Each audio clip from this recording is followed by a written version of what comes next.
afternoon, welcome.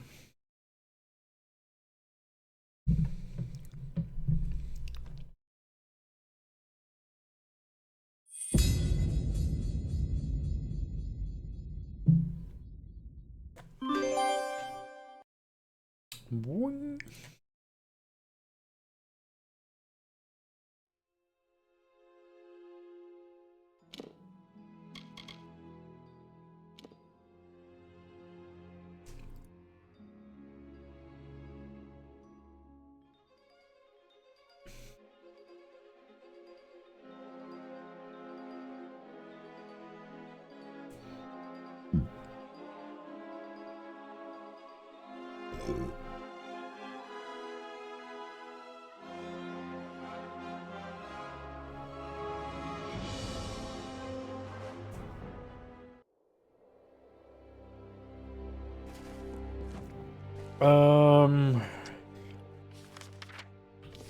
All right.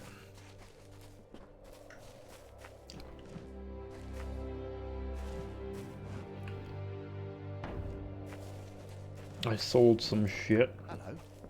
Hello. Good day, traveler. Our men are weary of war. Most of them came home with their heads poisoned by all that death. Their heads poisons. Their. Said Emer would be. We're not safe. Not even in. We're not. Have you seen Geltfar? People said Emer would be safe. We're not safe. People said. Have you seen Geltfar? He travels with. Have you seen? I left family in Kuln. We couldn't take everyone.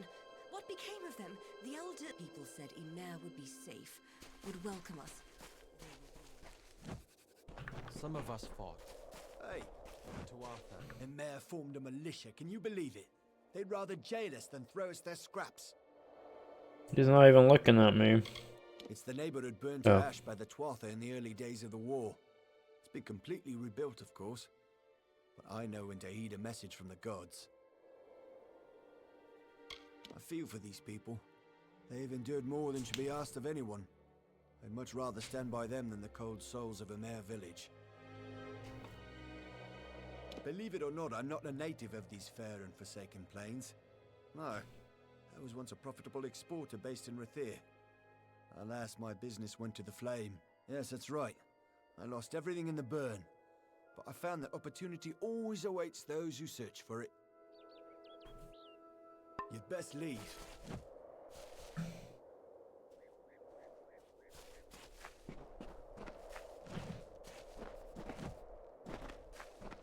Hello there. What is this? What is it now? I've told you before and I'll tell you again. We will leave when there is someplace else for us to go. Another Tell rogue. your friends in Emer that as long as the Tuatha burn our homes, we'll keep searching for a place to settle. And why does my character take his hood off when talking, but he does not? Here we are safe from the Fae, all of them. We are simple people. We don't wish to be pawns in the games of immortals, summer or winter.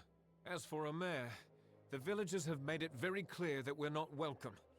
There would be more understanding if they had endured our hardships. They claim to be low on supplies, to be unable to spare even the smallest charity. But I know better. I have seen. Unlike us, they have everything they need, and more.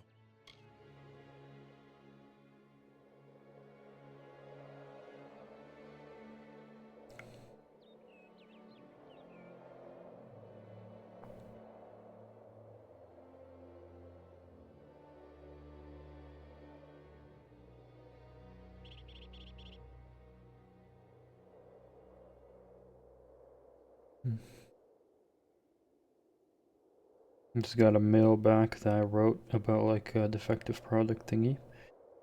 That's good. They answered really quick.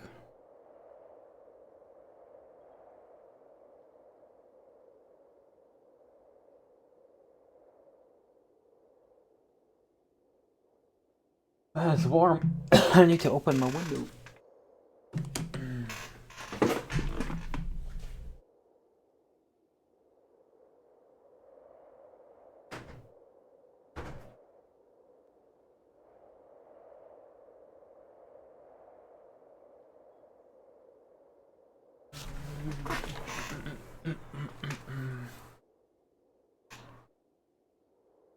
I was raised in Cod and spent my summers fishing the Tawili coast. And when the war came, I threw my lot in with General Tolera. May she forgive herself.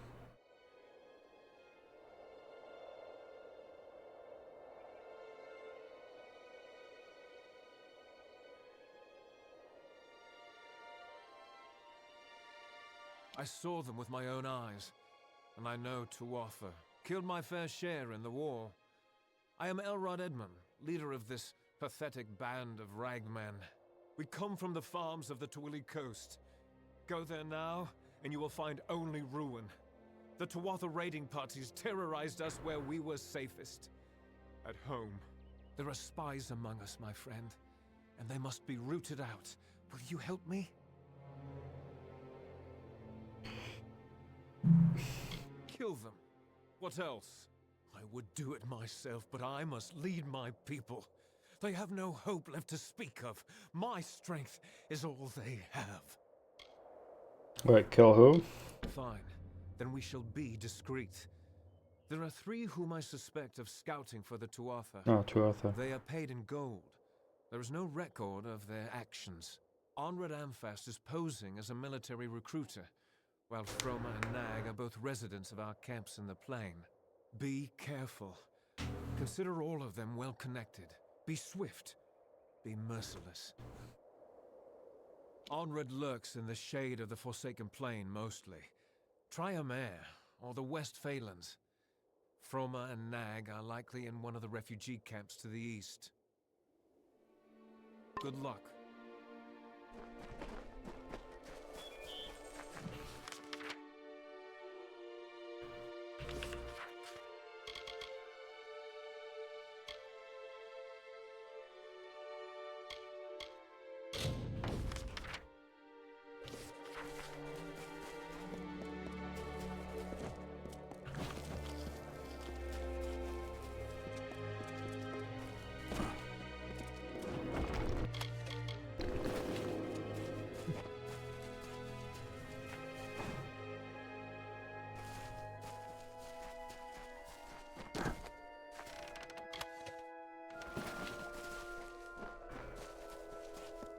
Oh, lore stone.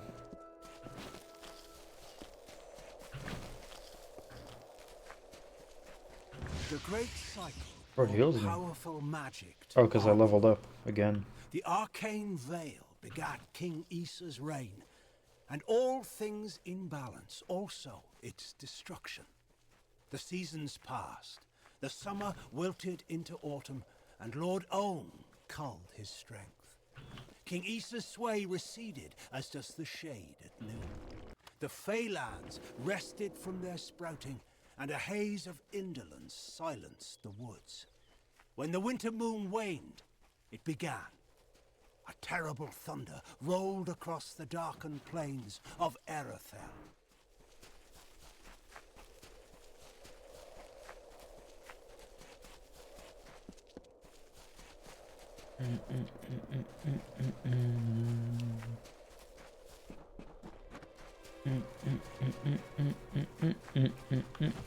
I thought there was like another chest I had not properly explored somewhere. Or opened, but I couldn't take all because I had like a full inventory. Something like that. Was it this one? No, it's just empty now. Just despawns if you don't take everything, I think. Anyway, we leveled up again.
Mercantile seems useless considering we're rich.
But will that go up +2, I wonder?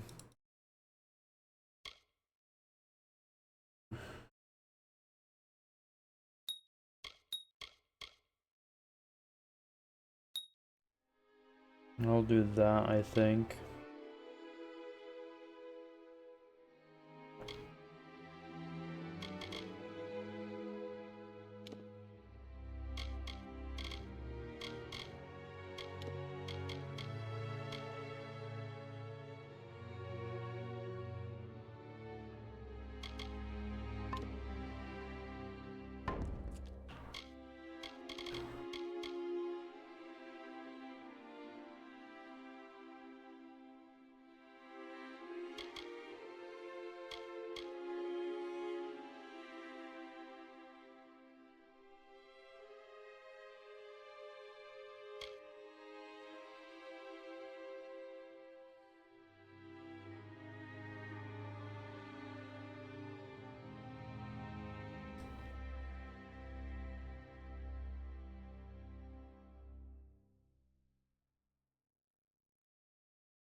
Mind the refugees.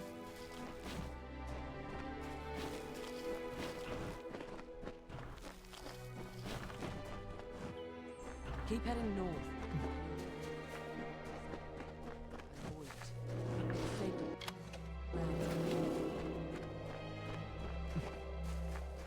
Welcome back.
Oh, hello. Don't recognize your face. Strangers are somewhat scarce in a village like this one. Good day. I am Anchor Edmure, scholar and novice sagecrafter. Of course, I may not be a novice much longer. Not after the Scholia Arcana reads my latest discoveries.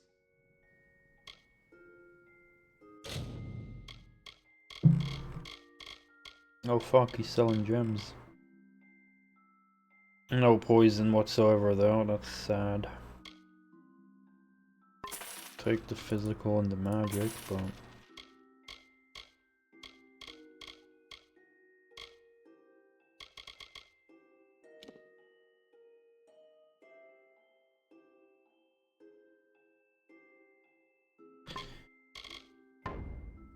Goodbye.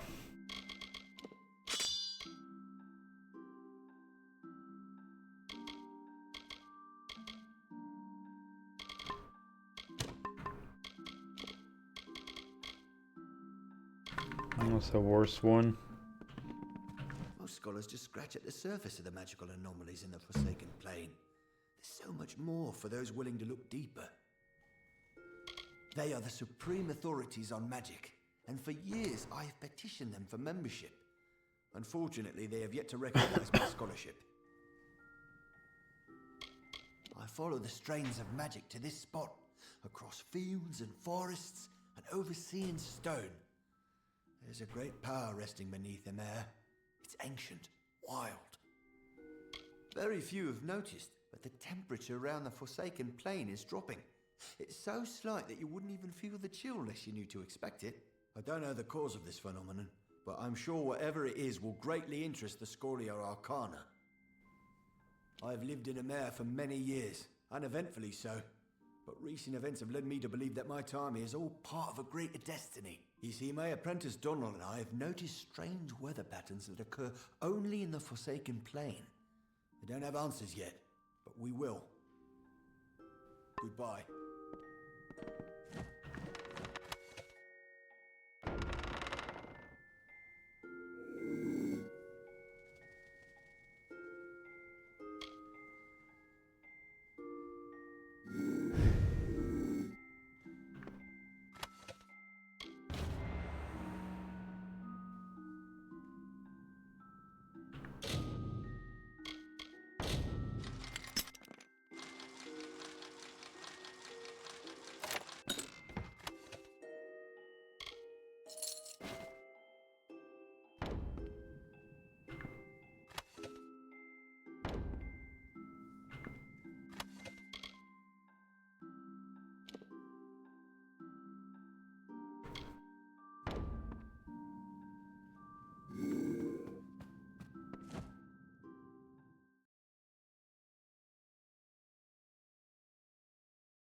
You resemble someone of authority.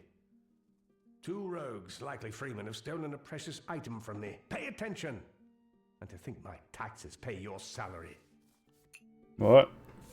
I pay my own salary. I am W. Mundus, owner of Oddities and Curios by W. Mundus. I have lived in our village for nearly 1 year.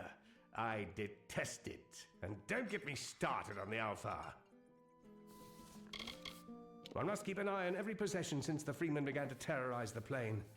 Some dare to enter the village even with the militia outside. It was an impressive gem sold to me on the road to Haxi. Quite the curio. It is called the Eye of Aman, a magical token shaped by the Fae Aman the Clever. I've yet to research it thoroughly, but it is certainly valuable. His clothes don't really fit him. Disgusting, sweaty, pathetic things. Do not misunderstand me. I have sympathy for the wretched, but only if they're far from my doorstep. This village was once a bustling crossroads for traders and dealers in the arcane. However, in recent years, it has become a barren outpost for the ignorant. must be joking. I did some business with Azo before the war through correspondence. He was a terrible miser and a cheat. There were two of them, swarthy brutes, hairy, filthy. I shudder at the thought. The beasts ransacked my antiquities collection and stole several notable items. I am a gentleman, and if you can recover my amulet, I will make it worth your time and effort. I glimpsed them leaving through the back window as they made for the woods.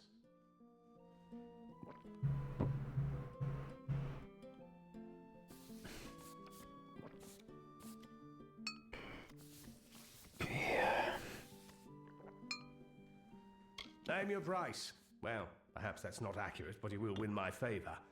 And they don't call me the richest man in Gorehot for my charming personality. I'm sure I'm richer than him. Excellent. I will stay here, secure, and wait for your return.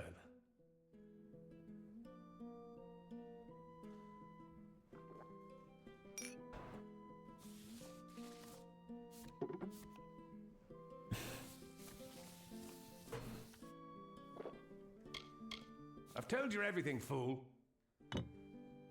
I've told you everything, fool. Goodbye.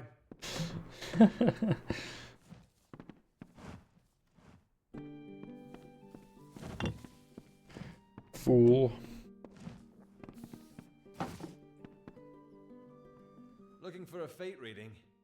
Got my deck in hand. Nasty out there. But with Freeman plaguing the roads south, there's not much safer travel to be had. Cold comfort. Nasty out there. Oops. If you've got a knack for it, there's a living to be scratched out of fate weaving. Farmers like to know their yields in advance, at least. Don't know much about it, really. I'm not from here, I'm just passing through.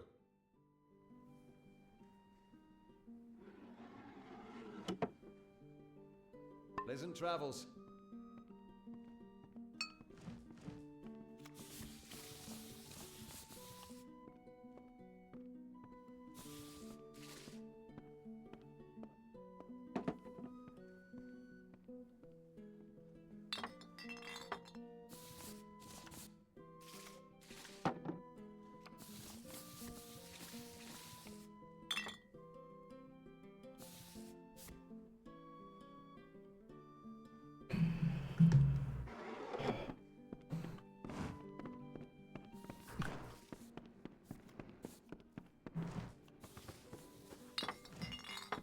Just in time.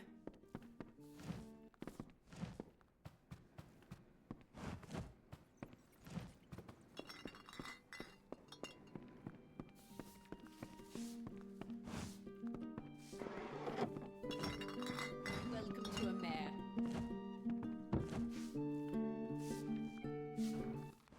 Hello again. How are you enjoying your visit?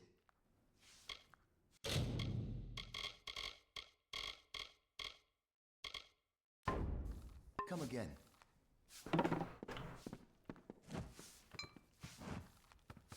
Isn't it a glorious day, as if Helios himself warms us with a smile? To what do I owe this courtesy? I only have a few moments to spare. The Godstorm awaits my return, and it doesn't like to wait. My advice to them would be to gain some perspective. Villages grow and burn. There is only one event that is worth our attention, and that is the Godstorm. Of course, I don't typically prefer the company of others. Take the leader of these refugees, for example. Master Elrod Edmund. Gruff, coarse, not a pleasantry in sight. I was born in the city of Rathir, an orphan of the Wending. One day, I stumbled upon the Scholia Arcana library, and I found new life in the ancient books. It is a good place to find the piece I need to complete my work, although the refugees have certainly slowed progress. I am not one for the cacophony of any kind. I don't know how the Fae in the cradle of summer can stand having us so near. Our mortal din is far too distracting even for me. I have never laid my gaze upon it. Such a thing would not be proper. I am a dustling, a child of death. The cradle of summer must not be sullied by my taint. The name doesn't shake loose any memories. Was he a writer too? Why, the Godstorm is the greatest event that our fragile world has ever witnessed. It was a battle, a conflict between Fae. They call it the Withering War. That's why I relocated to Emer to complete my book, the definitive work on the subject.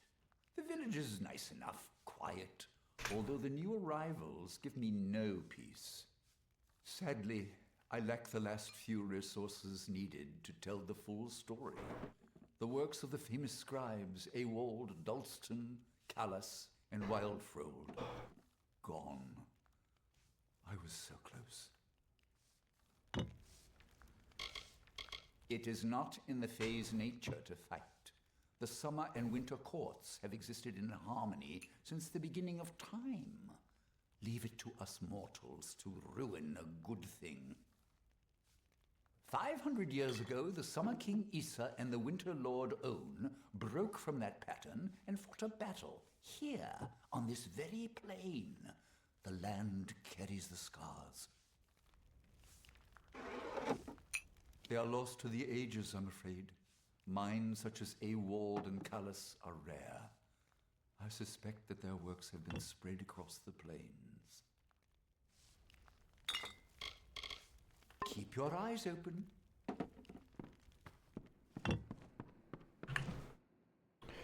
Okay.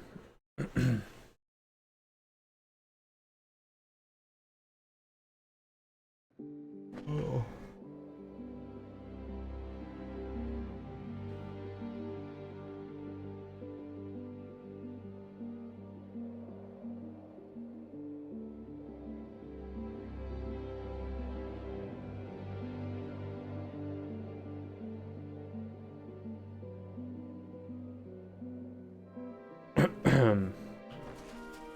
There's another building there.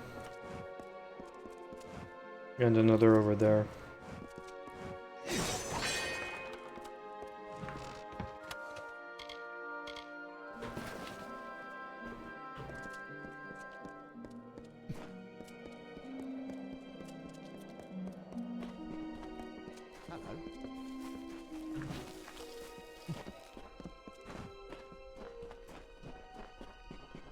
That is the prison. Stand back!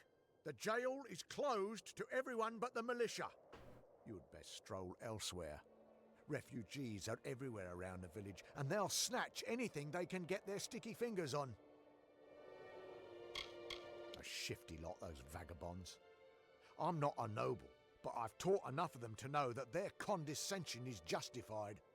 Some people are just born to steal, to scrounge. They can't help it. It's in their nature, like animals.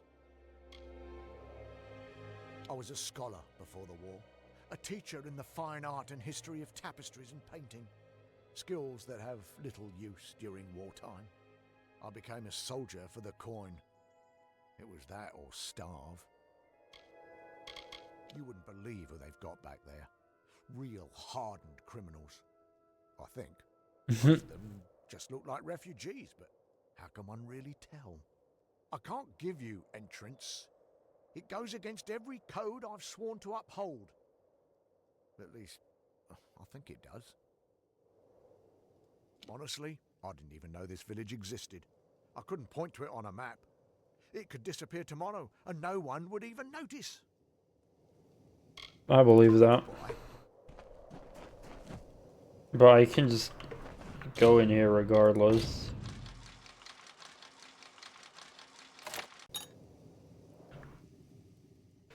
And they don't seem to mind.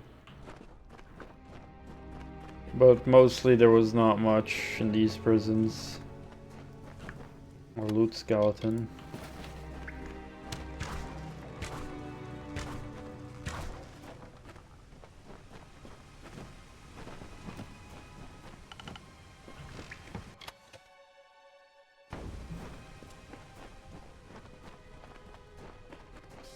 out of trouble. What? Another member of the militia come to laugh in our faces. All I wanted was to spend a night in a bed. Is that too much to ask? All I want... Hey, at least I've got a roof over my head. It beats sleeping on the Forsaken Plain. Yeah, probably.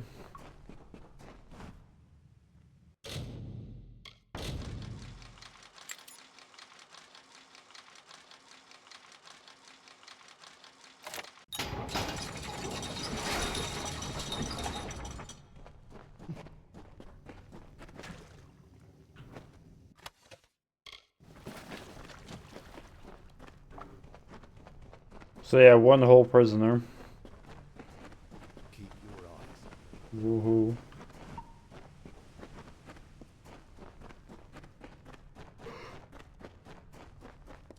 Ugh.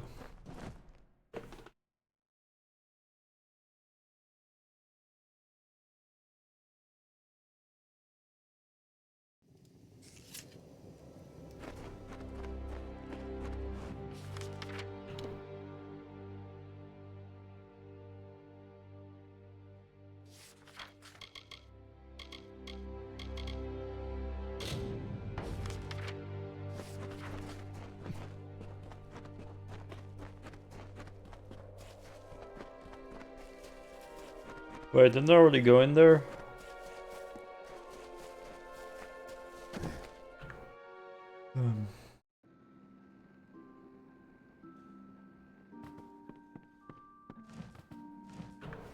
Oh, it was an NPC moving.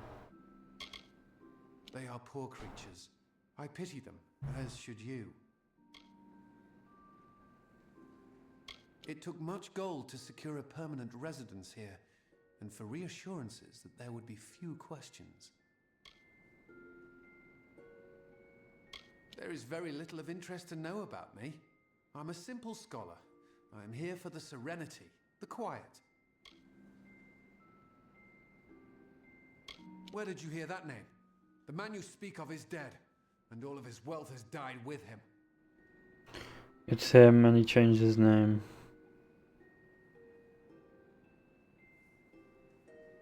I told you, I don't know the man. Enough. You're persistent, I understand. What do you want? I want no part of that old life. Not the gold, not the reputation, not the worry. I made that false grave because I was tired of people hounding me for salvation.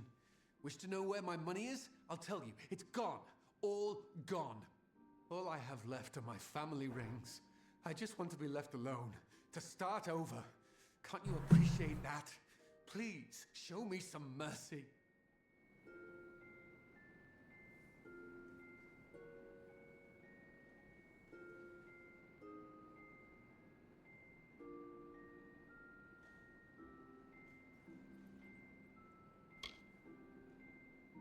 Thank you.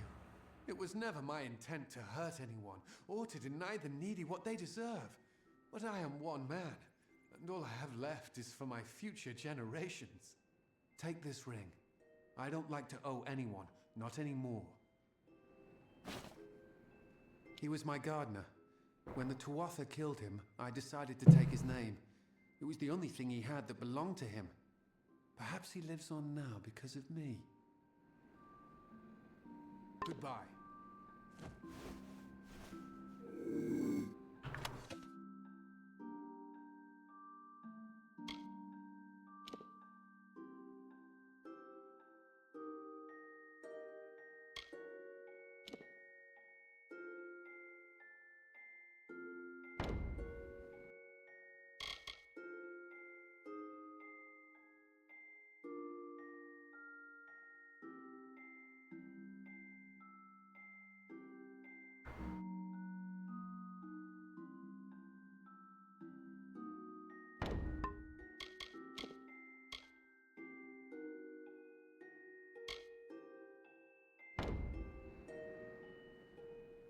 How can he see me when he's sleeping? Oh wait.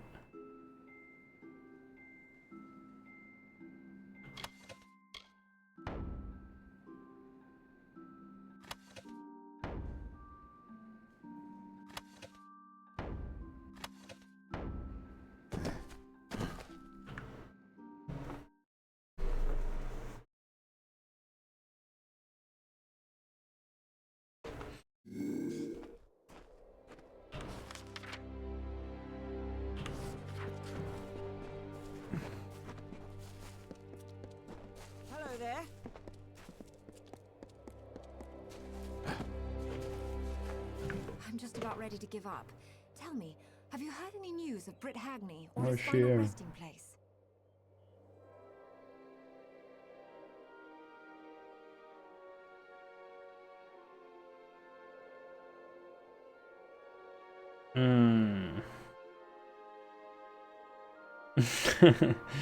I'm kinda curious what will happen if I tell the truth.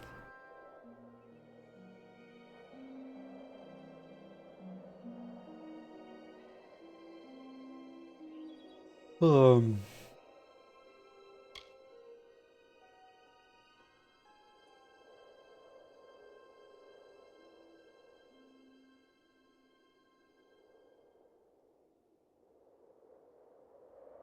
God damn it, man.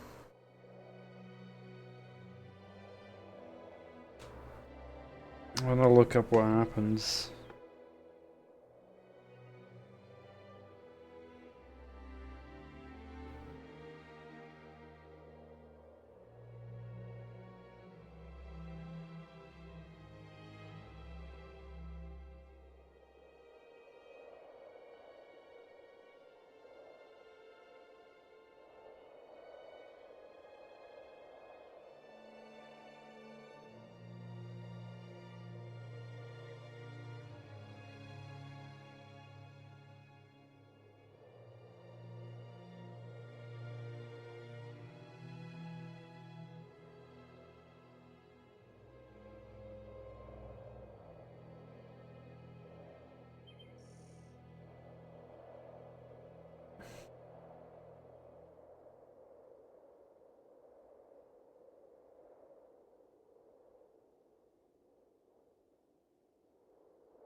Okay.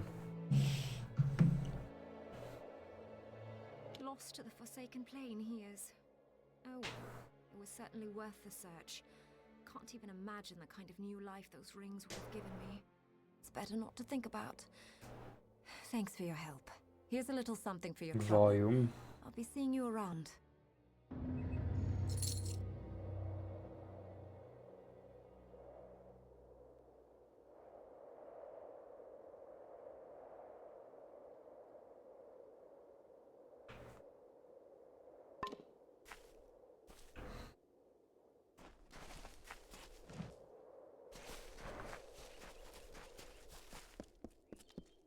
Hello.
Holy shit, he flew away far.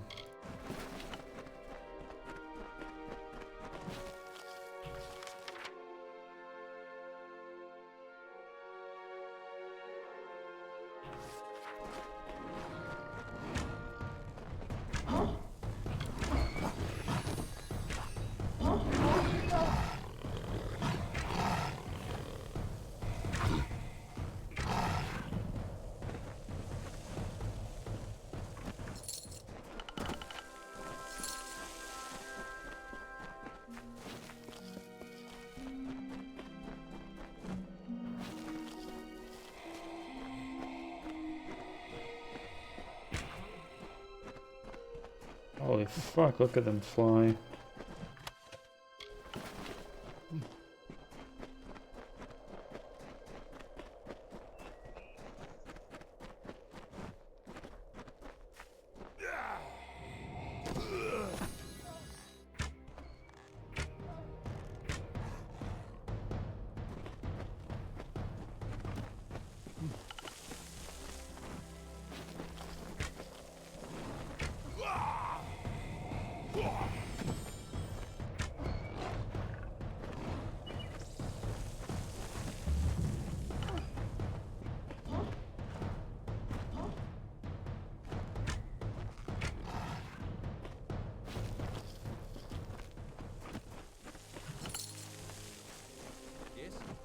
I am on official business.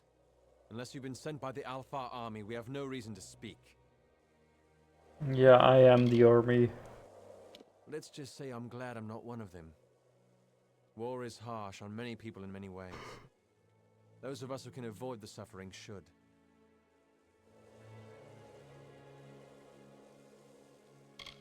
I'm here as a recruiter for the Alpha army. My superiors believe there's still fresh blood to be wrung from the Forsaken Plain. They're wrong, of course. I was a soldier once, in the years before the Crystal War.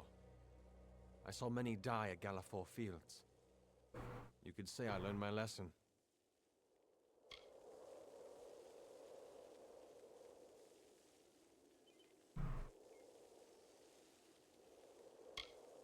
Ask anyone and you'll get the same answer. They're animals. They care nothing for the mortal races. We're just dust to them.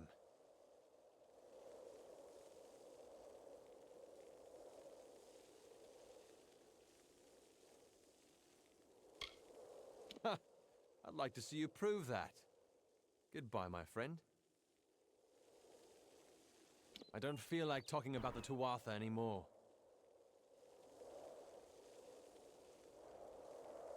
That's right. Be on your way. It's best for everyone. Good riddance.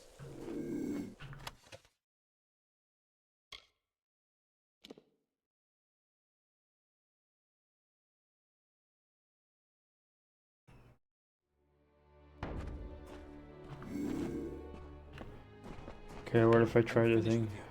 This conversation is over. I don't feel like talking about the Tuatha anymore. A spy? Me? Ridiculous. You might want to stop your drinking while you still have some of your wits left. Or perhaps I better stop you myself. Good riddance. Okay. He'll just attack me with his fists.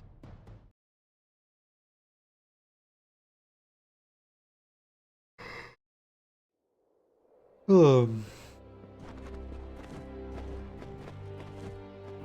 then how can I prove it?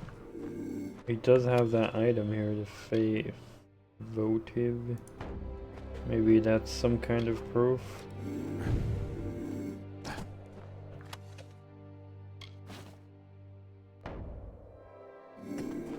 I'm finished with you. This conversation is over. I don't feel like talking about the Tuatha anymore. That's right. Be on your way. Good riddance.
bad, I don't know.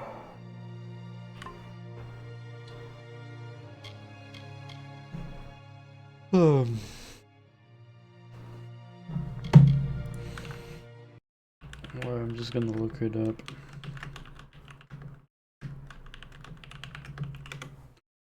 Among Us?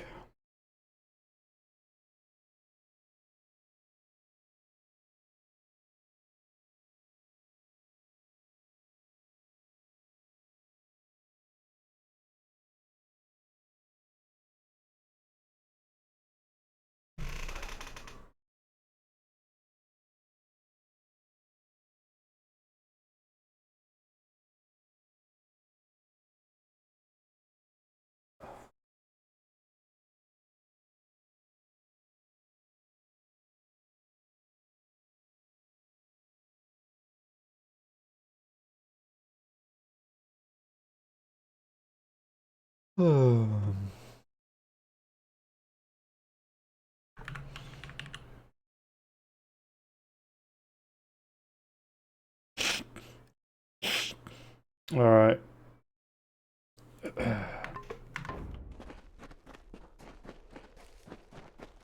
I'm finished with you. So they are This spies. conversation is over. Good riddance. I'm finished with you. Good riddance. I'm finished with you. This. I don't feel like talking about the Tuatha. A spy? Me? Ridiculous.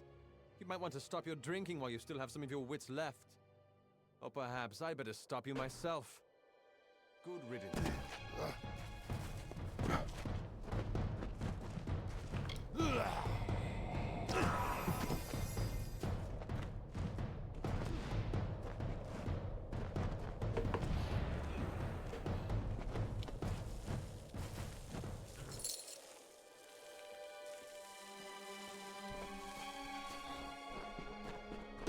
Well.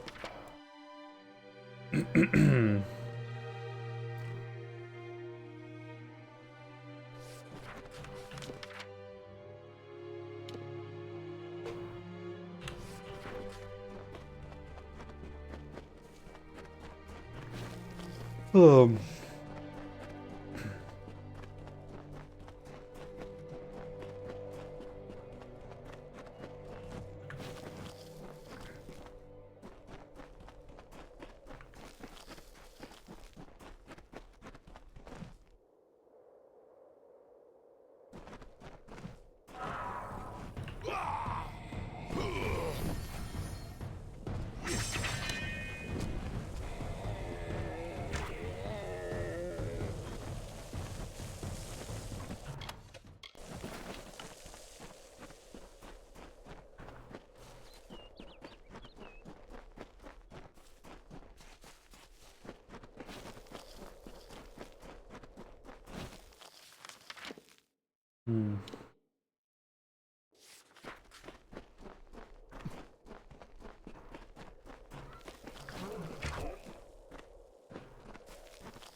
From the naked dirt sprang the Majestics, the firstborn of the wilds of Ashara.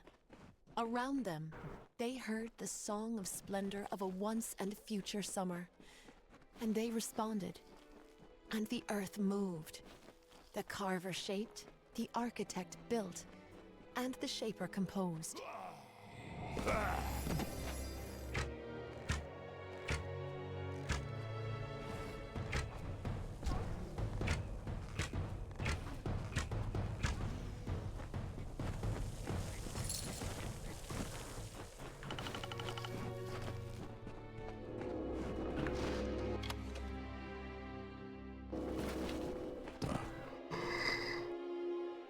Oh.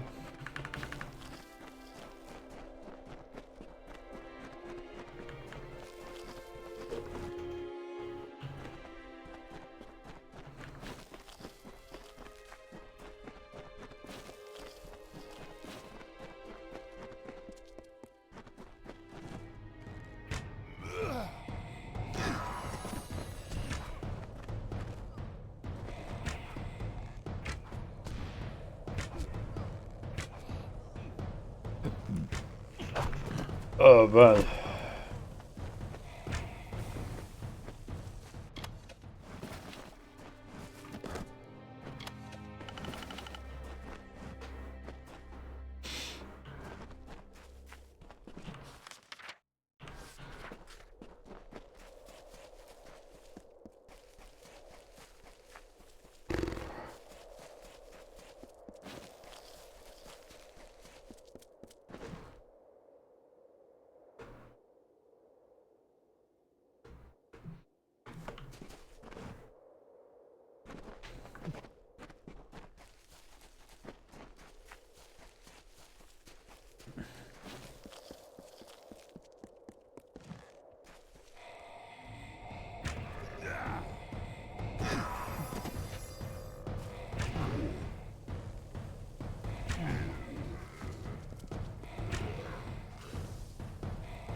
Damn.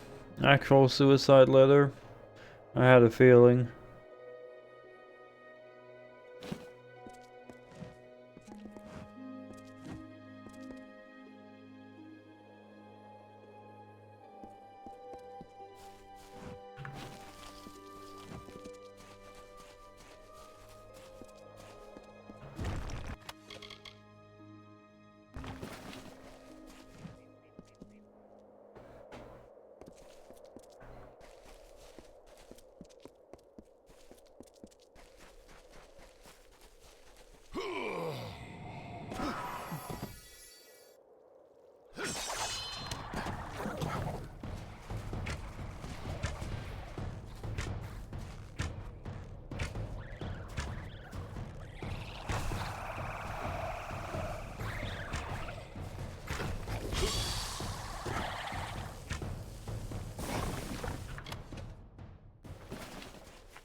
Holy shit, there's a dead person here.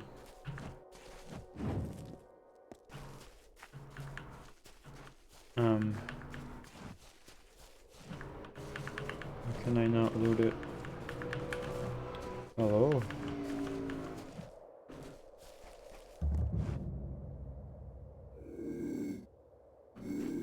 What the fuck?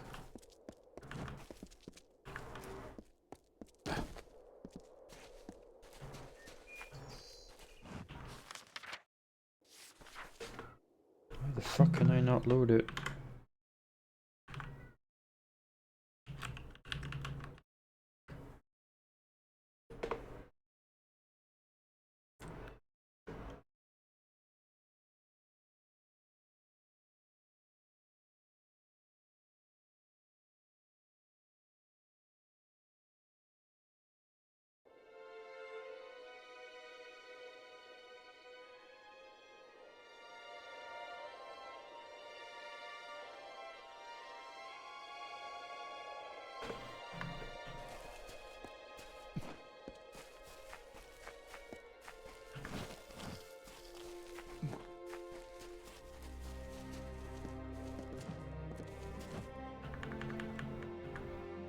That's so weird.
Among echoes of golden coasts and silver seas, Lyria drew near.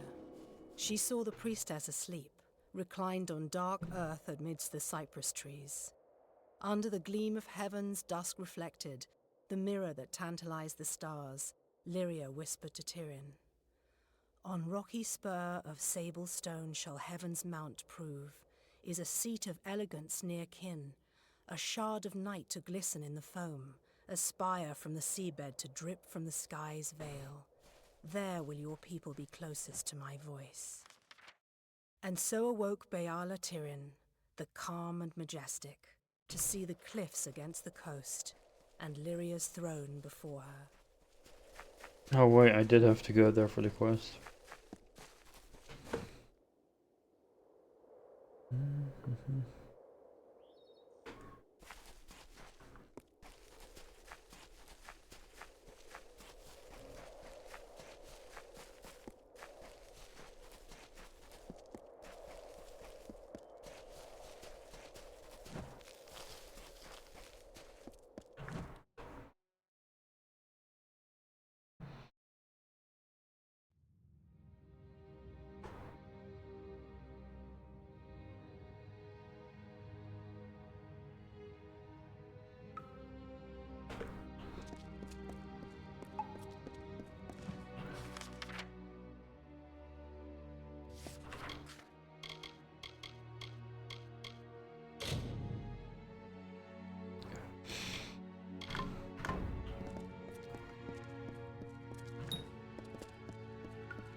Secret door.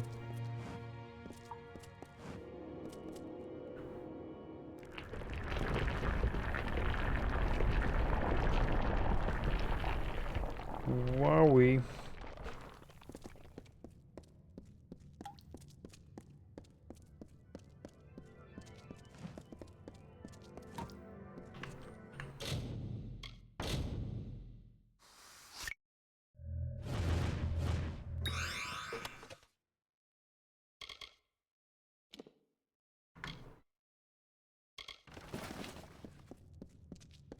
That's a lot of garbage.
hell is that?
Already full, holy shit, man.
That's a lot of garbage.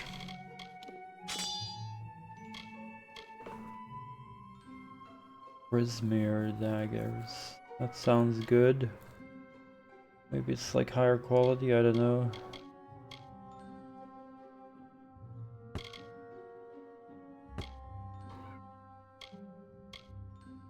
Man, there's freaking kids outside screaming. It's so annoying.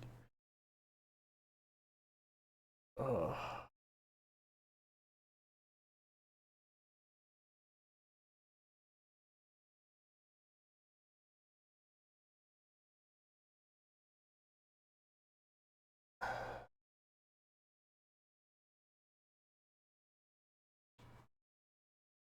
My eyes.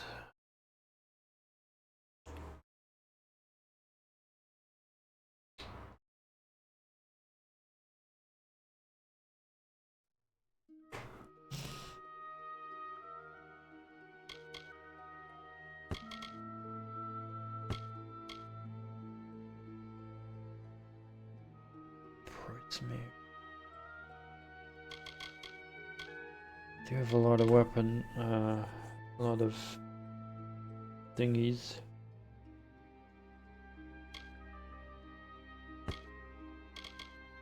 That's damage. Oh my god, how bad.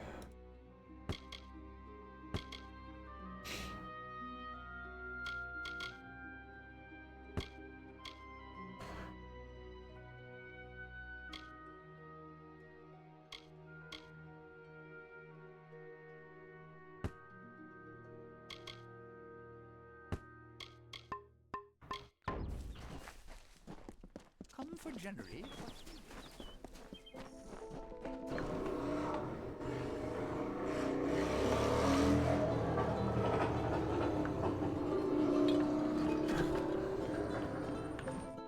We've still a long way now. What is it?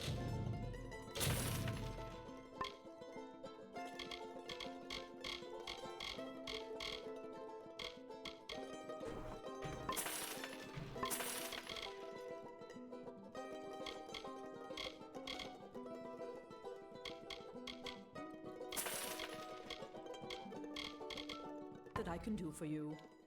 Widows spare you.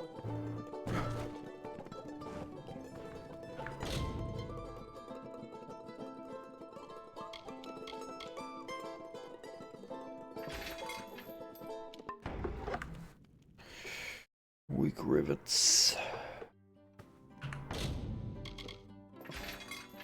Basic grip.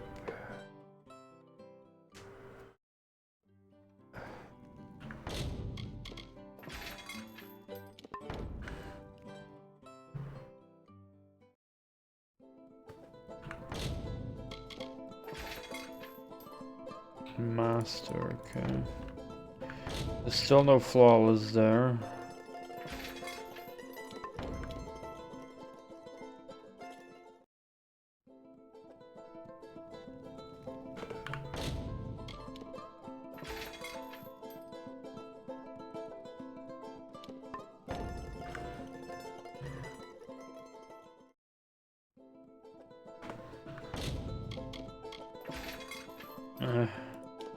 Oh shit.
Greater. Oh.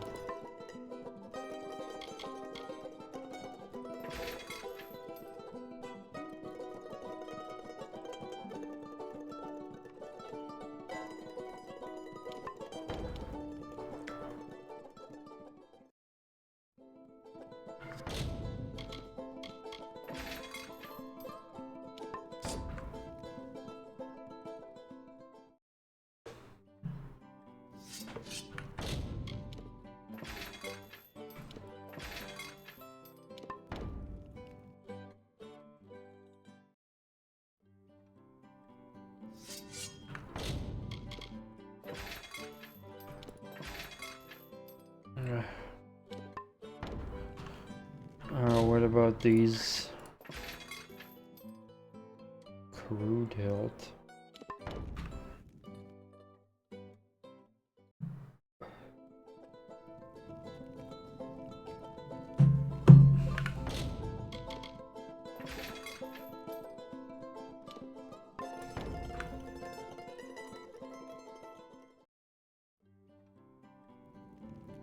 Shouldn't the hilt be higher tier?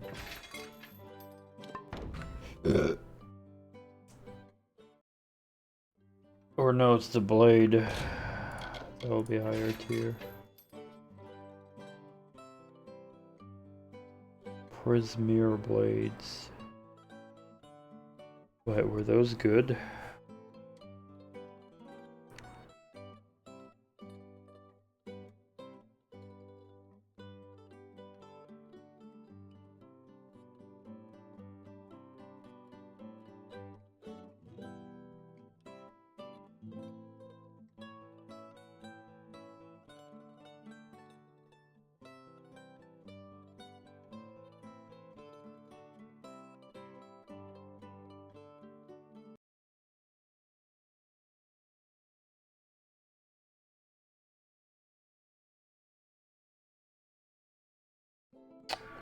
Stop loading fucking ads.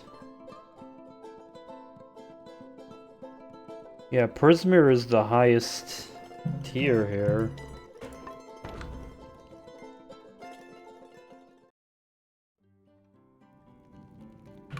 So if we can get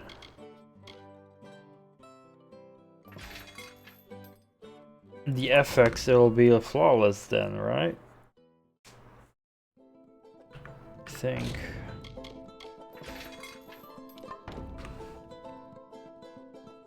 I didn't pay attention to like the other things though. I'm only getting hilts though. I got hilts, blades, bindings.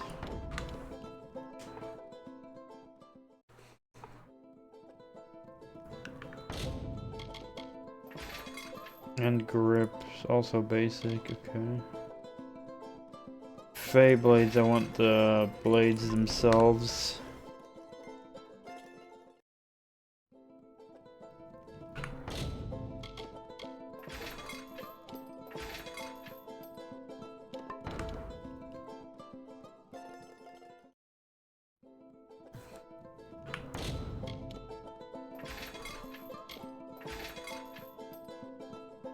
Sweet.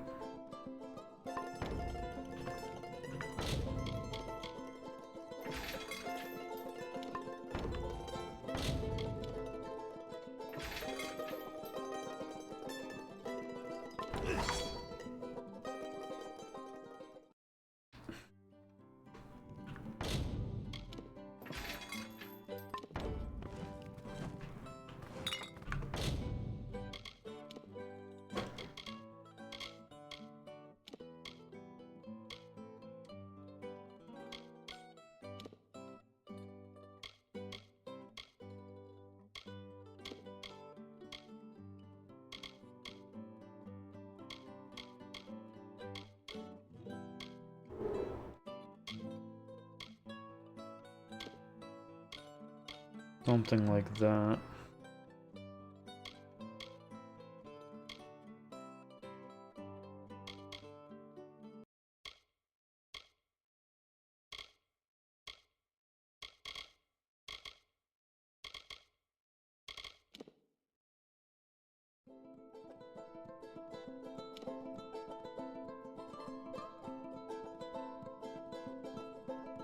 Yeah, we'll gain the 7%. That would be just from the blacksmithing level. Mastercrafted.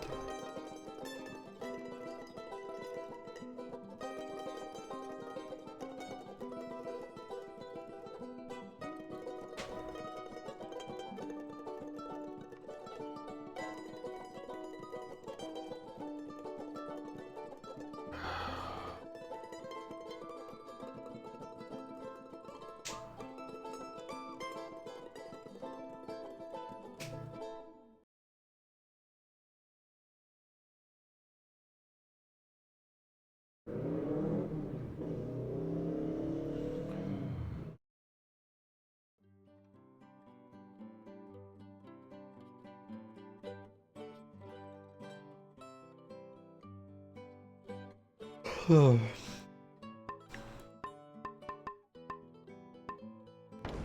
I just need better thingies. Wait, what? Why is my inventory so full?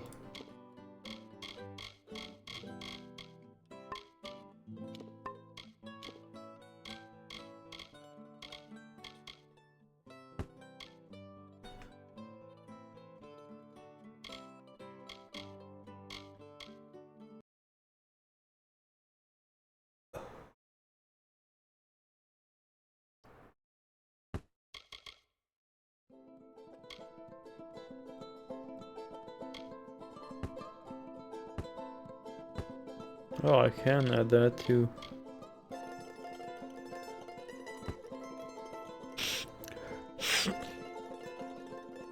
Don't know what that does.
We've still a long now. What is it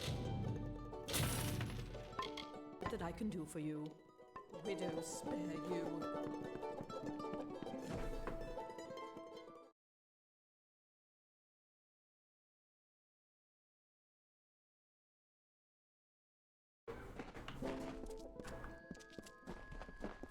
Come for January.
Man, that's gone up.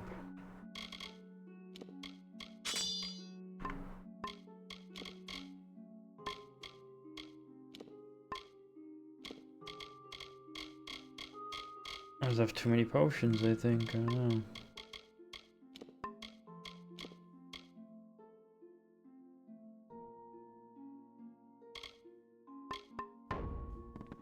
Hi, Moosey. Good to see you, man. How you doing?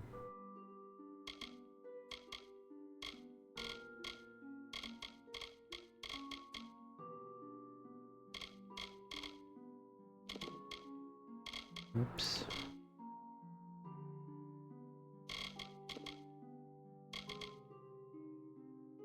I'm okay. I finally did some cardio again today. And I wrote an email to the store where I bought the sprue cutters.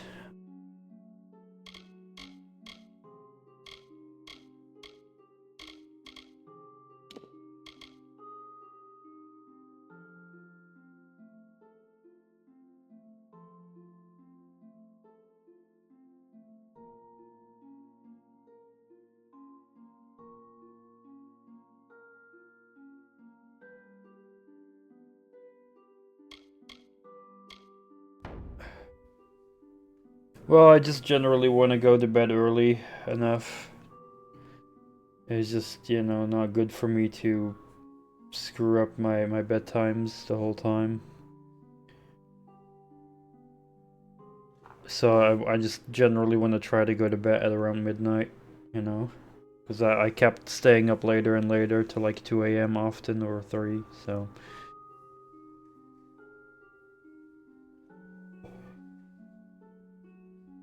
But yeah, they answered me pretty quick, the store.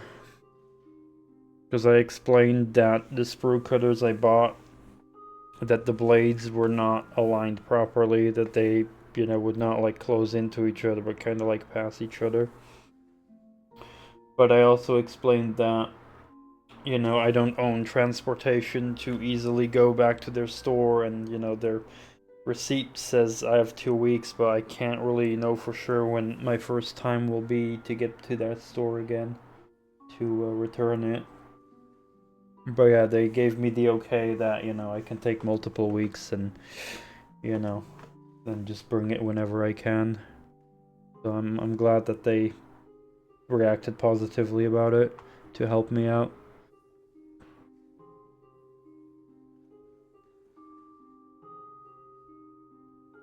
Yeah, I also have trouble just generally getting out of bed. Like, waking up is like a whole long process for me. Usually I just, you know, I'm lucky if I actually wake up when my alarm goes. But usually, you know, it still takes a couple hours before I actually properly get out of bed. I said the packaging was open but not damaged, and it explicitly says damaged, but like the packaging is in a pretty much good stage, just open but not damaged, so I think it should be good.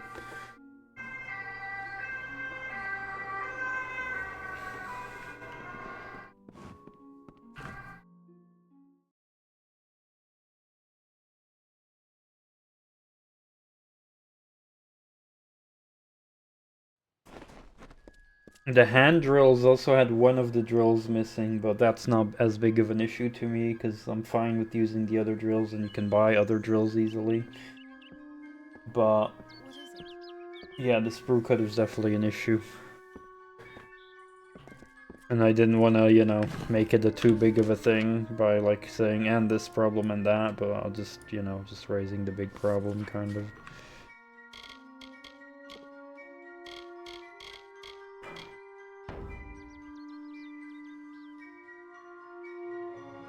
Yeah, so a little hand drill to basically get little holes drilled. Oh, not like that, but like that. Because like this moves and that, and to basically hand drill little holes. Certain models require it. So this you can take out, the little drill piece. And there should be 3 different pieces in different sizes, but for some reason there were only 2. So that was a bit weird as well, that one was missing. I have no idea what happened, so... yeah. But that's not as big of an issue.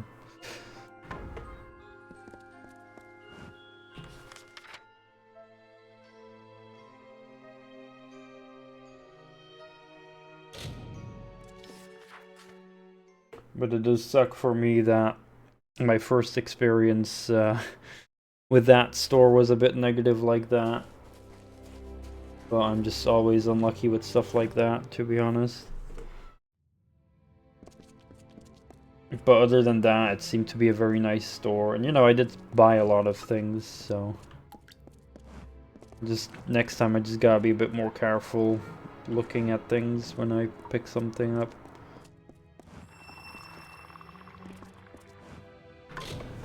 I'm gonna grab a little bit of iced tea.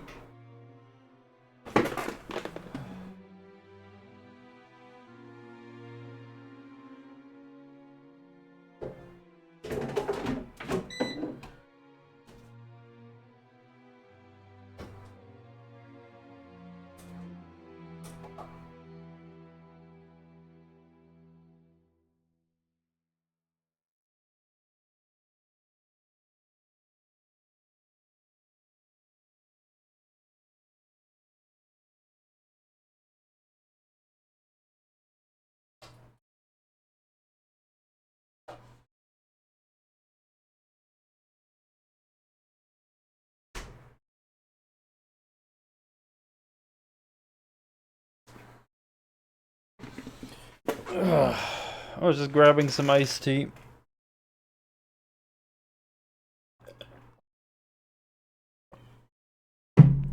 Man,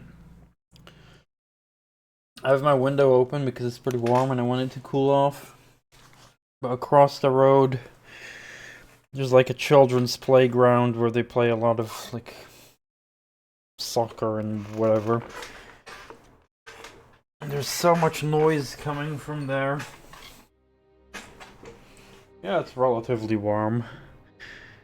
I mean, it's not super hot, but it was getting warm in my room, so, you know, you had to, like, ventilate it. But yeah, like, I mean, the normal noise from the kids that are playing outside don't bother me, but it's like when some of them, like, screech. It's like that actually, like, even penetrates my freaking headphones. Just so annoying.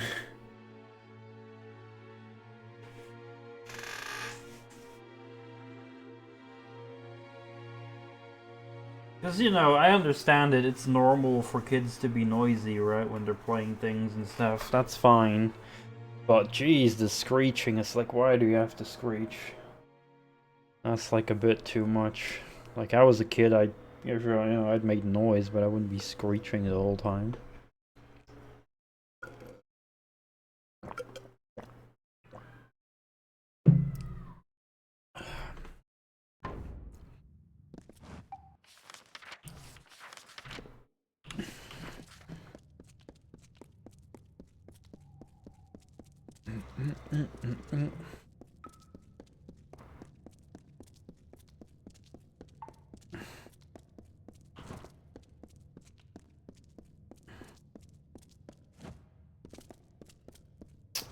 Yeah.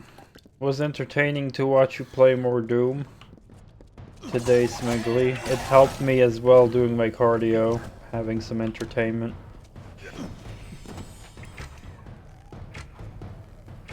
Even though I always watch YouTube, but it's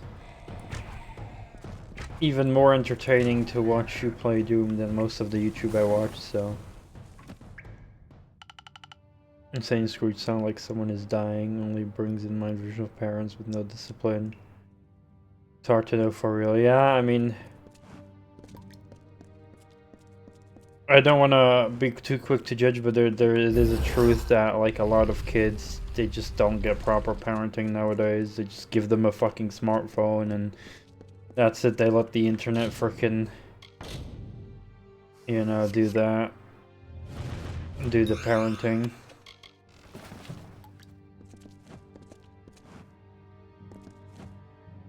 And the thing is, I didn't have proper parenting either, you know. Necessarily. I mean, I guess when I was a kid, but not as a teenager, so maybe it didn't affect as much, but I don't know. We'll probably go down to difficulty. Regardless of discipline, they're going to be loud when they are playing.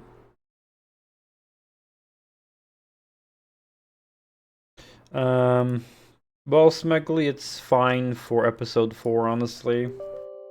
Though I would recommend going back up again on the regular one in Doom 2, but... Like, episode 4 is just considered a very hard episode in itself. So, yeah. But then Doom 2 is just normal again, I'd say.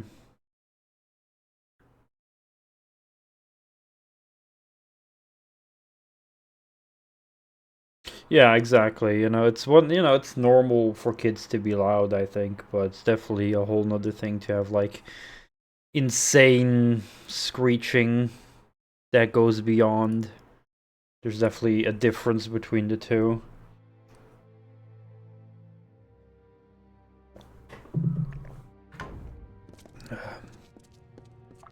But yeah, don't feel bad about thy flesh consumed being super hard, because that just is super hard.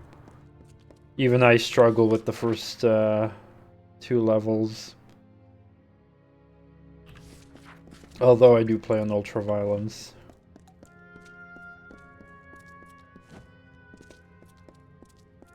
But it was just kind of a funny thing I wanted to see you try. I wanted to see how you'd react. Like, it was pretty much how I was hoping when you, like, that in that first room just got spammed by all the shotgunners and, like, instantly lost, like, more than half your health. I was like, haha.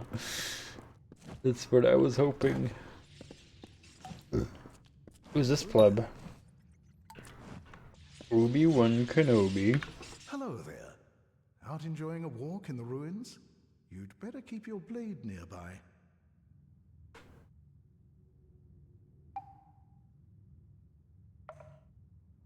My blade. Does he want me to shank him? An incredible region. One that begs to be studied. Where else can one truly get a sense of the withering war and its dramatic effects on our world?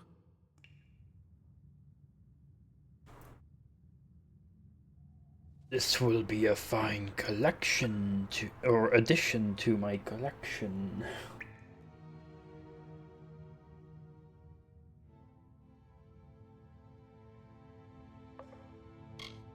It is endlessly fascinating. We have nothing like it in all. You watched the Clone Wars as well, right, Smuggly? Are singular in their abhorrence of warfare. It's what makes them unique. I am a student of the world, my friend. The world. One cannot learn what he wishes to know from books and recipes. No, he must search the countryside for answers. Look around. No, the TV show. This ruin holds knowledge so deep that no one man will glean it. But that will not keep Orion Raff from trying. Ha! The movie is Attack of the Clones, but the TV... Well, there's multiple TV shows, but the main TV show that most people have watched is the Clone Wars.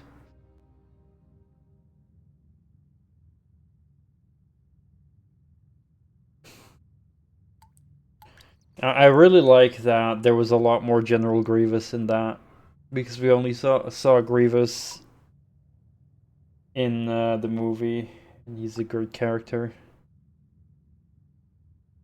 Similarly, there's other great characters that make a lot more appearances in the TV shows, which I appreciate.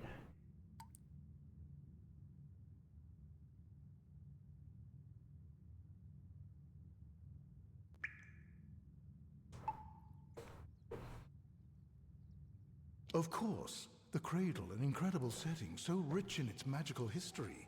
I was there months ago searching for artifacts, but only came across a few random wand components and a reagent or two.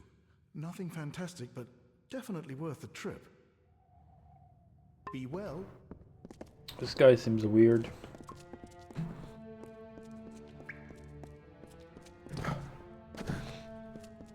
Yeah, I also ordered some groceries today. I did a part of it yesterday, but I was too sleepy to finish it. So I finished the rest, like, during my cardio.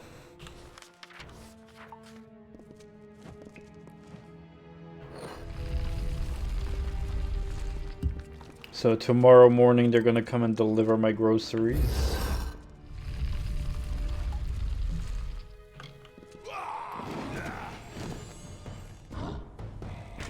You already leaving? I thought you wanted to have some Amalur and chill. That's disappointing, Smuggly. Enjoy your walk and your dinner.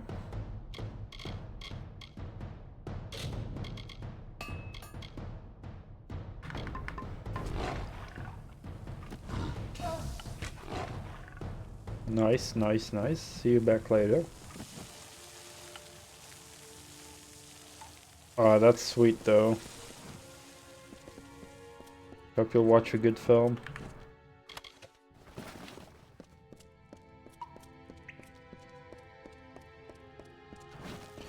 I will say that ordering groceries, every time I do it, I do appreciate it that I can.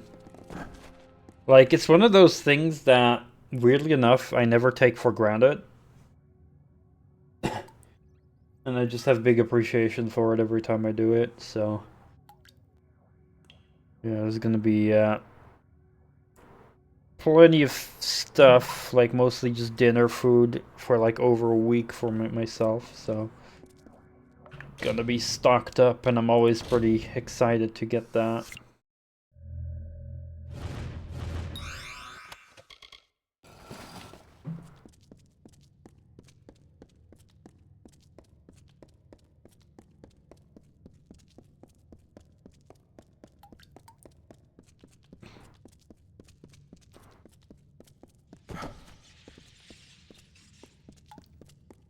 Another secret wall over here.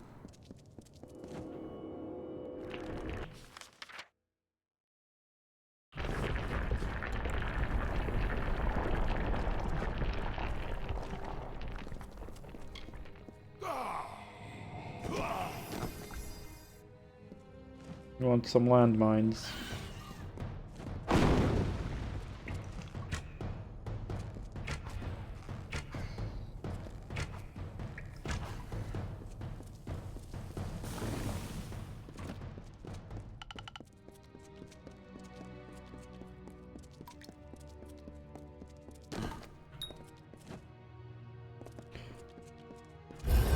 Aha. Shortcut. And yeah, just check my Amazon again, and there's just gonna be confirmation that, yeah, tomorrow the package will arrive. It doesn't say what time yet. I hope it'll still be early enough that I can do the modeling stream. Otherwise, I'm gonna be very disappointed.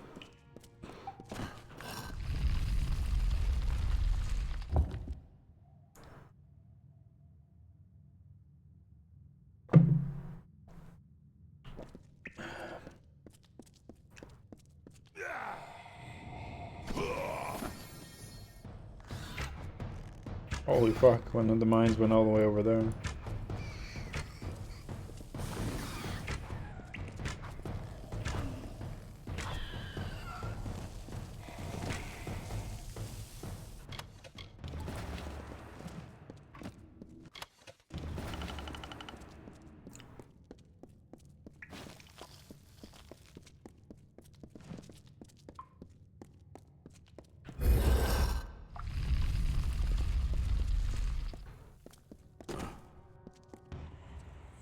That does not seem so strange.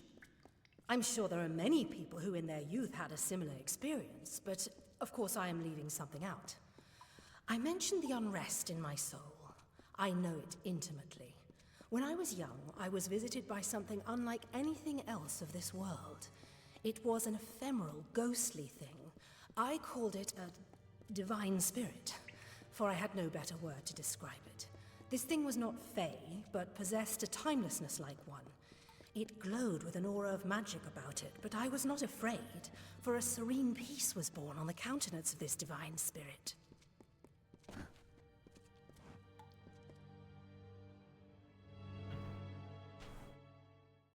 Interesting. But yeah, I still gotta find like where that other Clone Wars show is, like how I can watch that you watched.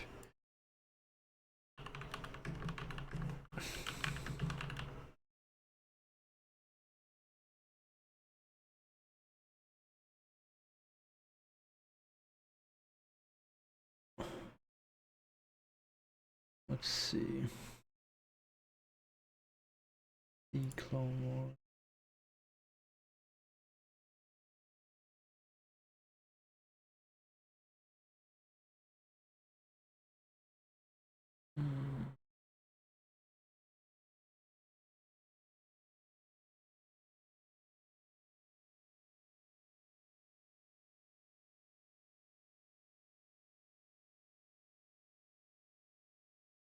Do you remember which year that came out in?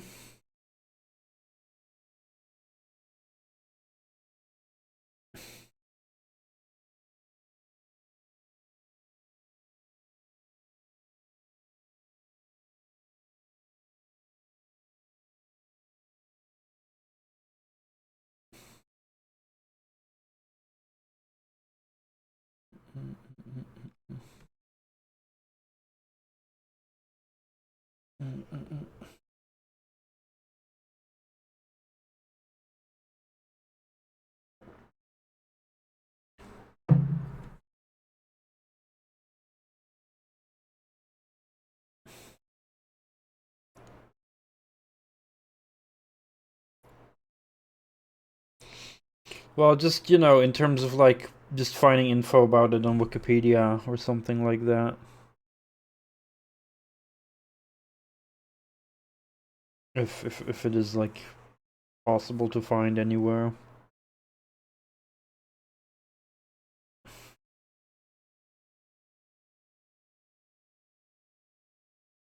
Yeah, sure.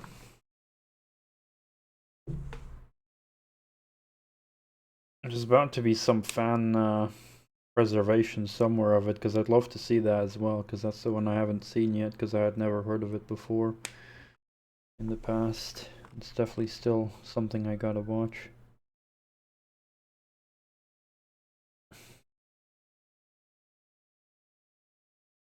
IMDb.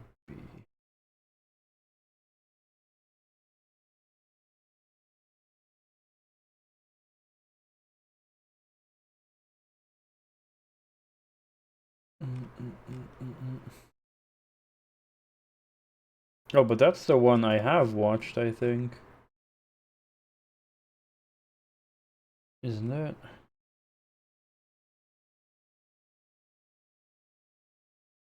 Unless I'm confused.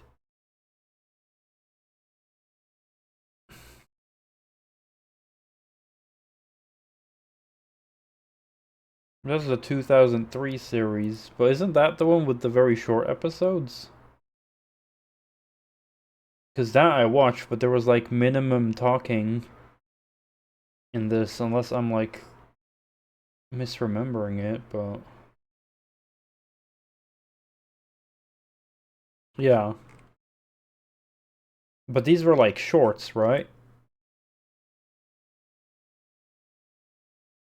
But I believe we talked about this before, and you said it was not the one with the shorts, it was like another one.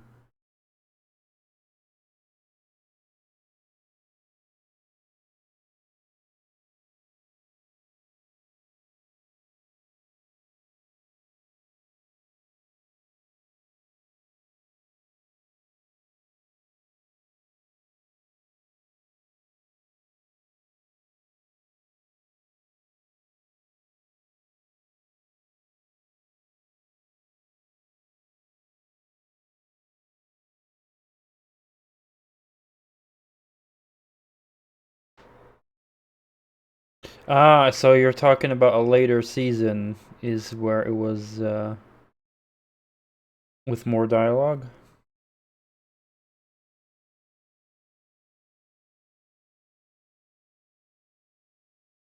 Maybe I had only watched season 1 and 2 and it was season 3 that was longer then.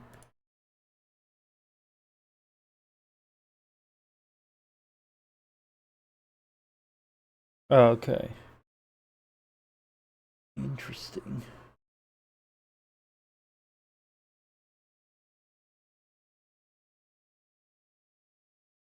I'll have to find if I can find anywhere to watch them. But thank you for explaining. Now it's a bit more clear to me.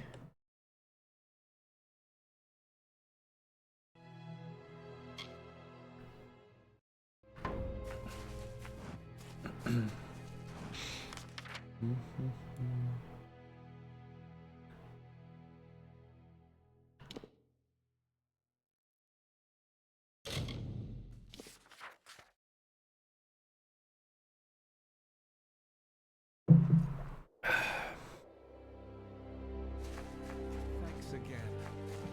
Oh, there's a quest I need to turn in here. I didn't know that. Stop staring at me. I'm not doing anything strange. You're the outsider here. Guy's strange. Oh, he's one of the spies. Tuatha? Are you mad? The only thing I know about the Tuatha is how they killed my cousins and put my granary to the torch.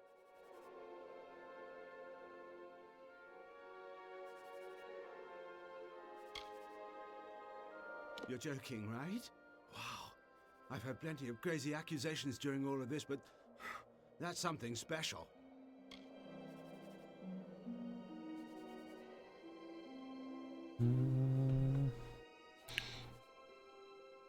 Oh, I can also track my other package here now. Let me look that up.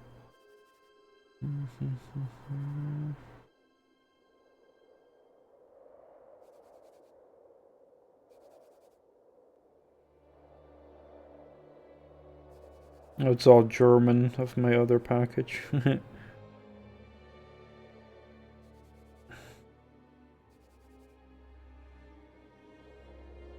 But it looks like it's, yeah, I don't know when to expect that package. Yeah, well. I've told you everything. What is it that you want from me? What? You're mad. How dare you call me a spy?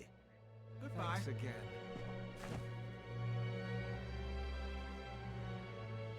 Are these guys fine with just attacking him though?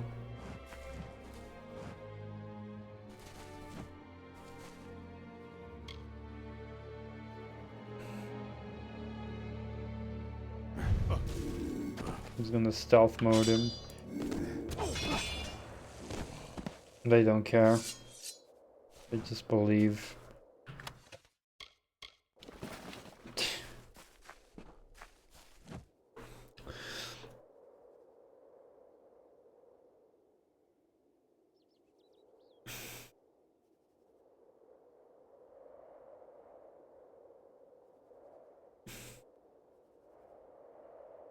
Oh, I thought they were even shorter, but maybe I'm wrong. Like, oh man, I thought they were like a minute or something each episode.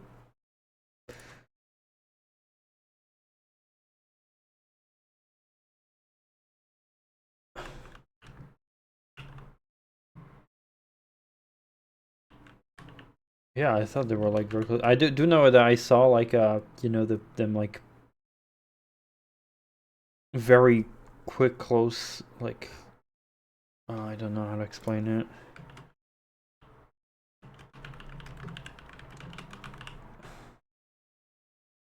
Star Wars Clone Wars. Okay, I did find, hold on, I'm just gonna mute, but I did find like here 2003. Let me just check.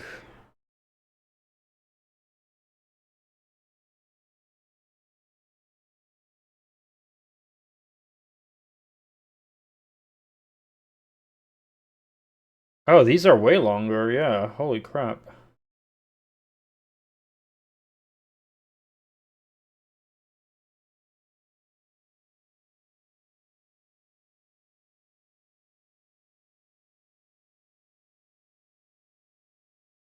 This one is way longer than I'm watching now.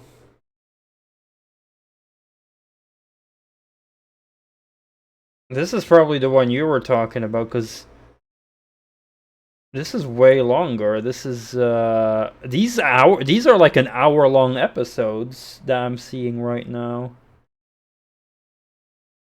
So yeah, I don't know what I've seen, but okay, hold on, I'll link you in a moment. Just gotta check if the other seasons are also working here.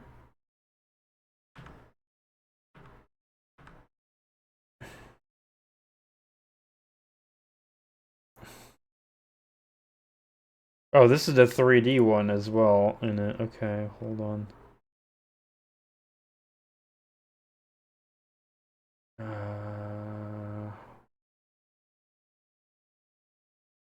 Yeah, it's weird because I'm just checking, right? The first one was 2D, but then I went to season 2, and then the first episode starts with 3D. So this website is a bit like mixing things together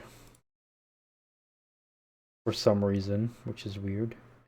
Well, if I do.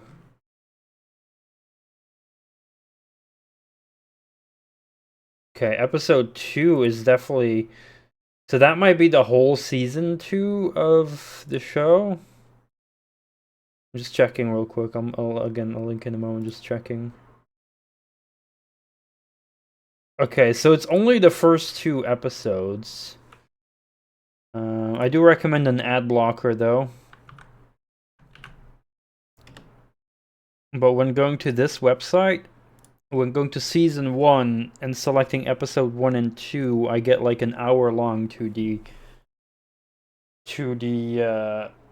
episodes of like the ones.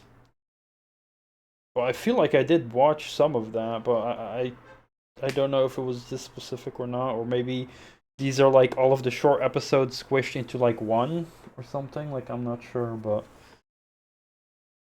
I'd have to recheck it.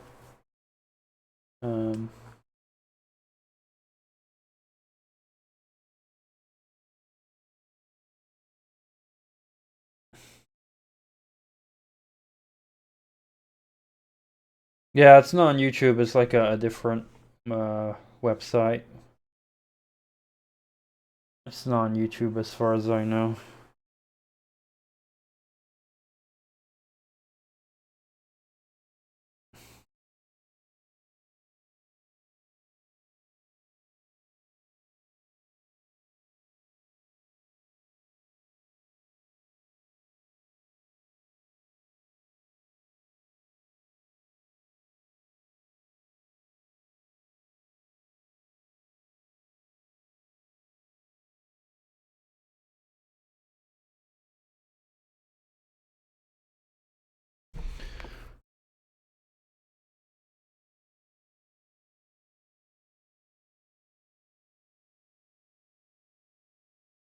Yeah, it's fair enough.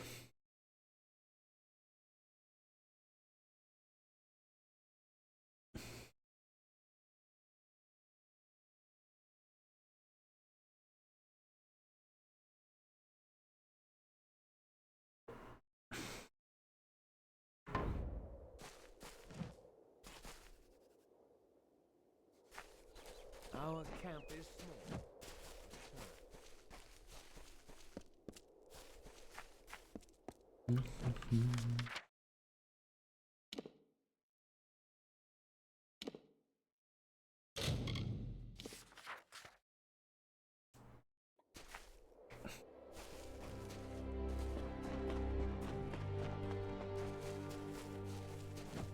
Every time I hear these few first notes of the music, I think about a RuneScape song.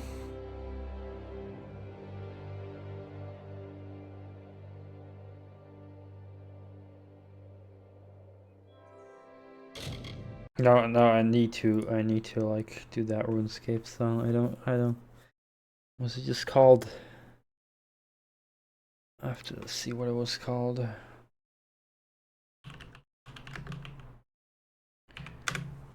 Was it called Autumn Voyage?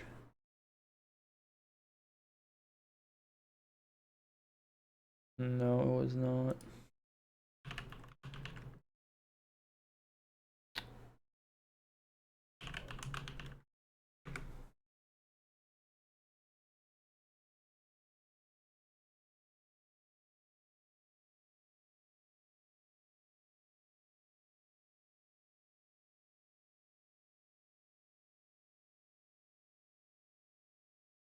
Ah, this is the newbie melody.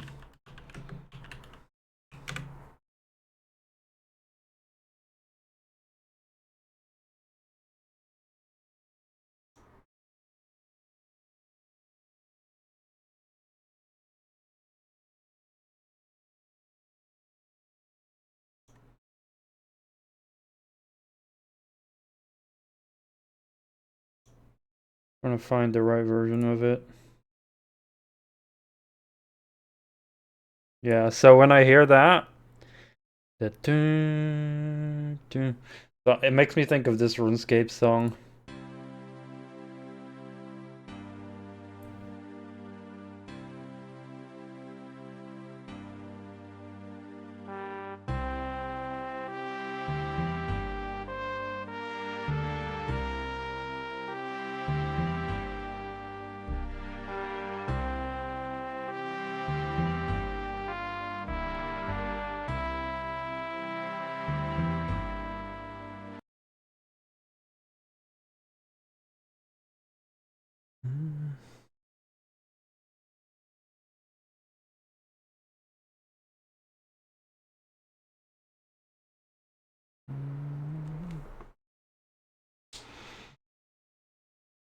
They broke down the episodes. It started as low dialogue shorts, and then some points transitioned to regular feel.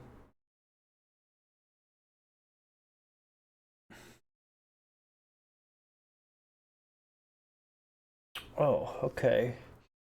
Because this one's a different Wikipedia page than... Oh, no, wait, I didn't copy the link properly. Hold on. Yeah, that's the link I found. 2003 series.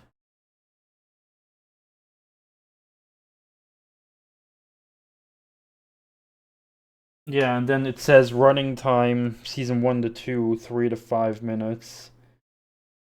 And season 3, 12 to 15 minutes. So I'm not sure if I've seen season 3 though, but I think I have seen season 1 and 2 then.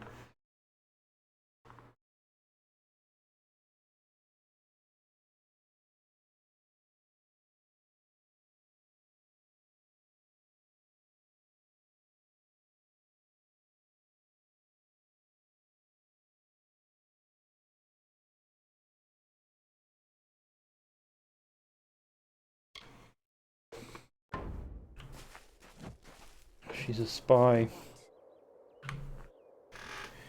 She's a spy!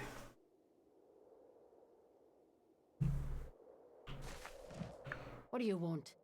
Do you always approach strangers out in the wild? Yes. It's a bad habit, to be sure. I do this every day.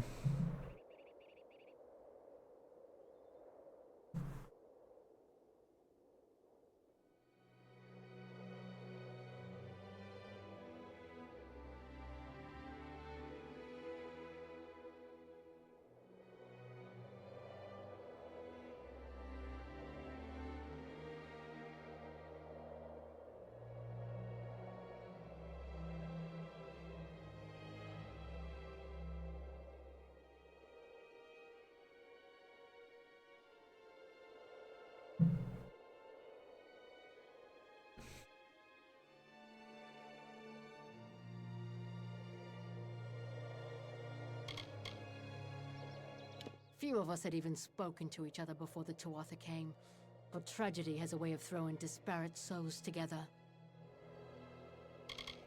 I was a seamstress who made nets for the coastal fishermen.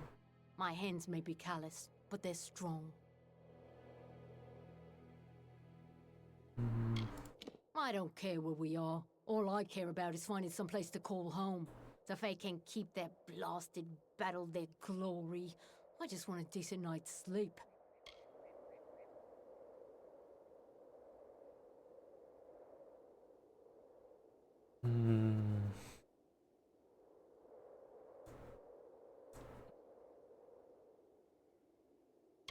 What kind of question is that? You want to know about the Tuatha? Go back to Tawili. Gaze at the fires that never cease. There's your education. I have no idea what you mean. The thought is offensive at best. I'll teach you not to make such accusations. Bye. Oh wait, I wanted to see the other dialogue as well. Crap.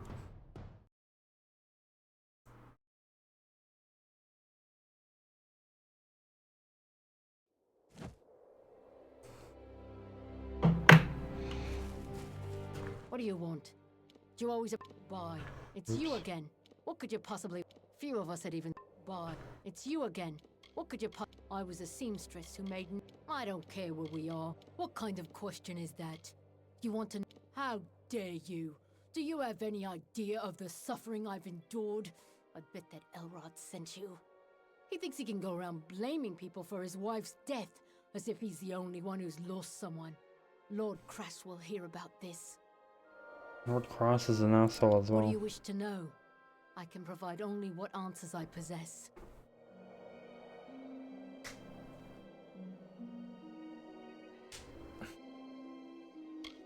I have no idea what you mean. The thought is offensive at best. I'll teach you not to make such accusations. Bye.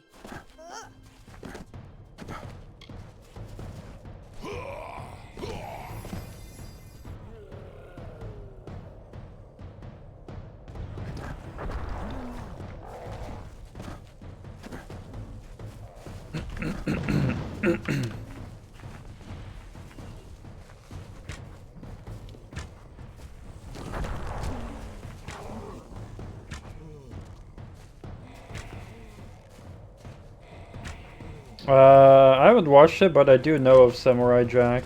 I've heard a lot of positive things about it, yeah.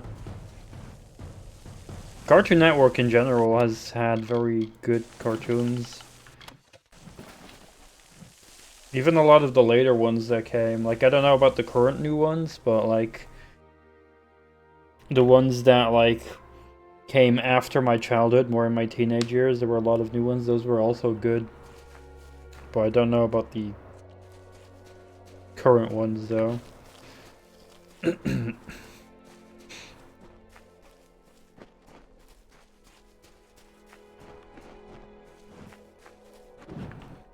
There's a lot of stuff I wish hopefully one day to watch. And there's just too much to watch though. There's, you know, a lot of other classic cartoons I still want to watch. Currently I'm watching mostly Family Guy.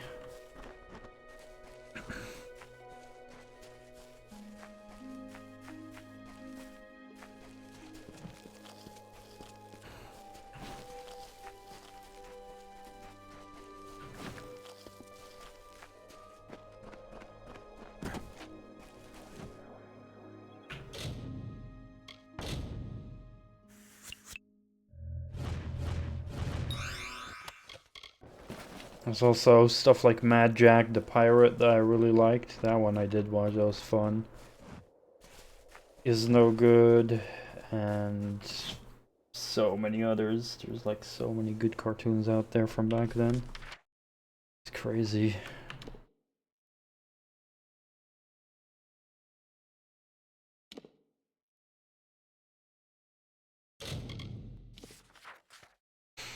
Scooby-Doo. I want to watch all of that.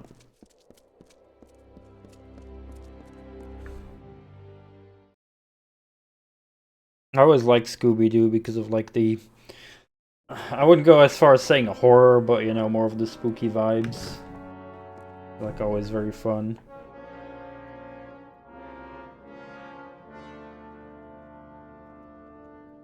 Oh yeah, I that's actually the last Airbender I have completely watched. That's a great show. I love that one.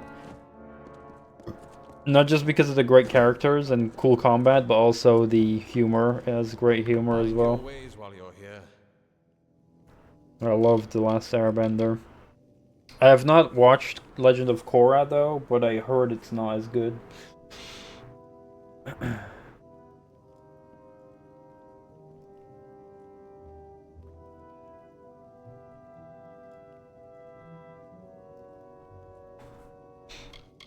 You've all the scrolls then? Good. Nasty thieves, them kobolds. Here's the gold then. Right then.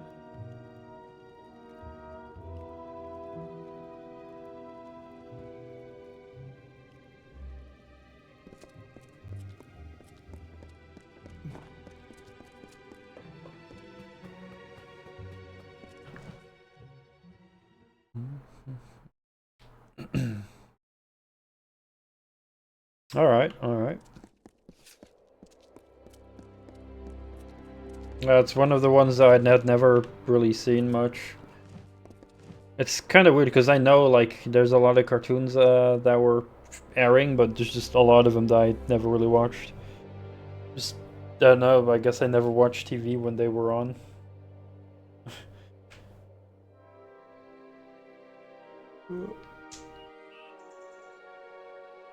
Like if I look up Cartoon Network shows list.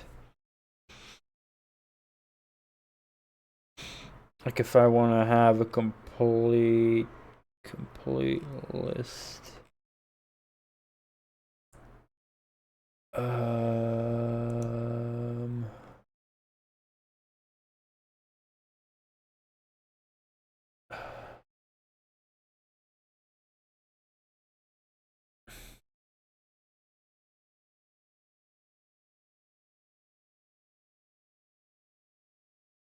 I just want to have like a proper list. Oh, I think I found it. I found like a decently promising list of like starting in the 90s and going all the way to now. So we got Looney Tunes. I mean, yeah, I watched that. Looney Tunes I always loved. That's classic. Johnny Quest I have never heard about. I do know Johnny Test, but not Johnny Quest. If I look up the images, yeah, I've never seen that. It looks familiar though, so. What else we got? Back to Bedrock. I'm not sure if I have seen that. Hi, Slayer. Oh, this is a topic for Slayer as well. Talking about Cartoon Network cartoons. Slayer dude probably knows a lot as well.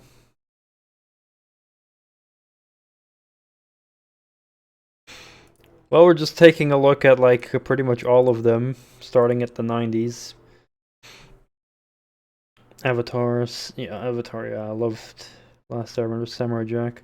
Powerpuff Girls I watched. Jackie Chan Adventures I have watched a little bit. I did enjoy that.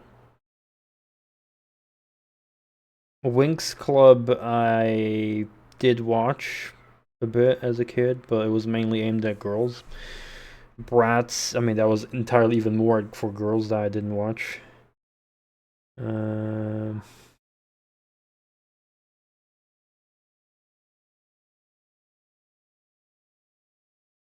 But yeah, from this so far, of course, Looney Tunes I've seen. I've not watched this. Droopy I have watched. I enjoyed Droopy. That was cool. Top Cat I also watched. That was fun. I do know Yogi Bear, but I'm not sure if it was this cartoon specifically that I watched. Yogi's Treasure Hunt. I don't know if he had if there was another specific one with Yogi Bear. I do know Yogi Bear though. Birdman and the Galaxy Trio. I have not seen that. Centurions. I have not seen that. Flintstones. I've seen. Yabba dabba doo. The Jetsons. I have also seen. There's a compilation show. Tom and Jerry. One of my all-time favorites. Love Tom and Jerry. I actually like this is so high up my list. It's like up there with Scooby-Doo for me that I want to watch all of it as an adult still. Fantastic Max, never heard of this. Never heard of this. I don't know anything about this show. The Snorks, also never heard of that. Paw Paws, also never heard of that. Shirt Tails, never heard of that. Nope, that's like I'd never seen that. The Quickie Koala Show, never seen that. I think. Toonheads, never seen that. World Famous Tunes. The characters in here I have seen before, but yeah. Wacky Races. Now that I've seen. That's a great one. That's one of my all-time favorites. That's amazing. Huckleberry Hound. Seen that a little bit, not much, but I do remember it positively.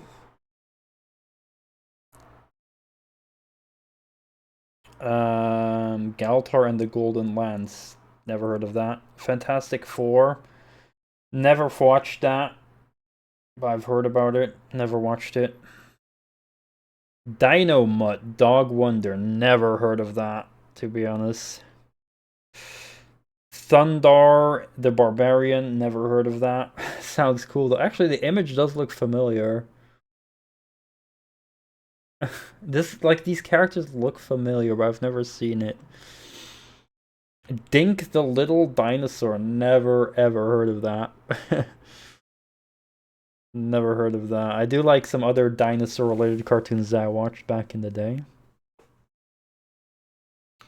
The Magilla Gorilla Show. Never heard of that. The Completely Mental Misadventures of Ed Grimley. Never heard of that. I mean, these like all aired in the early 90s, right? Throughout the 90s. And I started watching TV more when I was like 5, 6, so like early 2000s. Land Before Time. Never heard of that. Wait Till Your Father Gets Home. The Completely Mental Misadventures of Ed Grimley. Not heard of that. Not heard of both those. Nope. Space Ghost and Dino Boy. Never heard of that. Scurry Squirrel. Never heard of that. Quick Draw McGraw.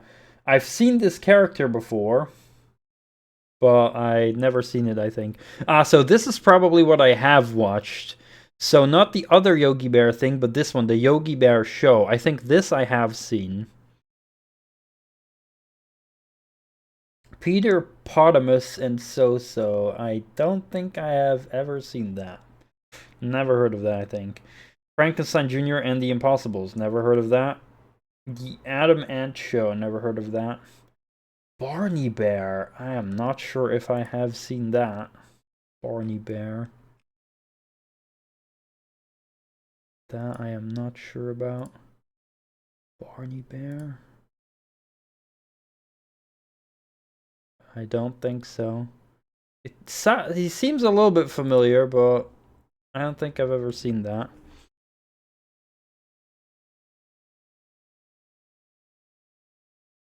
Oh no, this is last aired.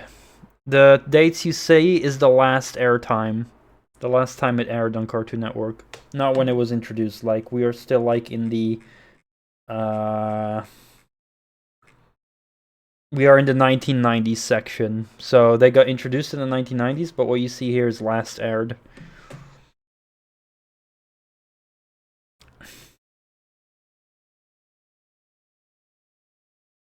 And you can tell that a lot of the ones that I have seen aired still pretty late, right?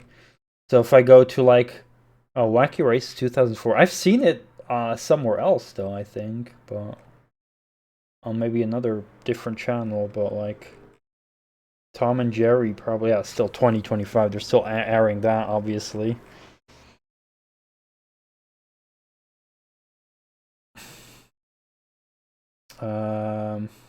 They don't know when they last aired this. Chattanooga Cats. I don't think I've ever heard of that. Many of these are much older than 1990. Okay. Well, then, I mean, this is a fan wiki, so I guess they make a lot of mistakes. Ooh, this is one of my favorites, though. Dastardly and Muttley and their flying machines. I mean, you could have guessed I love this as well, because I love Wacky Races. I mean, Dastardly and Muttley I love.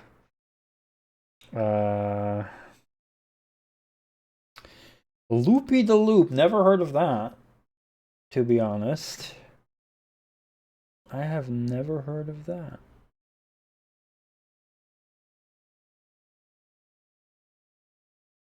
Well, it is like Hanna-Barbera Productions, so generally a big fan of their cartoons. Moby Dick and Mighty Miter. Never heard of that. The New Shmoo. This character looks familiar, but I don't think I've ever seen it. Shazam. I don't think I've ever heard of that. Help. It's the Hair Bear Bunch. That I have heard about, the Hair Bear Bunch, but I haven't really watched it. I have seen it, like, I have heard about this, but I never watched it. Popeye, like the Popeye with the spinach, or am I like, or is this a different Popeye? I'm not sure. I watched a Popeye cartoon. Josie and the Pussycats. Heard of this, never watched it. I'm sure Slayer Dude enjoyed this one. Richie Rich. That name rings a bell. Richie Rich. I may have seen this. This is with Macaulay Culkin. Well, I don't know which of the witches is... This rings a bell, but I can't really know for sure.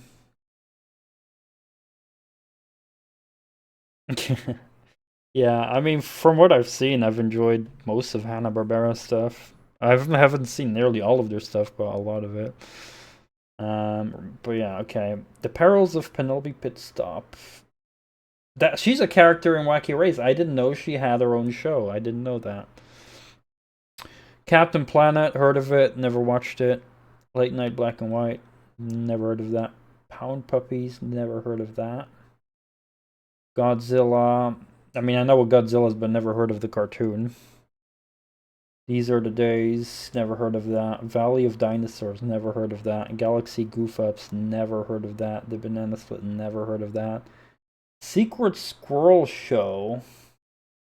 This guy reminds me of that squirrel, secret agent,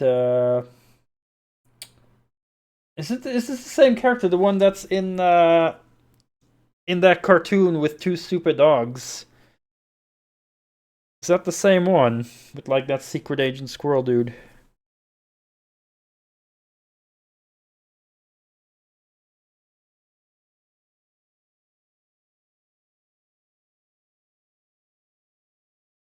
It is the one. Okay, so I didn't know there was a separate show from that. Okay.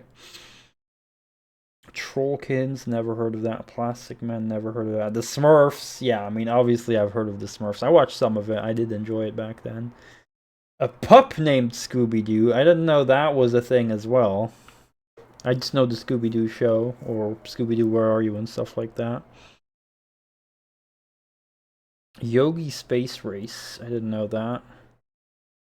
The Moxie Show, never heard of that. Timeless Tales from Hallmark, never heard of that. Captain Caveman, I have heard of. Captain Caveman. I watched a few episodes of Captain Caveman, which was funny, but not much.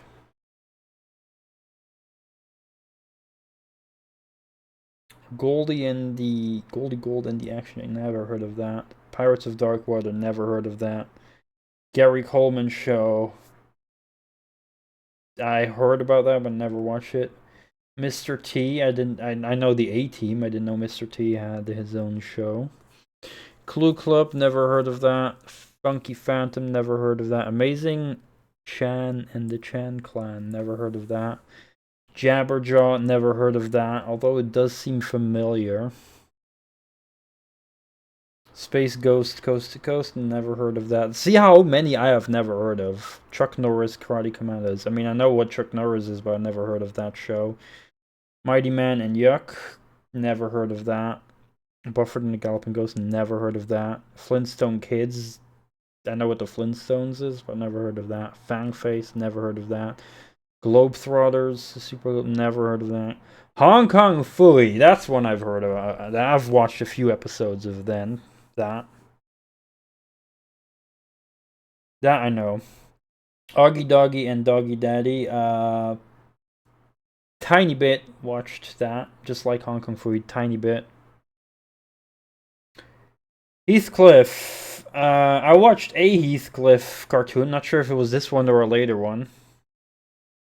But yeah, I have watched something of Heathcliff.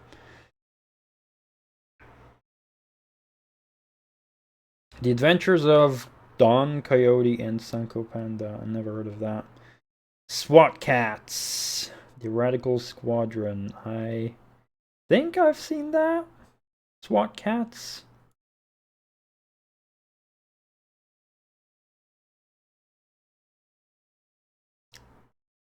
Yeah, I watched a tiny bit of this, maybe like 1 or 2 episodes. These guys are cool as fuck. Look at that. Look how fucking cool these guys look. I mean, I'm a dog guy, but these guys look cool. So this is familiar. Two Super Dogs. That's one I love. I love that show. Oh man, I love Two Super Dogs. That's just a recipe for success, is to create two characters with completely mirrored personalities. That's just a recipe for success. So you got the small dogs like fucking hype and shit, talkative, and the others like big and slow and like, yeah. Dragon's Lair. Heard of that? I mean, I watched a VGN video about this recently. But never watched that show. Laugh Olympics. Never heard of that, but I see characters I know. Scooby-Doo, where are you? I mean, yeah, I love Scooby-Doo. I love Scooby-Doo. Turbo Teen, never heard of that. Young Robin Hood, never heard of that. Tex Avery Show. Character seems somewhat familiar, but never heard of that. Yeah, Scooby-Doo, Scooby. Obviously, know all the Scooby-Doo. Midnight Patrol, Adventures in the Dreams. I've never heard of that. 13 Ghosts, Scooby-Doo, Scooby-Doo. Butch Cassidy and the Sundance Kids. I don't know if I have. No, I've never heard of this. Yogi's Gang, never heard of that specific one. James Bond Jr., never heard of that. GeForce Guardians of Space, never heard of that. Roman Holidays, never heard of that. Sky Commanders, never heard of that. Pac-Man, never heard of... I mean, I know what Pac-Man is, but never heard of that one. Pixie and Dixie and Mr. Jinx, never heard of that. They seem familiar, though. What a cartoon, never heard of that. Casper and the Angels. Is it like related to Casper the Ghost? Yeah, I mean, maybe I've watched it. I watched a Casper cartoon, but... Wildfire, never heard of that. Hokey Wolf. Looks familiar. Looks Hanna-Barbera style, but I'm not sure if I've seen that. Herculoids, nope. Never heard of that. CB Bears, never heard of that. Inch High Private Eye, never heard of that. Wheelie and the Chopper Bunch, never heard of that. Skatebirds, never heard of that. Speed Buggy, also not. New Scooby-Doo Mysteries, I mean, Scooby-Doo I know. Tom and Jerry Kids, that I have watched a bit. That was fun, Tom and Jerry Kids. Garfield, I know Garfield. I'm not sure if I've seen the Garfield cartoon, though, but I love Garfield. Cartoon Plan, nope. I'll just skip it, you know, because most of these I've never heard about. So if I just skip it, it's something I've never heard about. George of the Jungle, Carrot Tops, AM Mayhem. Like, if it's anything other than I have never heard about it, then I'll say something. Capital Critters, Where's Huddles, Puddington Bear. I have heard of, but I've never really seen it. Go, Speed Racer, go! I never watched it, actually.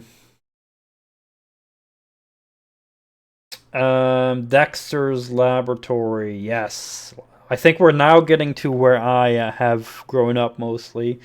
Dexter's Laboratory, one of my all-time favorites. Easy. Addams Family, I love that as well. A Rocky and Bullwinkle Show, nope. Roger Ramjet, no. Small World, Big Bag, Super Friends, Underdog Show, Adventures of Johnny Quest, nope. Tasmania, that I know. That is great. Animaniacs, oh man, I love Animaniacs. That's a great show. Pinky and the Brain as well, love that one. See, this is more when I was growing up around this time. Pinky and the Brain, yeah, I love that. Superman, not watched that. Oh Canada, never heard of that. Pink Panther, I like. Samurai Pizza Cast sounds familiar. Thundercats.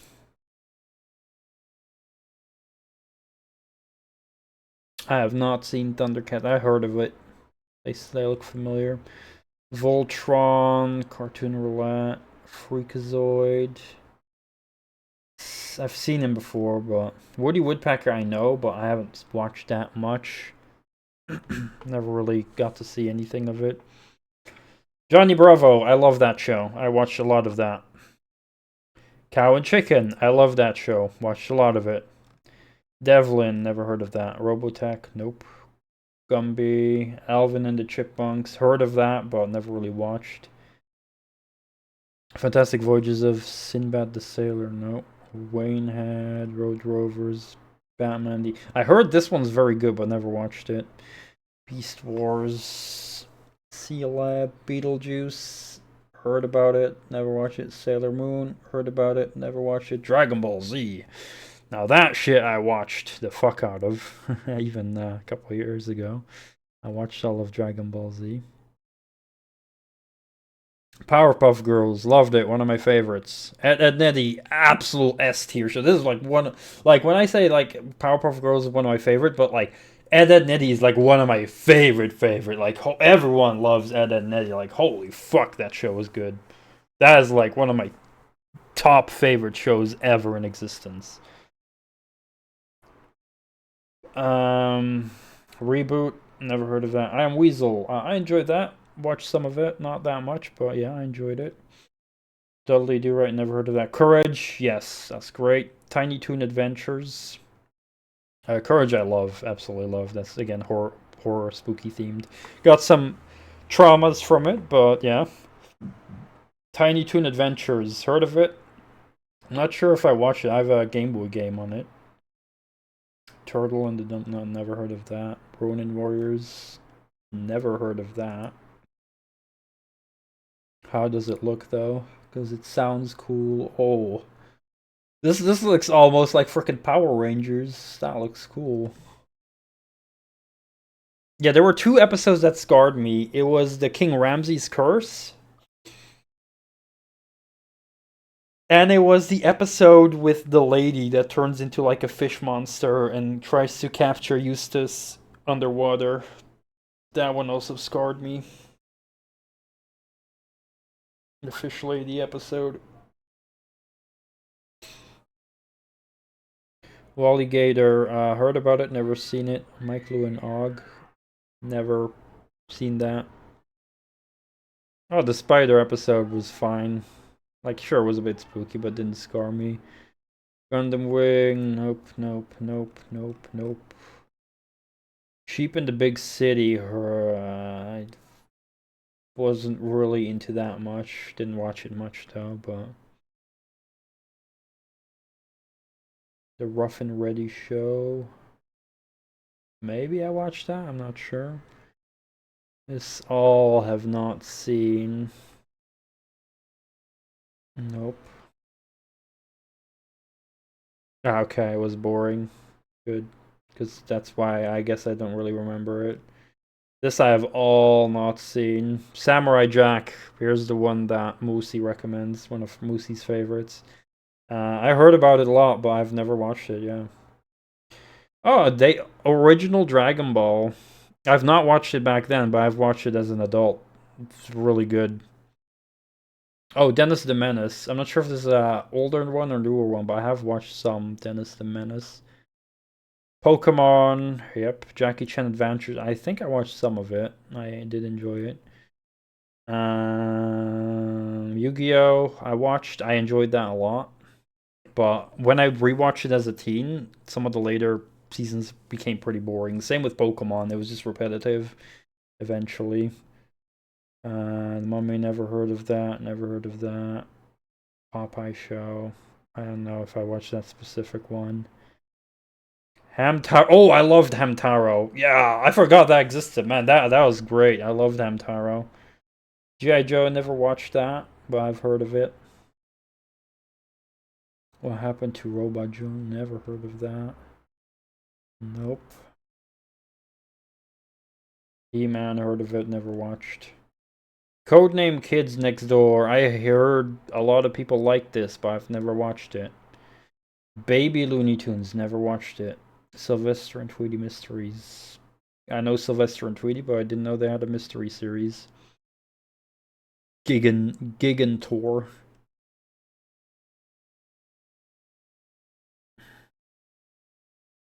Scooby-Doo. Sitting Ducks. That was interesting. Yeah, I somewhat enjoyed it. It wasn't the best show, but it was somewhat interesting.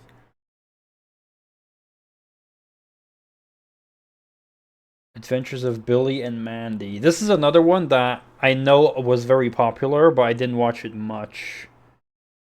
Billy and Mandy. Like, this is... I heard all the hype about this. There's like a whole bunch of these cartoons. Like, Samurai Jack was also one of them that I heard a lot of hype about, but I never got to watch it myself. Maybe I watched like one episode of Billy and Mandy, but I never got to catch it. Totally Spies. I watched the fuck out of that. I love that show. Teen Titans. I watched some of it. It was pretty cool. I didn't watch a lot of it, but I did enjoy it a lot. It's something I'd have to revisit. Duck Dodgers. Never watched that. Flintstone Comedy Show. Never heard of that. Dragon Ball GT. I watched that as an adult. Star Wars Clone Wars. That one I watched also as an adult. Teenage Mutant Ninja Turtles. I love Ninja Turtles. I have not watched much of it, but goddamn do I love it. There's a lot of different versions of it, but I don't know which one this is, but yeah. That's also one of the shows I really want to rewatch. Yeah. I gotta start making notes, man. I gotta revisit this again. What?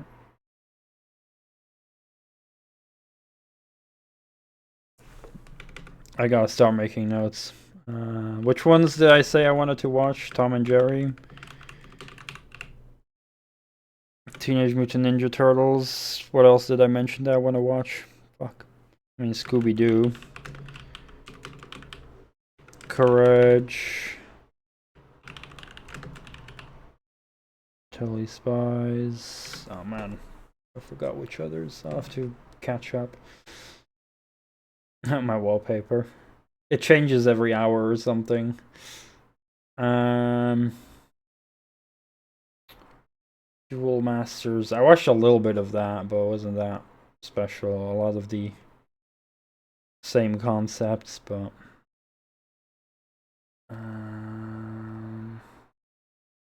Code Lyoko. I watched like maybe an episode of this, but I couldn't really get into it. I was so distracted by the weird art style, the giant foreheads, but I never understood if there was I don't know if this was good or not. I really don't know, but it seemed to have deep plots, so maybe it's good.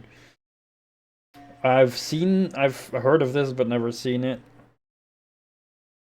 Ooh, Cramp Twins. That was one of the newer ones. This is a great show. I love this one. I love Cramp Twins.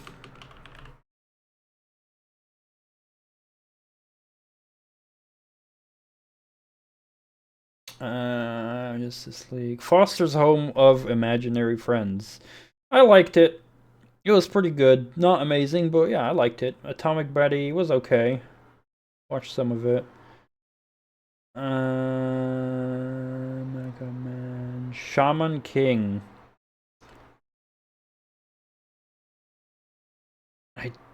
Yeah, I remember what that was. I watched some of it, but yeah, it was just another anime I couldn't really get into because it's like a very deep plot, so you'd have to follow it from the start.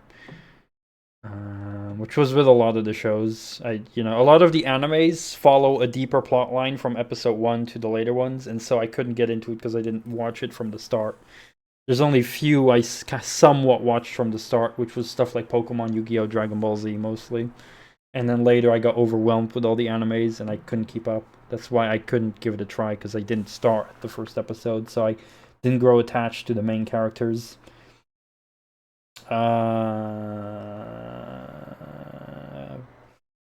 Nope. One Piece I heard a lot about, never watched it. Winx Club I watched some of it, but it was mostly a show for girls. So yeah. My scroll wheel is bugging the fuck out.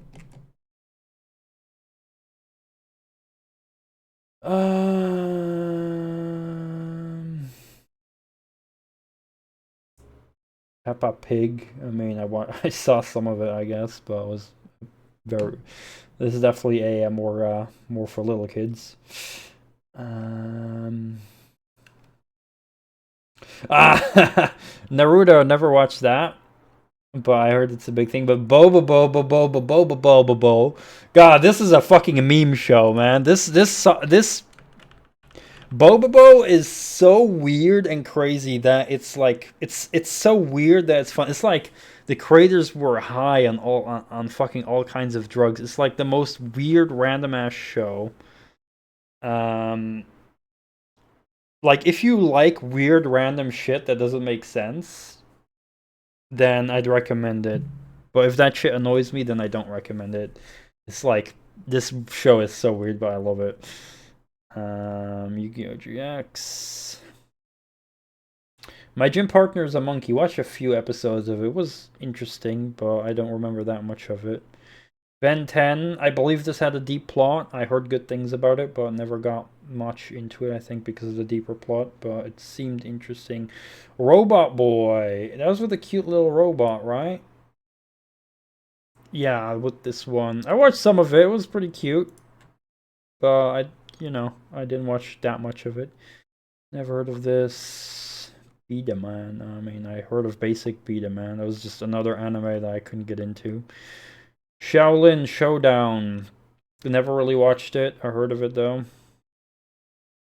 Squirrel Boy. Heard of it. Never watched it. Pokemon. I mean, it's more Pokemon. Team Galaxy. Oh wait, that's the space. That's the space thing. Yeah. This oh no, I didn't want to go video. This show was actually interesting. I actually liked it because it had the space theme going on. I didn't watch much of it, but they had very cool ships that they flew around in. So I was actually pretty interested in that Team Galaxy.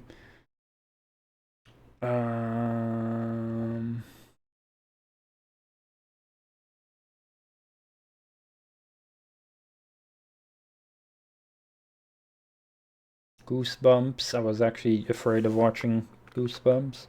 Chowder was interesting. I watched some of it, which was pretty entertaining.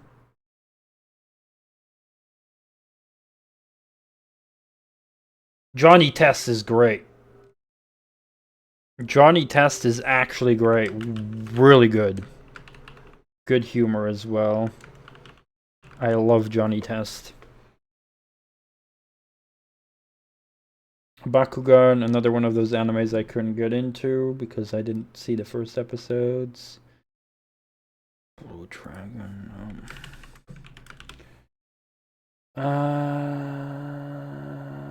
Flapjack. That's a very good one. Flapjack is really good.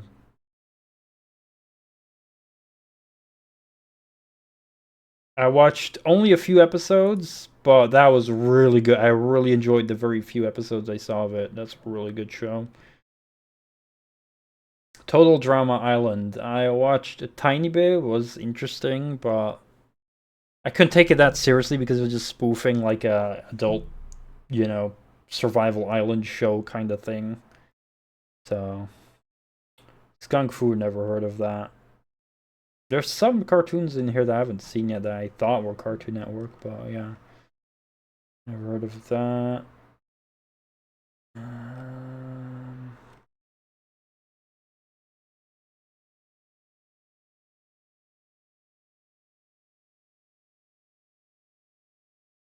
There's a lot of stuff I've never heard of here.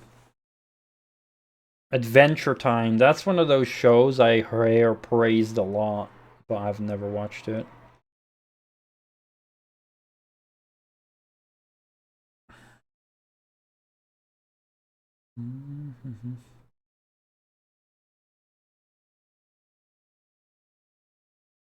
Now we've reached kind of most stuff I have not seen. Amazing World of Gumball I've heard of, never seen it. Thundercats 2011. New Tom and Jerry, Annoying Orange. I mean, I watched that on YouTube back in the day, but... Teen Titans Go is like a remake. Never seen that, really. New Tom and Jerry. Yeah, I mean, this is a lot of stuff I have never heard of.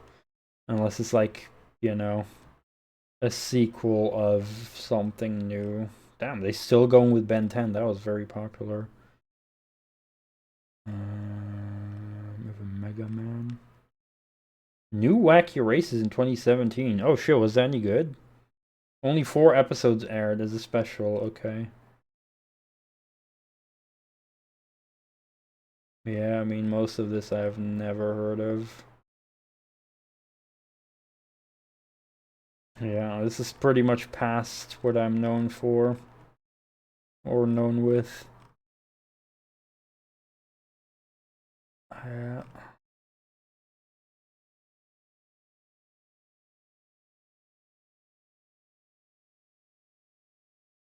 And then this is short form series over here.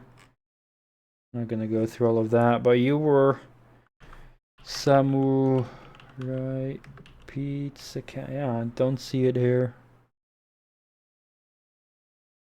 Well, Samurai Pizza Cats. Oh, I've seen that before, but not much.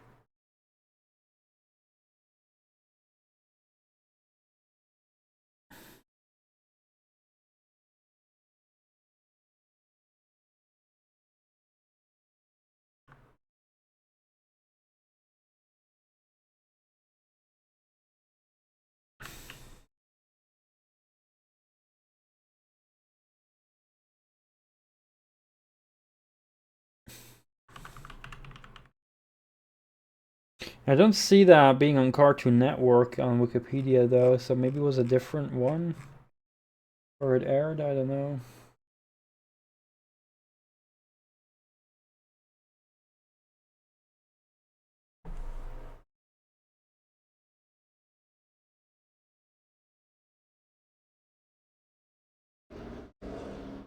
Oh, I'm just looking at Samurai Pizza Cats now. Gonna look for Cops cartoon.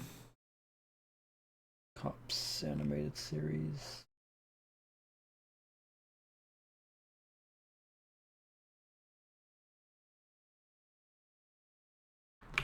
Cartoon Network. Also don't find anything about Cartoon Network about that.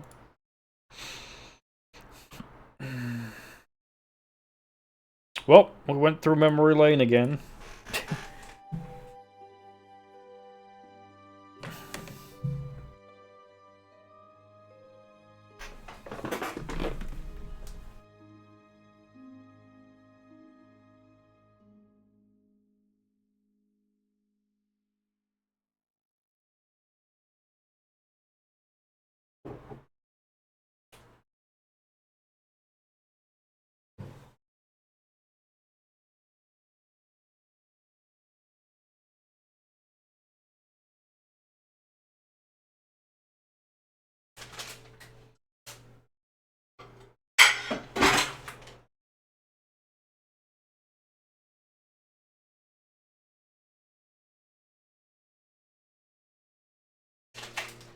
Quickly gonna make a sandwich.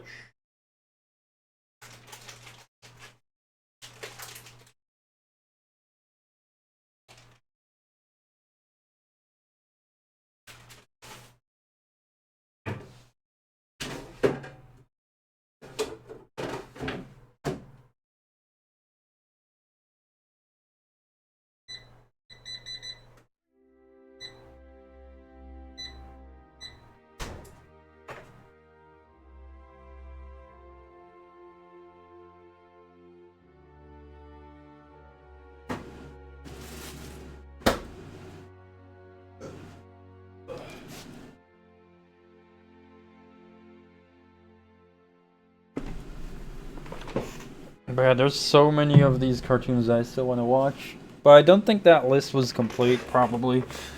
I do feel like some stuff was probably missing. But there's definitely a lot of stuff there that I would want to watch. Ugh.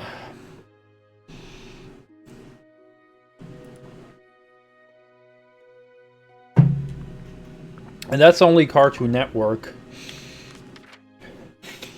There's countless other channels I have watched stuff.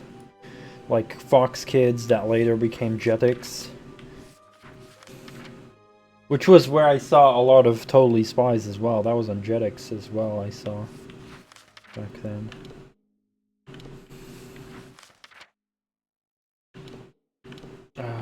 Wait, what?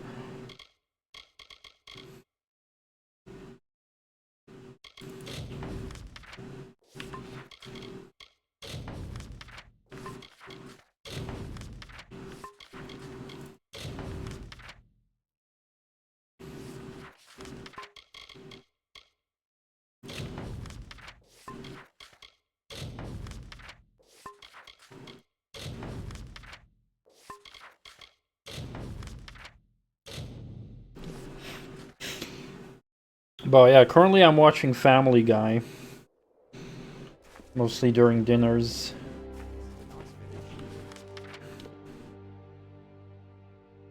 I watch like an episode or something. I'm currently on like season 3.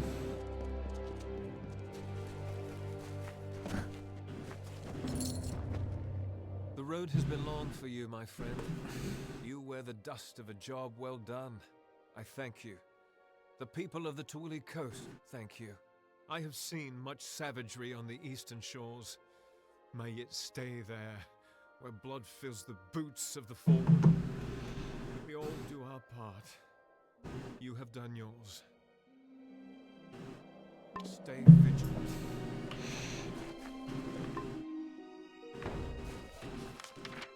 Alright. I want to go over here, find the highway robber. Don't look at me. But it's like moments sometimes, Slayer, because we get along so well when it comes to cartoons that we both love. It's just like, I wish we lived closer to each other so that we could like just watch cartoons sometimes, you know, just spend the whole day watching some cool cartoons. Having a good time together, having some snacks.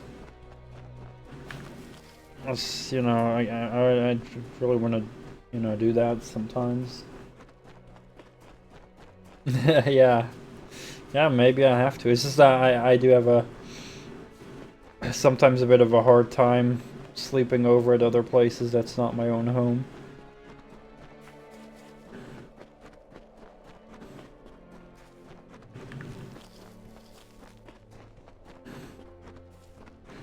Yeah. Exactly.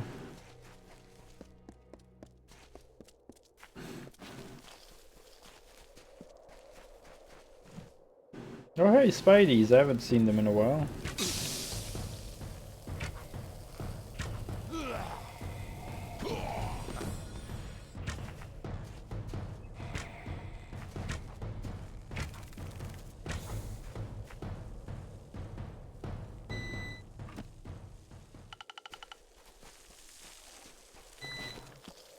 Yeah, I mean, if I'd visit my grandma in Poland on a long vacation, I could sleep there pretty well, but if it's like ever on a shorter term, then yeah, I don't know.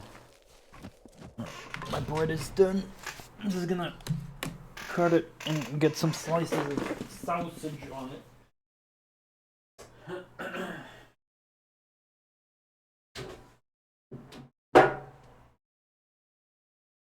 Sausage. I need to start doing the dishes.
Well, that's sad. I am running out of habanero mustard.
Departing their home beyond the veil, the firstborn were torn asunder, with a cry that still lingers in the heart of every god tree and mountain.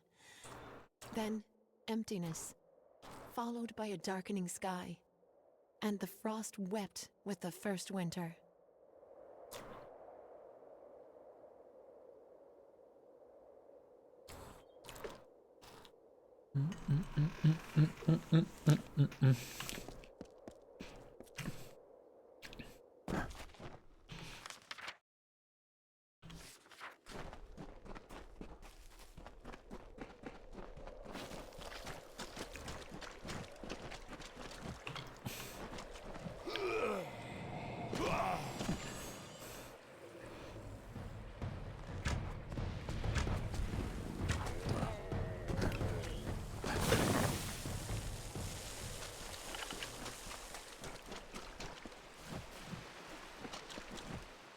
Oh.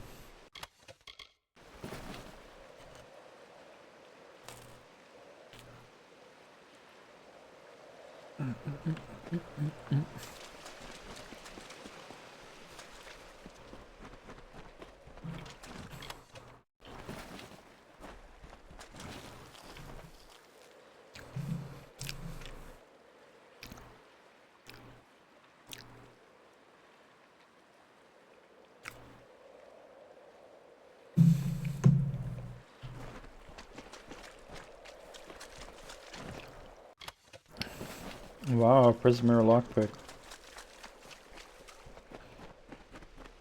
As rare as hell. God damn, this habanero mustard is so good.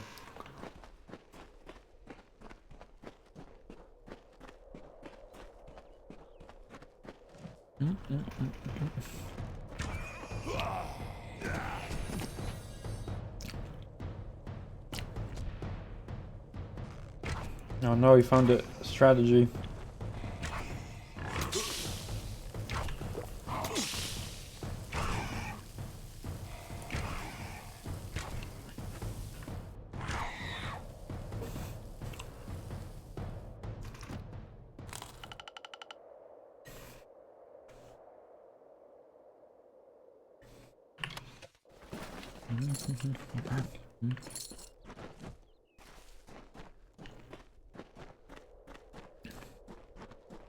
Oh yeah, of course. I love Ren and Stimpy. The Shaper bequeathed her music to the countryside of marbled ruin. The plains birthed the gentle grass. Listless streams meandered through the verdant hills and babbled of their gentle travel to the face of the windswept cliffs. Thus the symphony of Arathel began.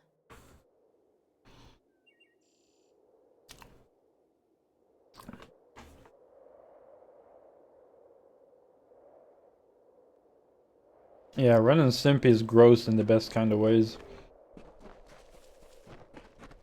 I love that show. I have to note that down as well. Ren, Stimpy, Angry Beavers. Oh yeah, I love that one too. Angry Beavers. Fuck, that was a good show. Have you watched that?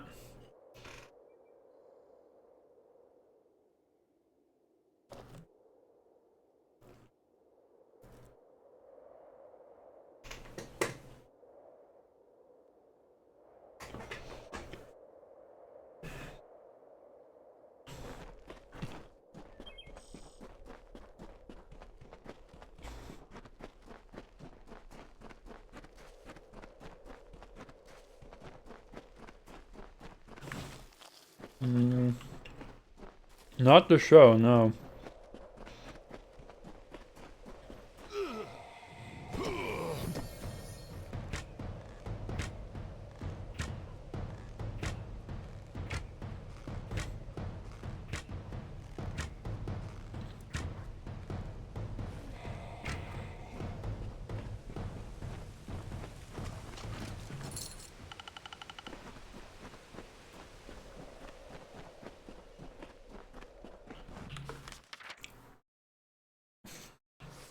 Oh, is there a secret? Oh, wait. I accidentally used the potion, didn't mean to. Yeah, Eek was great. Gotta note that one down as well. I really remember Eek the cat very well, yeah.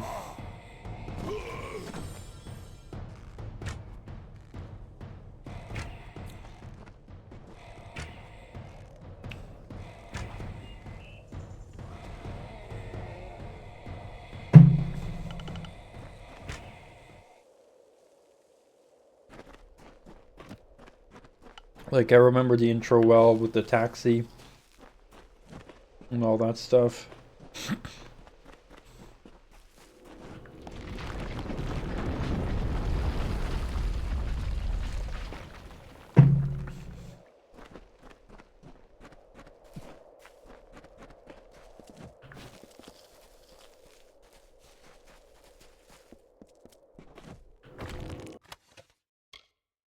Alchemy skill book, yo.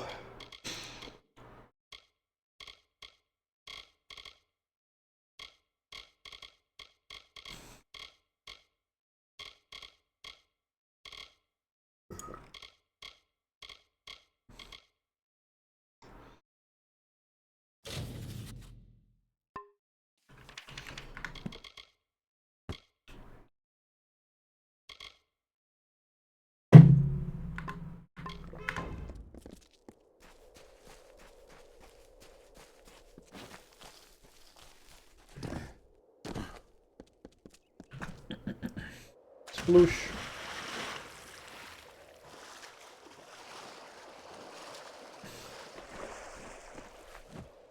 Oh shit.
Hope we're gonna get some more of the highest tier loot.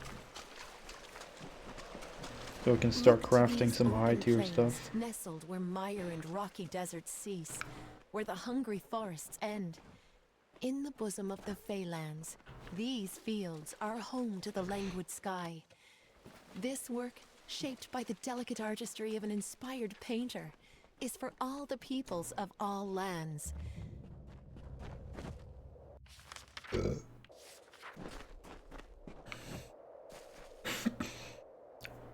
4 to 6. 4 is just a skill that's always active that increases my critical hit damage. 5 is placing these little ice traps. And 6 is like spawning a minefield.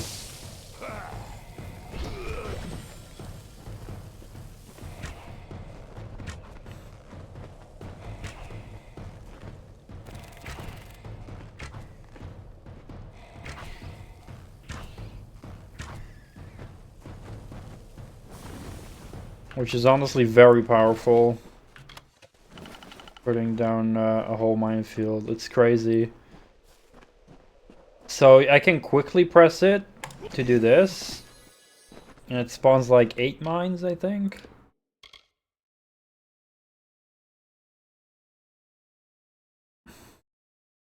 Oh, 7. But if you hold it, it actually throws down 18 mines. Which is crazy because it like gives a lot of area control. It's very good against groups of enemies as well. I love using it, and I pretty much barely have to use my melee attacks now because I can just pretty much rely on my bow and arrow now with the minefield down. Like, just like this. And it's like all mined here. And now I can just harass these spiders, and if they come close, they'll walk into the mines and get wrecked.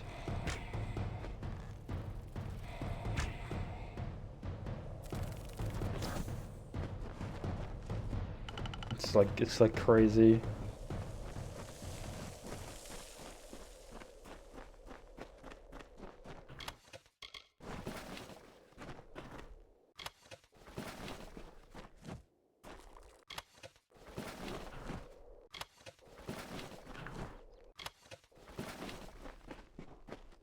Ever since I unlocked the last set of skills, I've become pretty OP. Like these top here, which you need 70 points in the finesse tree to unlock these. And then this one as well I got recently. So when enemies are poisoned, they get like a small % chance to also get stunned. So not only is my poison now basically poison, but also potentially stunning them. To make enemies even more vulnerable. And then the other one. This one basically, each hit against a bleeding enemy has a 13% chance to do 160 bonus damage.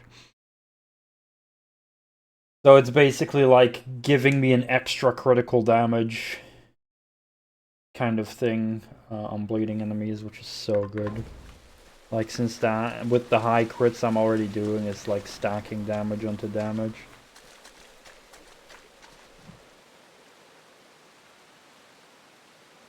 Yes, when it comes to the thingies, only the circular ones are activatable skills. The others are like passive thingies.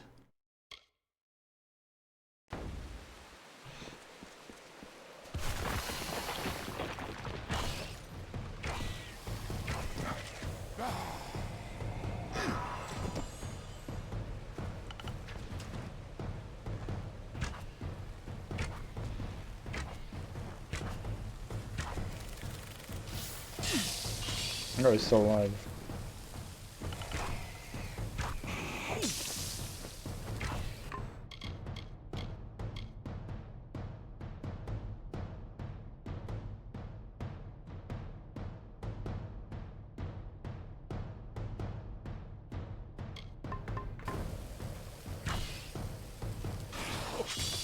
Yep, that's true.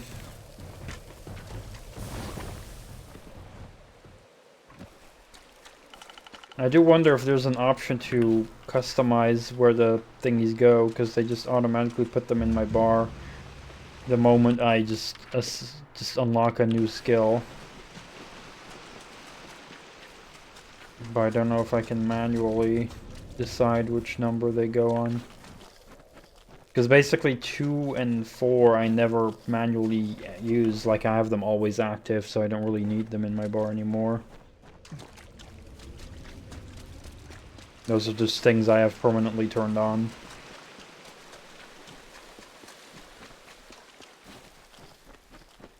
Because 2 and 4 are basically toggles.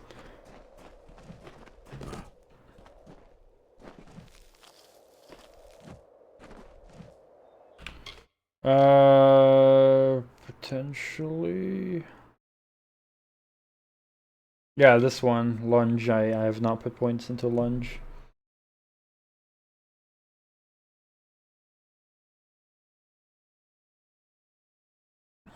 Didn't seem like something I wanted to do. Like usually I wanna usually keep my distance to enemies unless I'm doing a stealthy thing, so.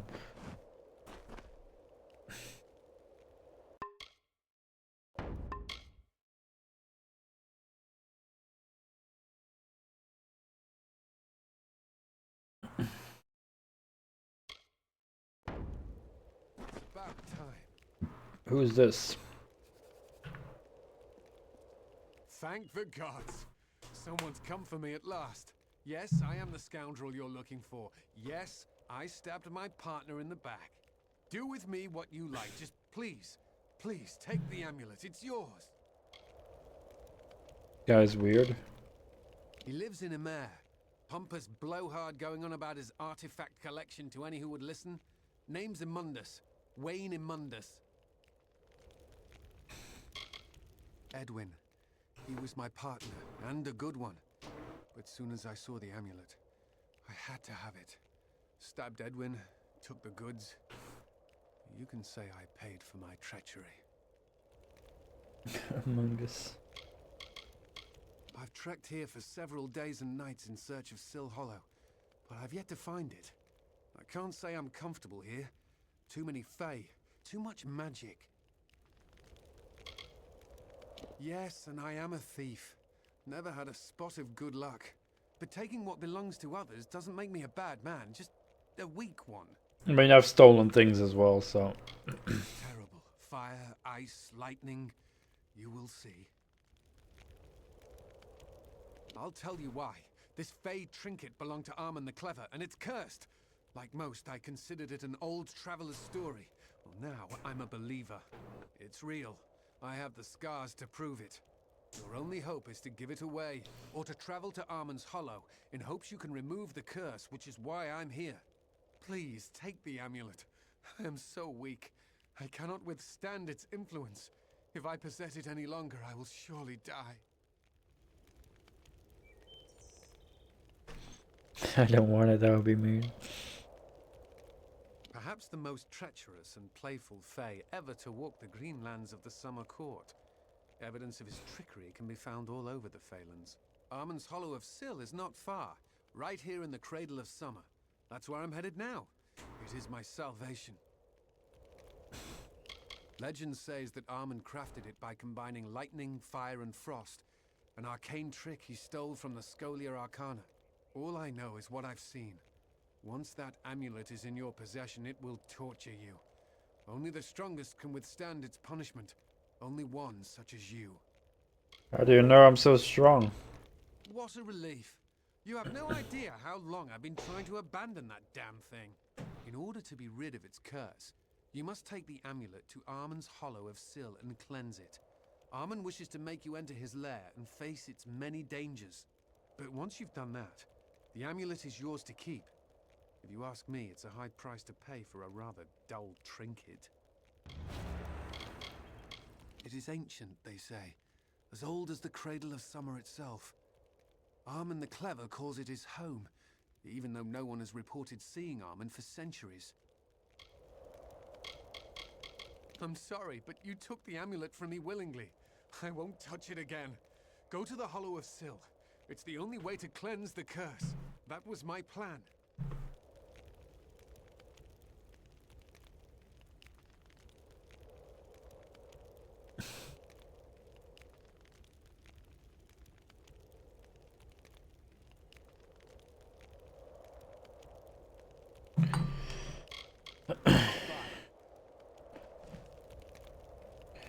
Oh shit. I actually do get curse effects from it now.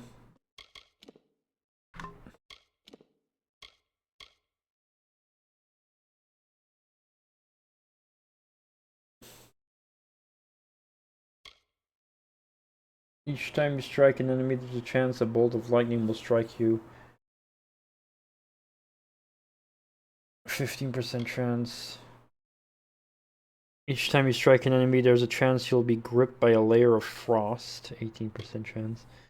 Each time you strike an enemy, there's a chance you will spontaneously burst into flame. 20% chance. Jesus Christ, that's a...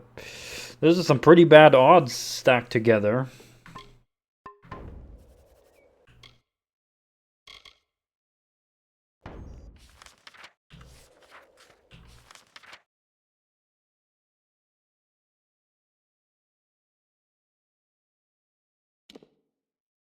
Guess I better get that done really quickly.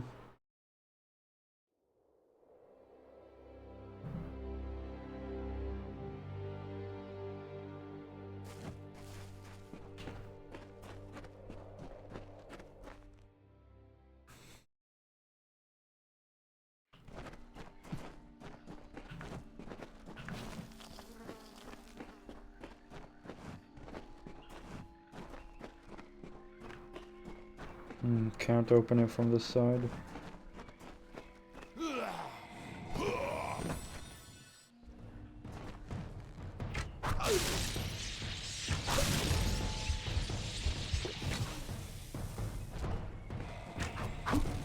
Oh yeah, that's the curse, alright.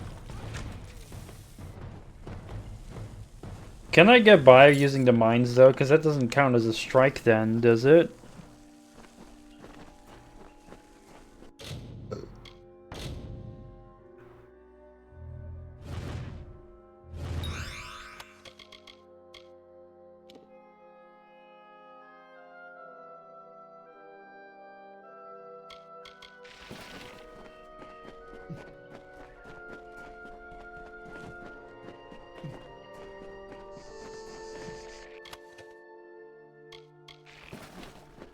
I'll just try relying on the mines, see if that helps.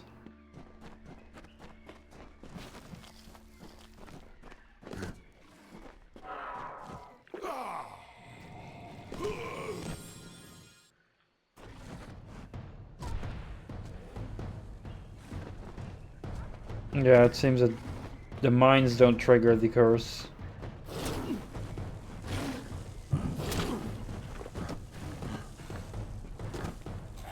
But I can't seem to rely entirely. Oh god.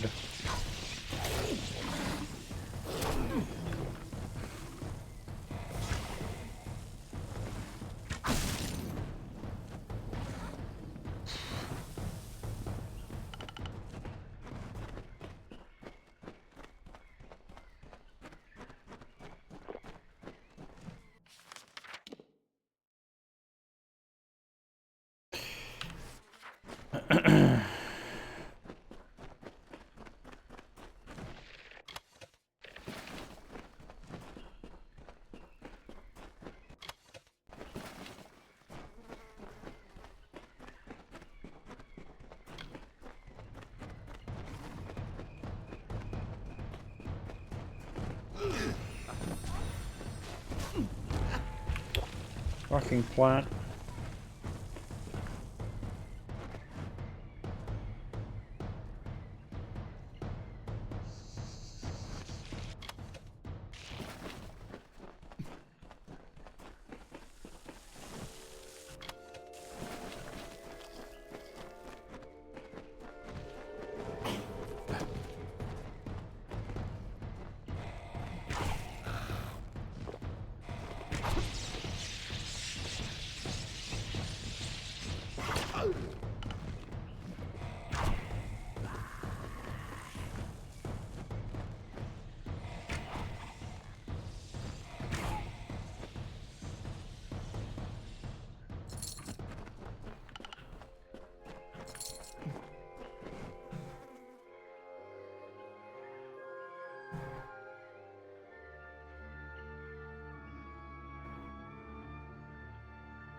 Would have been a better idea if, like, he just followed me here, carried the amulet, and I would kill everyone.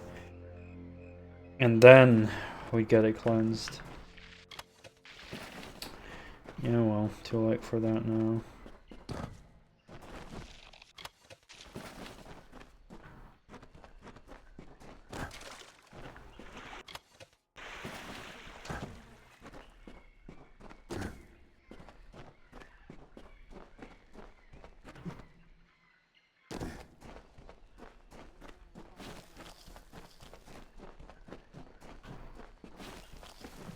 Oh god, a thresh.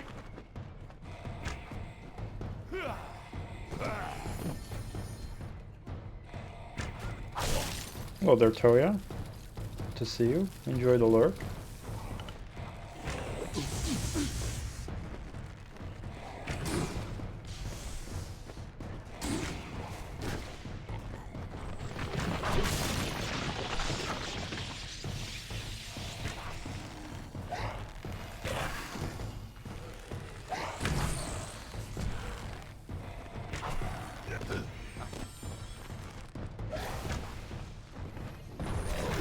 Oh.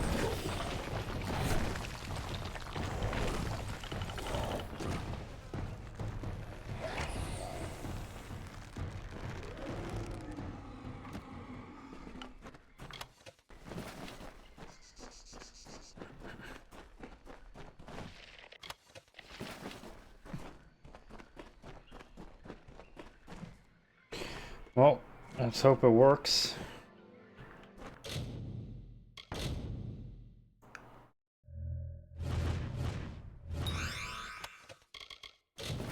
Oh crap, I'm at max. Well, that's garbage, thankfully.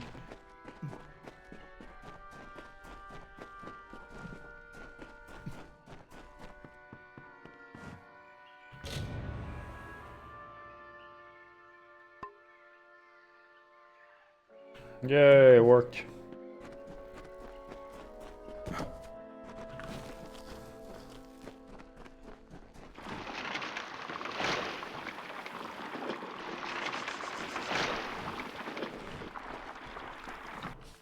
Do want to go back to that area that I missed. Hi, Smuggly, welcome back.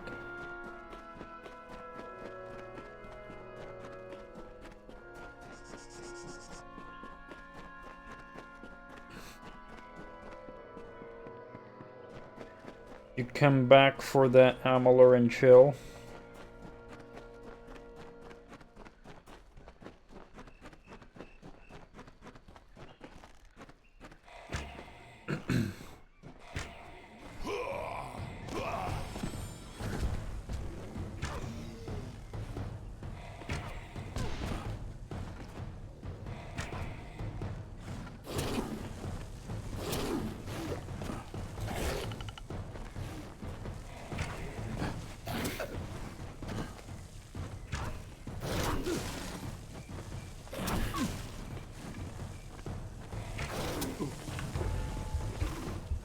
Damn, fuck these wolves.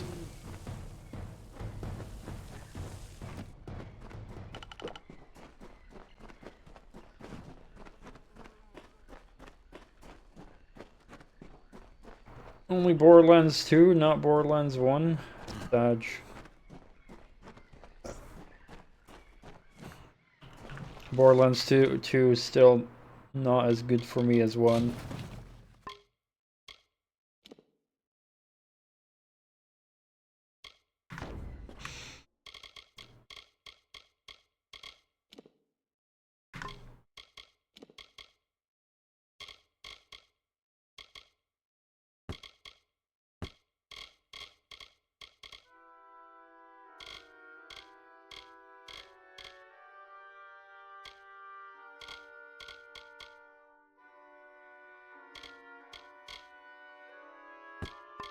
Yeah, I preferred 1 over 2, easy.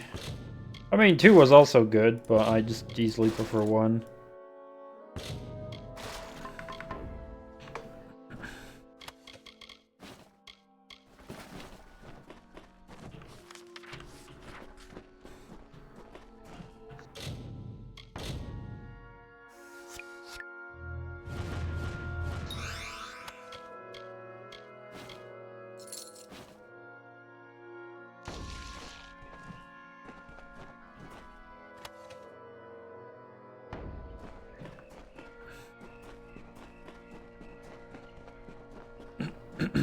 Still need to play the others one day.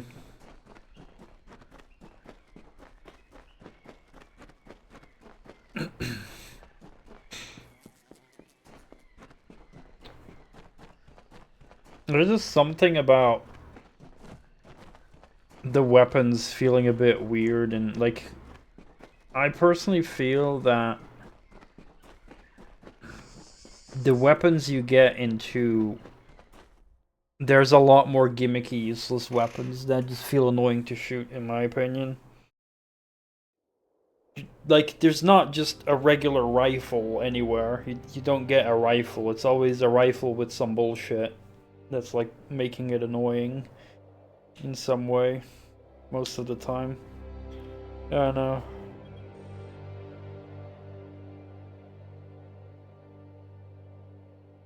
And the whole skill trees work differently. They don't really synergize as much in terms of focusing on a weapon type.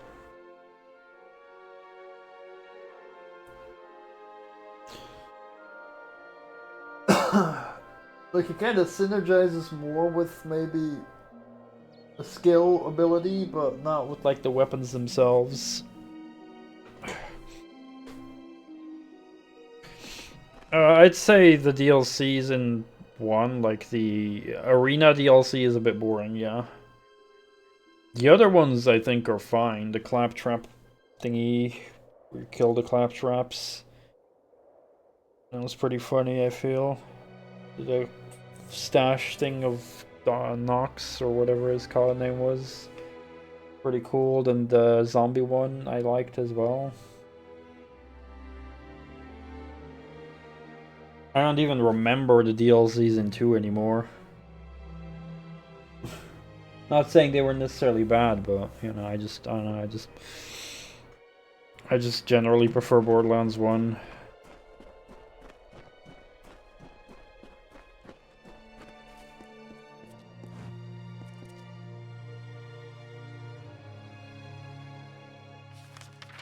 Like, I felt that, I don't know, just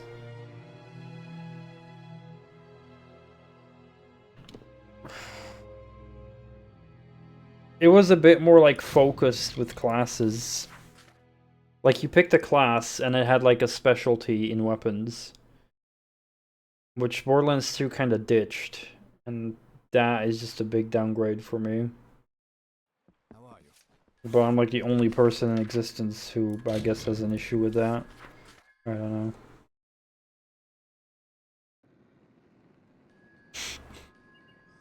Like, it's kind of like here, right? Where here it's more similar to Borderlands 1. Where you have these skills that focus on using bows. And this one for Fey Blades and this one for daggers. And then this one has like more of a focus on, you know, the other weapons, and that's kind of how Borderlands 1 did it. Borderlands 2 didn't really do that.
Man, why do all these items not have FXs?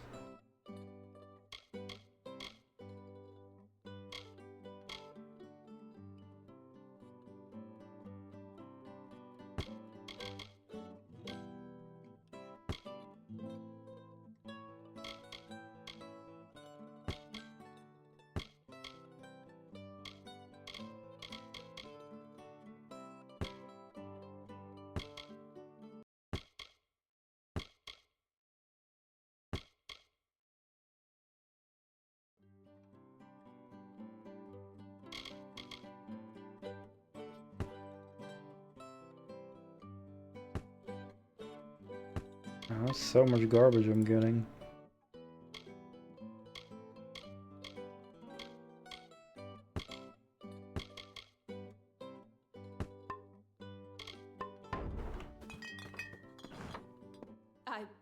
I'm sorry for being hysterical with you earlier.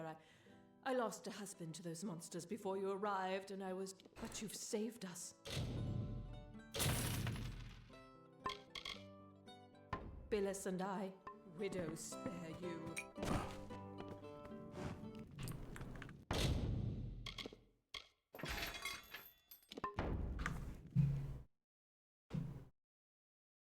Why is my neck suddenly hurting on the left side? Holy moly. Oh, that's bad.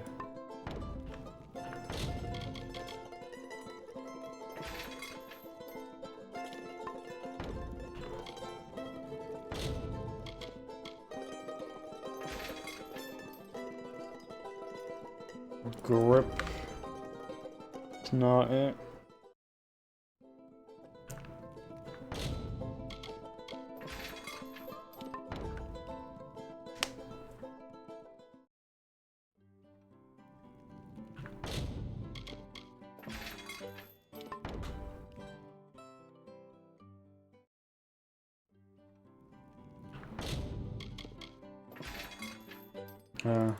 Handle.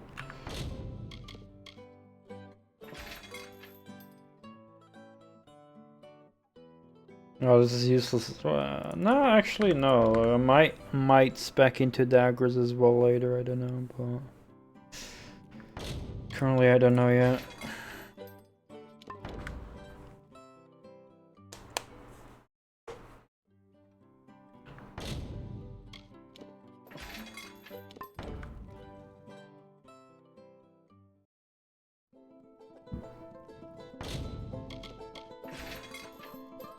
There we go.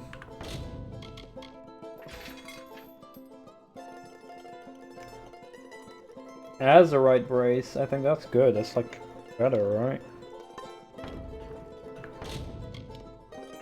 I'm not sure. Wait, did that an FX or something at all? For hit damage. Not sure if that carries over though.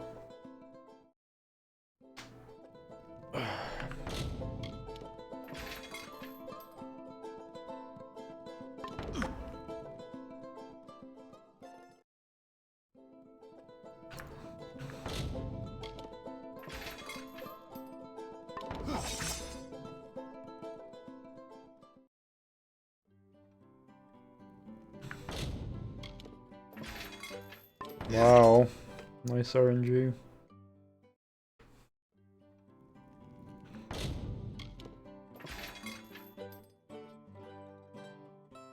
Okay, so it's not on there at all.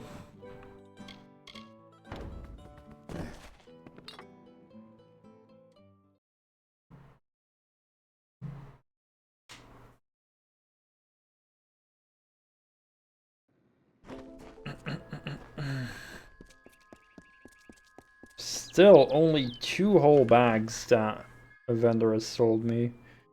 And I've like, what, 1.5 million now? Yeah, I'm on 1.6 mil. No one's selling me darn frickin' bags.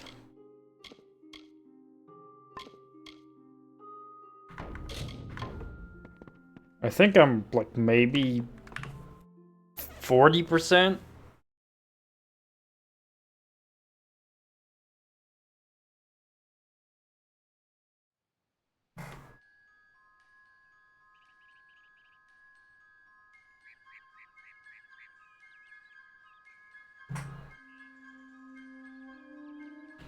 If I look at the map, right, what I've explored, that's what I'm basing it on. I think 40. I could be wrong, of course, but this is the whole map. I might even be under 40%. I've only explored this. Right, I explored all of this. I explored this kind of here. I'm still like I'm just exploring this area. Menu, like the main menu, or in my stats. So like these areas I have not explored yet. This area, this. All of this I have not explored yet. There's this all stuff. I don't even know how to get there. There's this stuff, and there's this stuff that I have all not explored yet. So I'm guessing like, and I don't know if this stuff will take longer or not.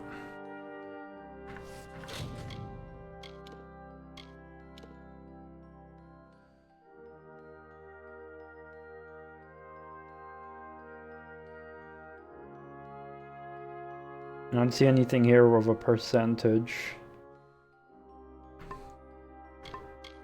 Unless it says here. Oh no, it doesn't.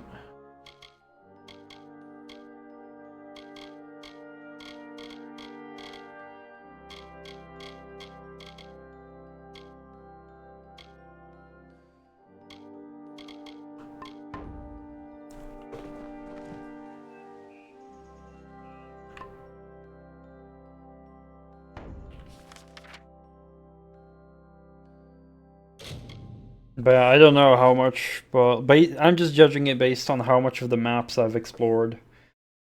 So I'd say maybe around 40%. Maybe 45, close to 50, but again, only based off how much of the maps I've explored. Like it's only this, maybe it's even less. I mean, if we count areas, right? I mean, 1, 2, 3, 4, 5, 6, 7, 8, 9, 10, 11, 12 areas kind of explored.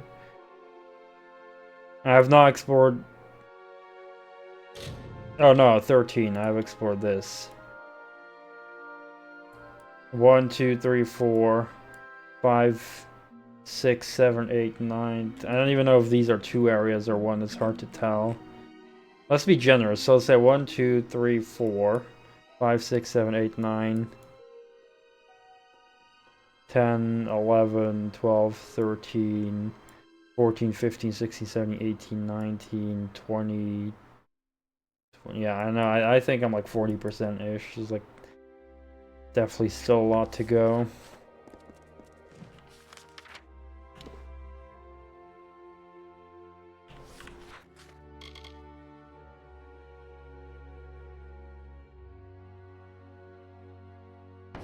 Why is there 2 markers to whom I can return the amulet to?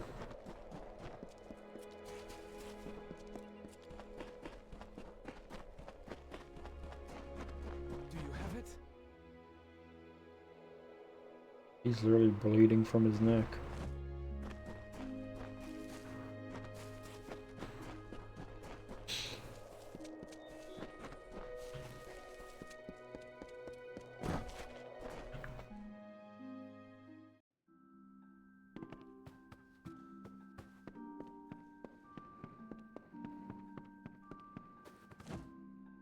What is this? What news do you bring me? Goodbye. Okay, so he wants the amulet. He wanted me to get it. What about the other pleb?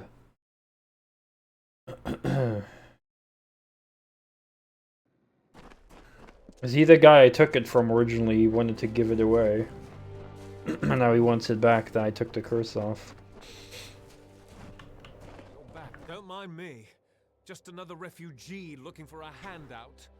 Life's tough, what with the Freemen striking us at every turn. You understand, I'm sure.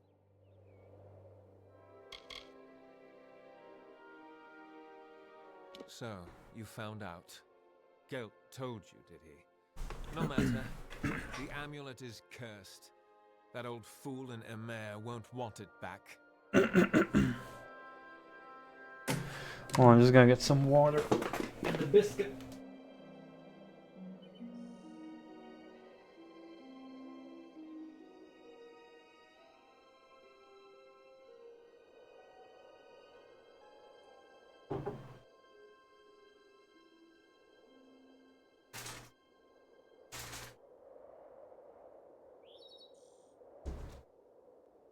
I lied. I took 2 biscuits. These biscuits are so fucking cheap, it's insane how many you get.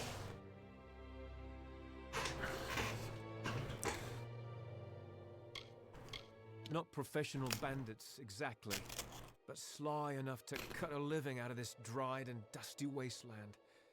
You never know where they're going to strike next. Haven't you heard?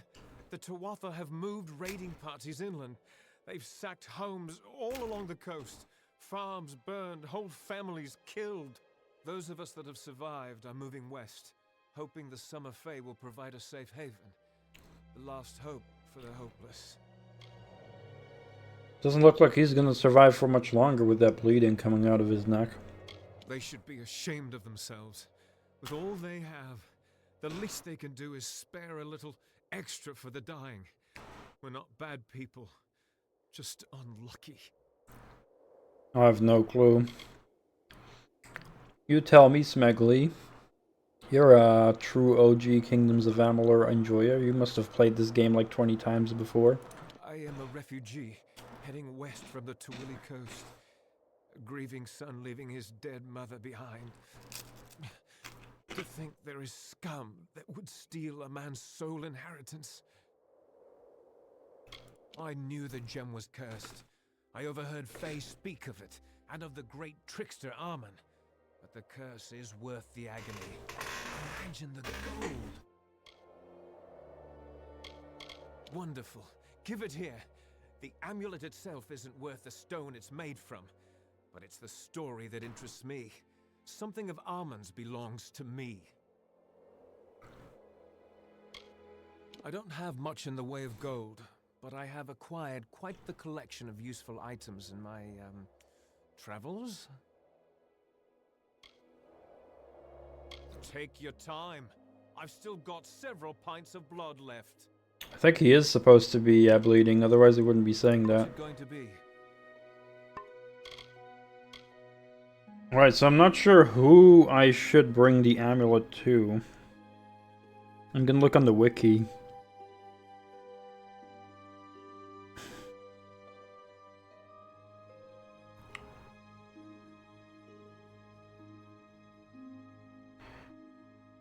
Unlucky charm.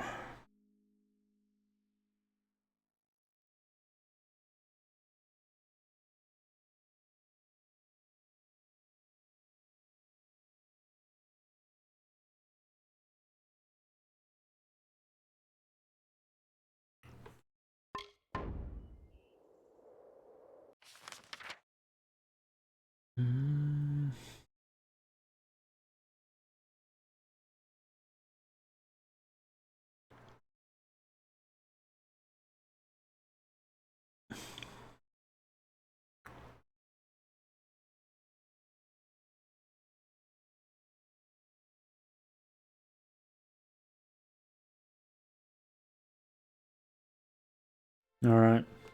It's not much of a difference, but... Have you had a change of heart? Please, look at me. I've got nothing left but a few drops of blood. Take pity. Take your time. I've still got several pints of blood left. Taking your time, aren't you? Stop playing with me and hand over the prize. Take your time. I've still got several pints of blood left. You're back. I'm not gonna give it to him. Fuck this guy.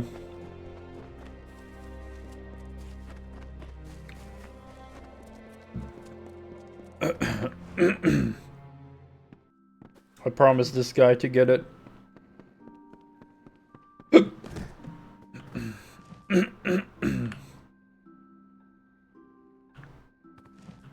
Oi, pleb.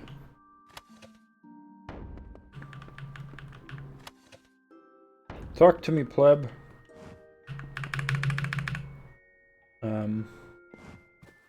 This guy glitched.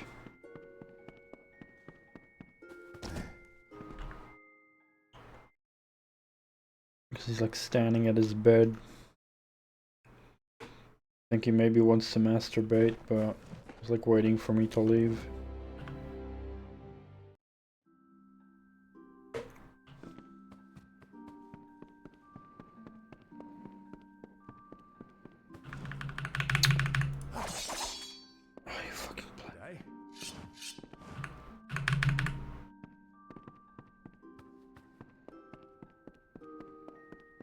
I guess I'll just pass the time by fast traveling.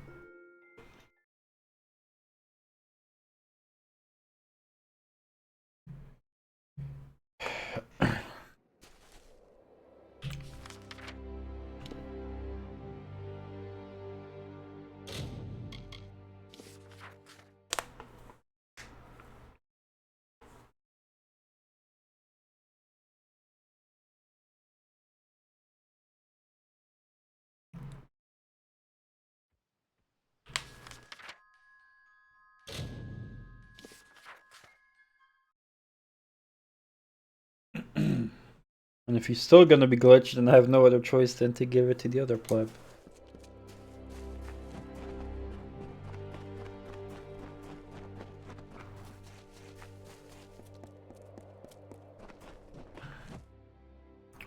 Man, I had some good pizza today, by the way. No fucking way he's still glitched, man.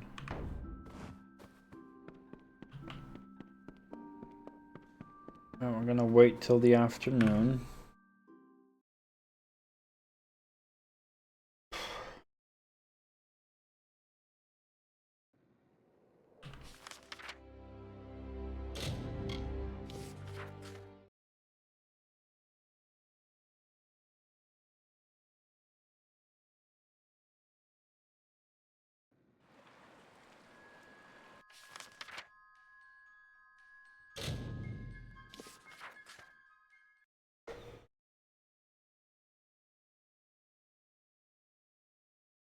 You look familiar.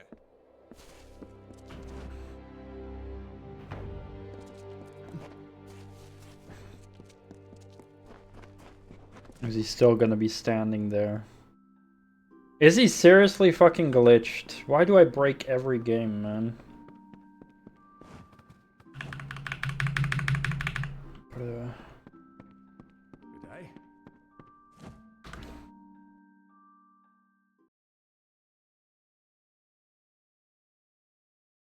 Did he glitch because I talked to the other pleb, or? Don't mind me. Just another refugee looking. What's it going to be?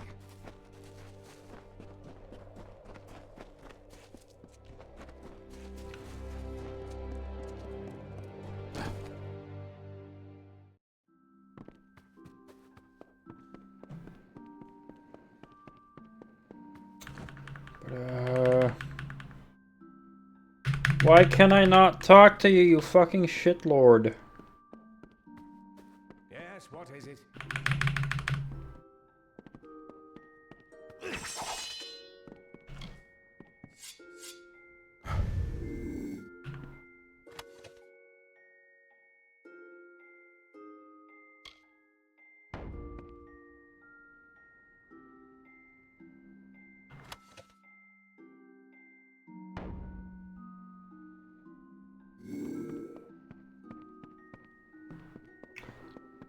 That's a good one, yeah. Hold on.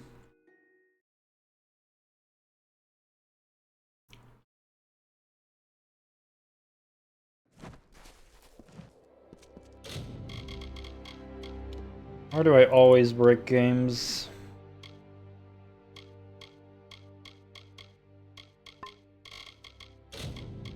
What did I do to deserve that?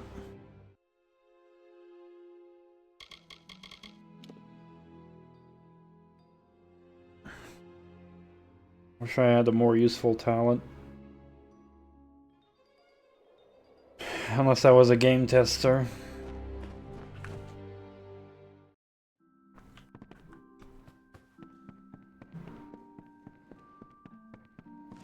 Ugh.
I'm just gonna restart the whole game and see if that works.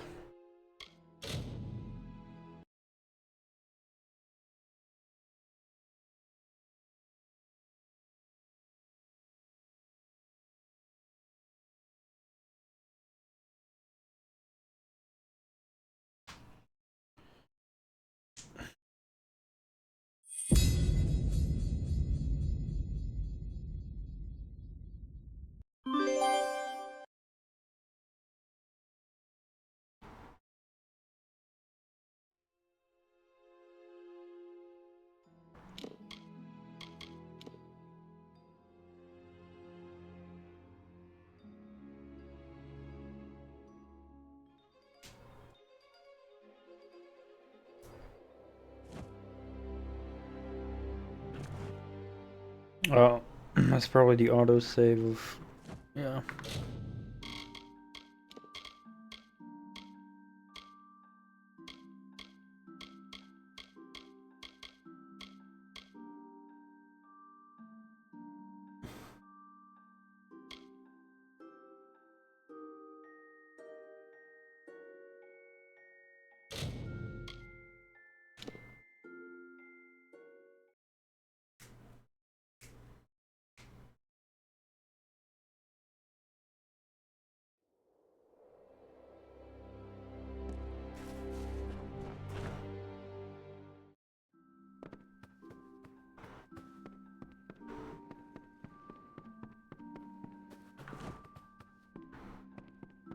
Okay. The only other thing I can think of is trying to sleep for a couple days.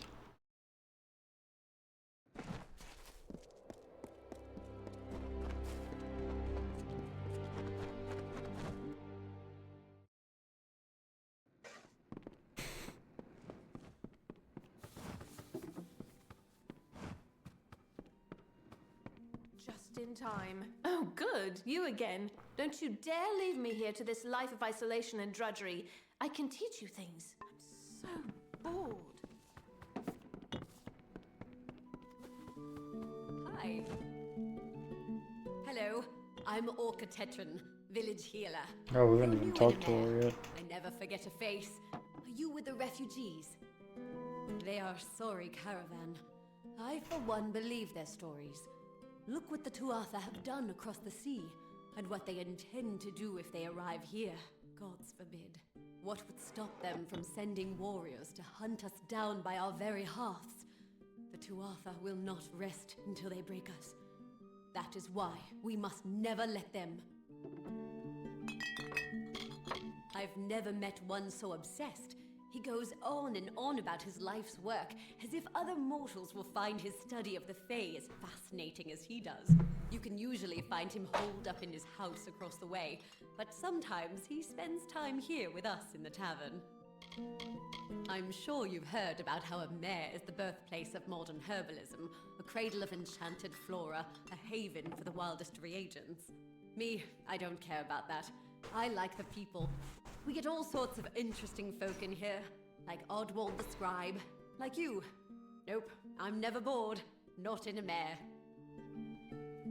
Safe travels. Hello again. How are you enjoying your visit? No problem. We just fixed one up all nice and tidy. Go on up. It'll be nice to have a new person in town. One who's not looking for handouts. We're taking care of you. No need to pay extra for a bed you've already rented. We'll be here if you need us.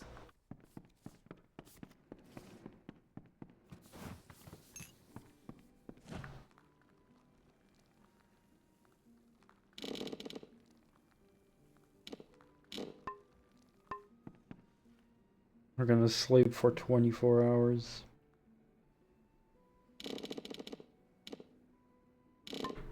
Time is it now? Okay. But what time was it?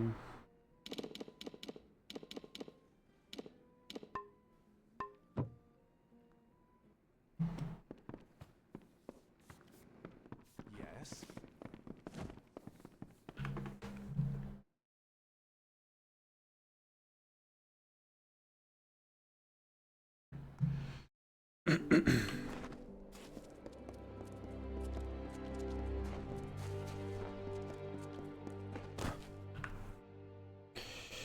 It's not fixed now.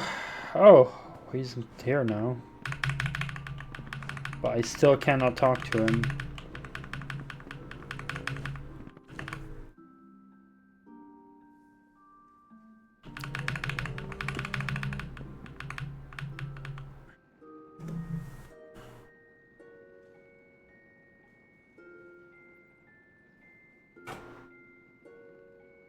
Yeah, because it's like bring the item either back to this guy or the other. I watched it in the walkthrough.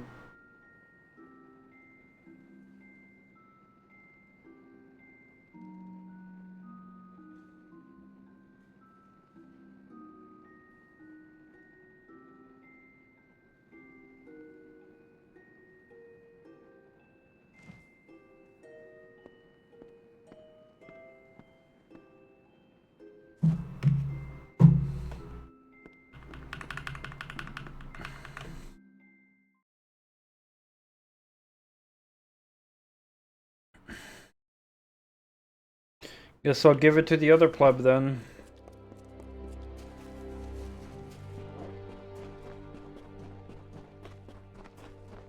Do you have it?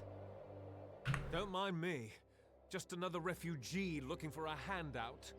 Life's tough, what with the Freemen striking us at every turn. You understand, haven't you? Those of us that have survived are moving west. They should be ashamed of themselves. I am a refugee. I knew the gem was cursed. Wonderful. Give it here. The amulet itself isn't worth it. I don't have much in the way of... That's why I like you. You prefer action to debate. You will go far because of it. Like me. Well, like me before I was betrayed and left for dead.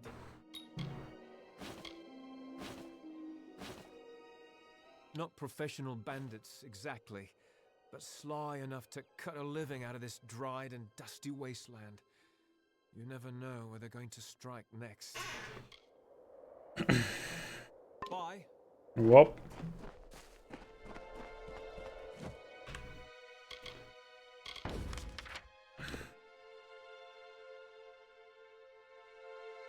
Did I explore everything here, by the way?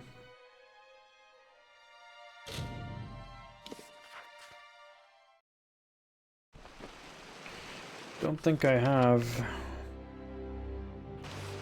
I also didn't visit the Summer Fae over there yet.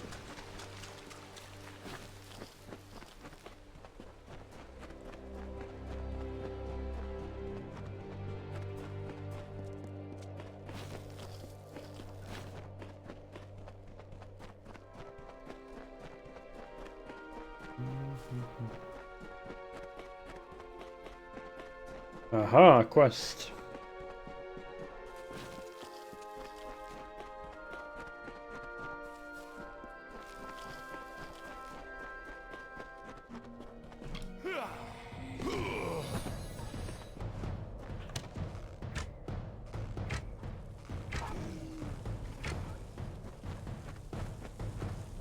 Plebs. Smegly, you gotta play this on very hard. You are the OG Kingdoms of Amalur enjoyer.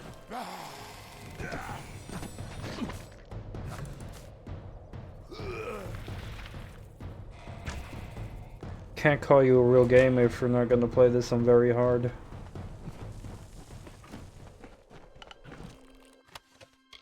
Because you're a real gamer, right? You don't want to turn in your gamer card and revoke your gamer status with this. Oh, hello. Lovely weather. Have you spotted any sativa fiber? It's okay if you haven't. I'll keep looking. Lovely weather.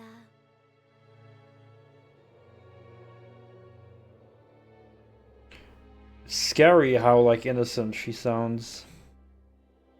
You're not a real gamer. Dude, you have an Object 279E in World of Tanks. If there's anything you are, it's a gamer. It's like a sweaty gamer. Oh, she's a shop.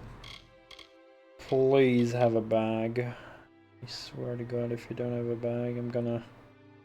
Oh, I mean, that's good as well, I guess. The fuck is that?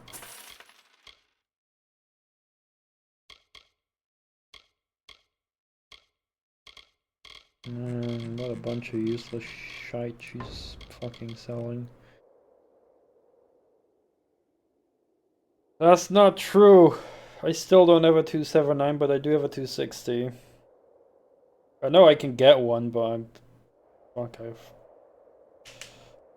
I've given up on it a little bit, and you know, I'm not actively playing World of Tanks anymore, so I doubt I'll ever get it.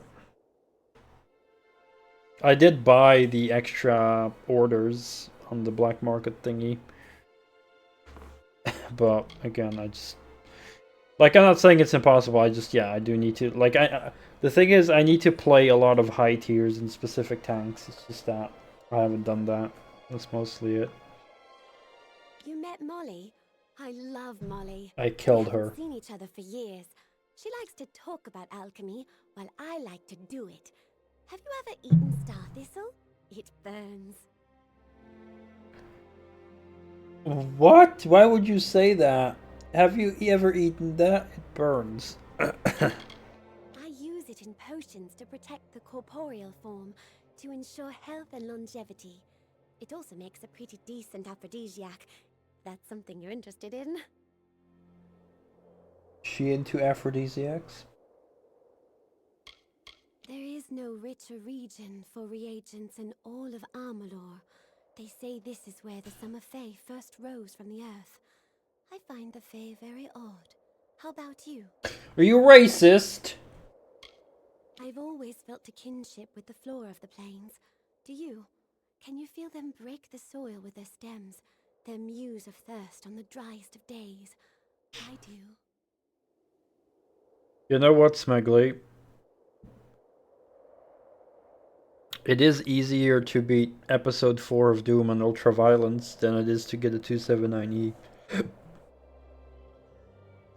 My. You've gone and killed the spiders. How grand, how very grand. Normally I don't condone the killing of innocent creatures, but those are so creepy.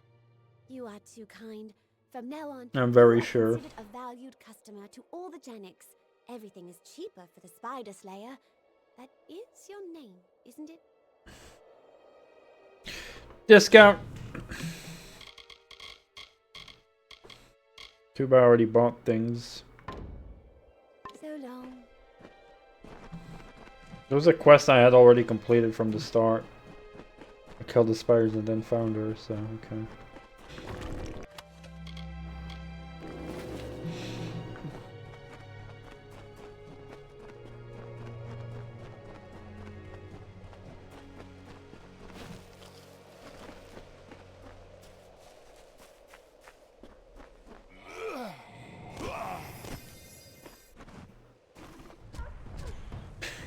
Stupid wolves.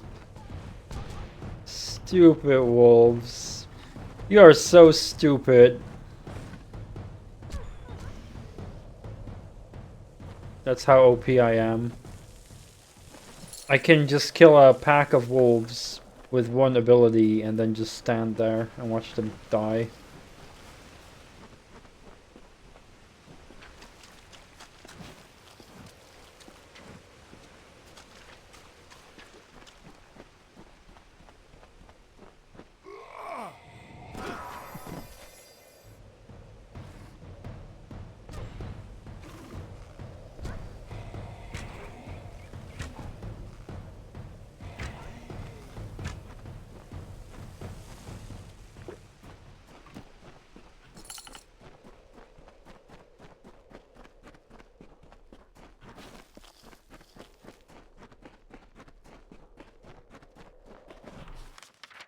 Oh, that takes me back.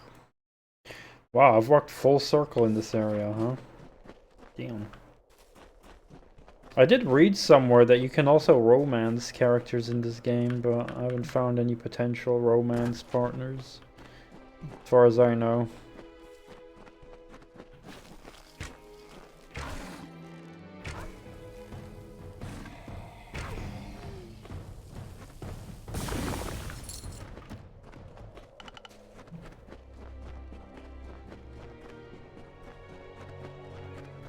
Just like in real life.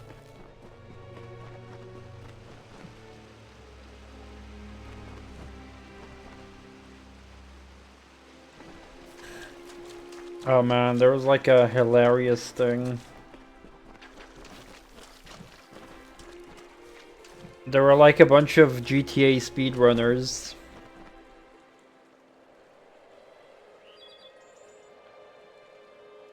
And they made like a quiz with like a question about the game.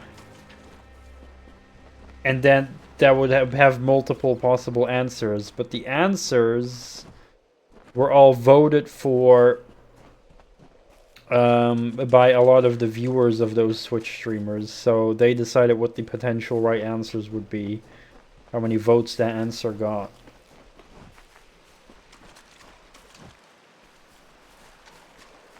And there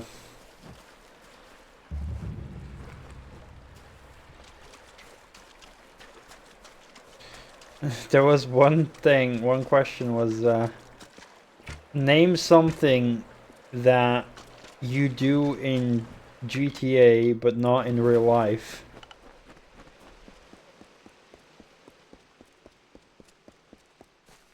And literally one of the answers was have sex. It's from this tale that you mortals create myths. There were many battles, many losses, many victories. The Tempest spared no one. Your ancestors hid as the ground trembled under the gathered armies of Lord Ulm. They whispered tales of the radiant Issa, striking the winter Fae like lightning, tearing the looming clouds. It was everything you know of war.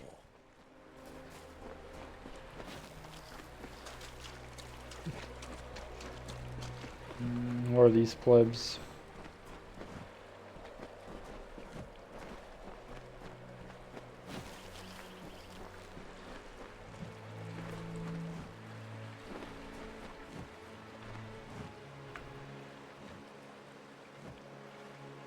Are you one of the intruders?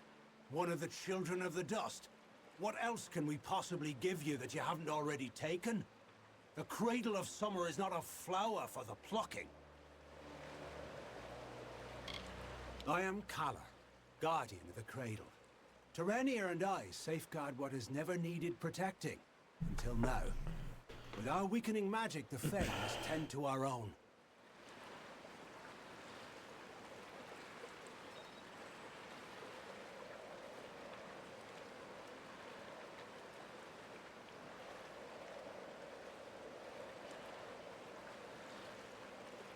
For many seasons, we have protected this sacred space from the darkening influence of the mortal world. For it is here where we Summer Fae first set foot in Amalur. But with the rise of the Tuatha, the magical barriers protecting the cradle of summer have weakened. If this continues, nothing is safe from the blight of winter.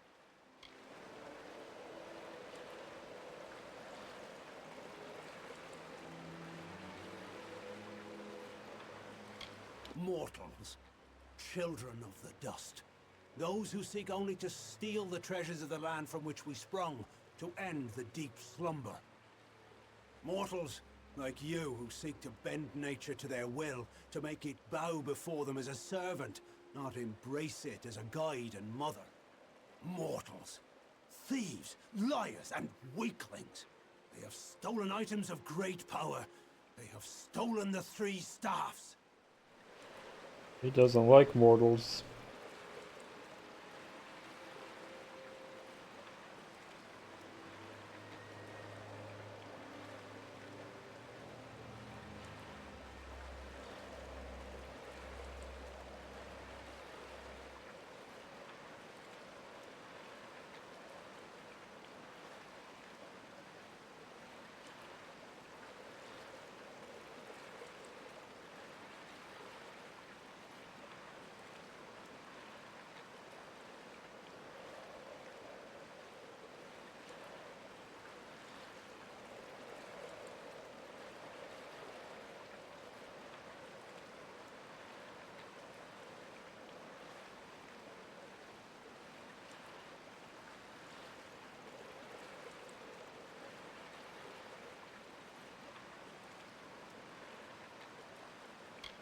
They are Rivener Tarsus, Gloamfrost, and Ender's Fire. 3 incredible weapons forged to end a war that was threatening to engulf your mortal world. Such prizes, such items of power and importance cannot be kept in the open, and so they were hidden here. That is, until the intruders took them. A child of the dust wishes to help the cycle? Why, there is no precedent. If you truly wish to assist those of us in the deep slumber, you are welcome to. The 3 staffs were stolen from Sill Hollow and destroyed by the thieves who did not comprehend their power or their value. I heard their dying screams. The pieces must be recovered and the staffs must be reforged.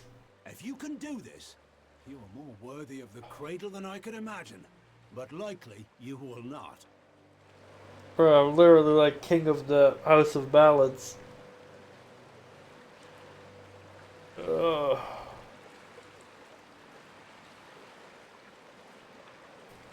man.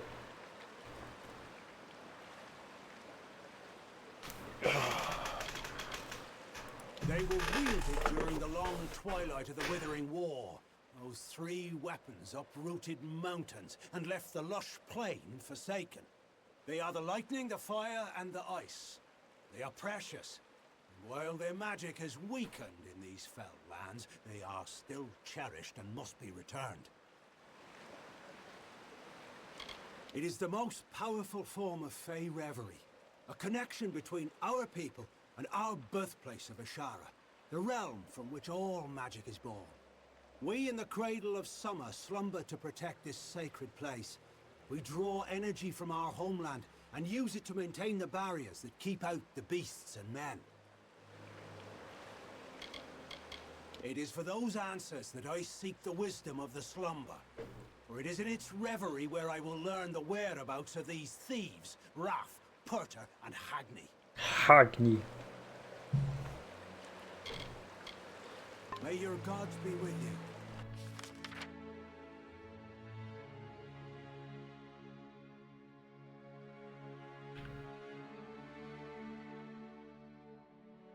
So I don't have to go in there?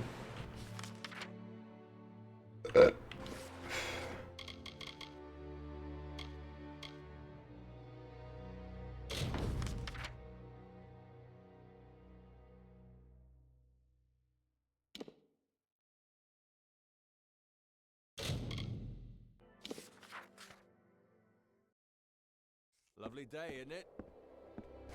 No.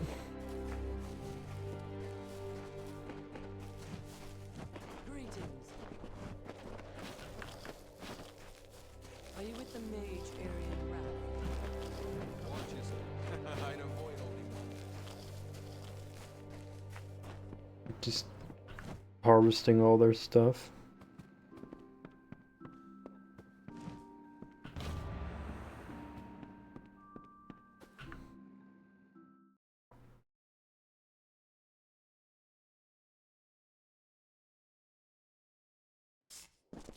Hello.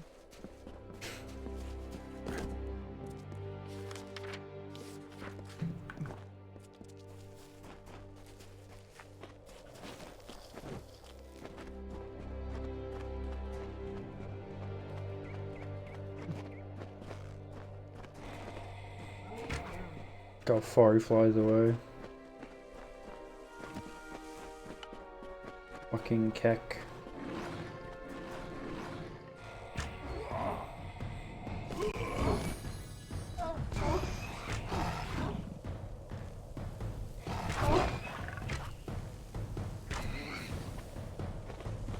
Why is there a giant rat among them? Or 2 even?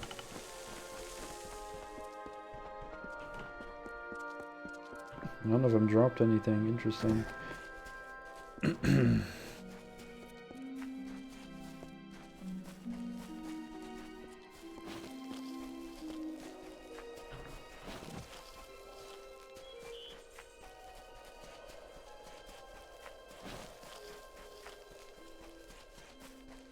Oh hey, a thing.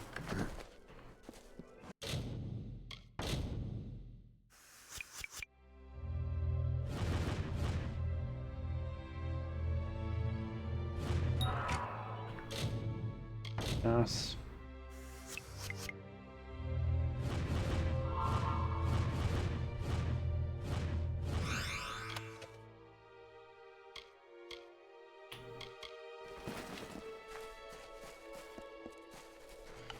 Well, starting to get higher tier loot.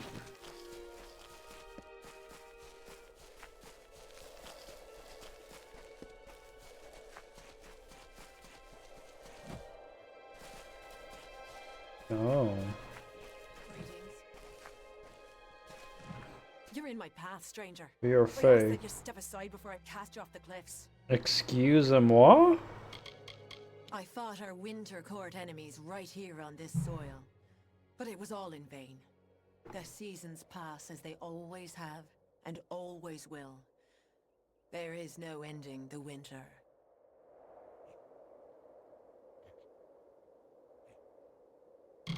I was once part of the deep slumber, but wished to depart the dreaming to pursue something that is more familiar to mortals like you. Ambition. For seasons, I dwelled in the cradle of summer, as is my role in the telling. But something called to me from beyond the sea. A whisper of power and corruption. Can't you feel it? Ever since the Withering War, this stretch of earth has been enchanted. Some prefer to call it cursed, but I see all of this magic as a blessing. I walk the broken hills and ravines, searching for the answers to this question. What lies across the sea? Who is calling me with her fiery breath and knowing whisper? I hold it as dear as any fae, but my time had come. However, I took a piece of the cradle with me, a part of a weapon I was meant to protect. I'd earned that right. Go on. Speak your intentions or leave me be. I'd like your staff. That's laughable. I don't know you. I don't trust you. And I don't like the looks of you. You can have my staff in return. Why are you so angry? I'm plagued by visions of what your kind call the future. A telling beyond the present. It is all because of this new god. She clouds my thoughts, confuses me. You're just in love. Mortals are fond of tricks, and tricks I will not stand. This is my time. The whispers tell me so. That's a bad idea. How many times must I tell you to depart? You do not wish to feel my wrath, mortal. How many times must I tell you to depart? Be gone.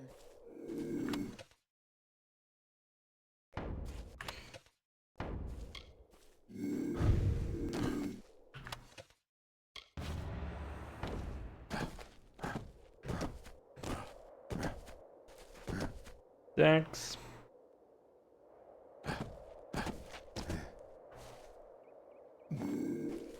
I mean, I didn't have to kill her for it at least, so that's fine. Sup, pleb?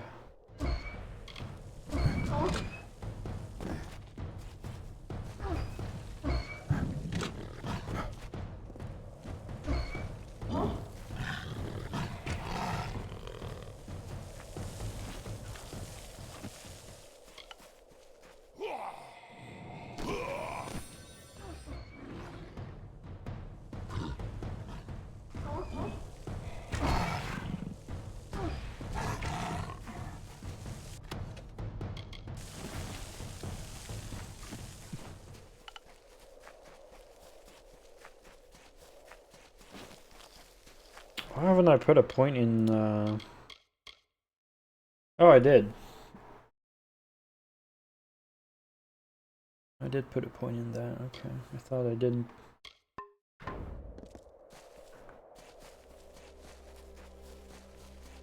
Uh-oh.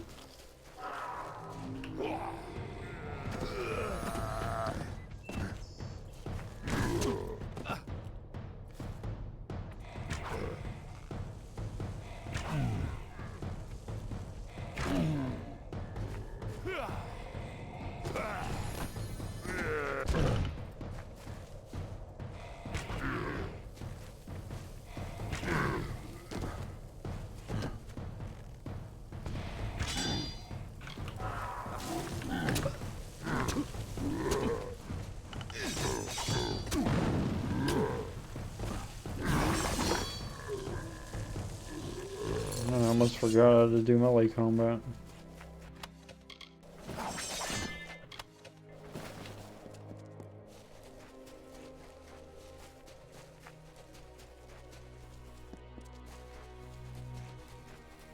Gotta go back in here again.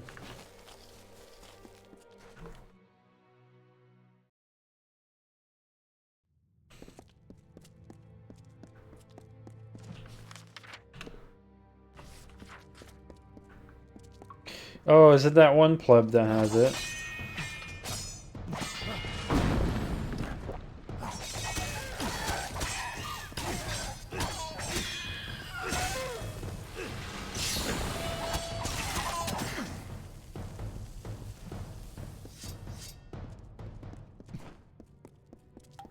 I spoke to a mage here. I had a feeling, yeah, I was like, oh, what's up with him? Do we have to interact with him later? Care to join me in my work? You look like you could use a few moments of quiet reflection. This warped old rod? I can't imagine why you'd have any interest in it. It's a patchwork piece, coupled together from bits and bobs. However, I did invest many hours of my life in its construction. My hands still bear the calluses. I would part with it for a price. Sure. I couldn't have parted with it for any less, you understand. A man's handiwork is still worth something. Enjoy the peace, and good day. Be well. He still has one, but I'm gonna guess it's supposed to be a different one.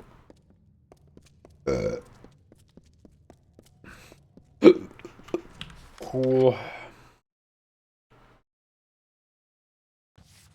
Wrong way, though.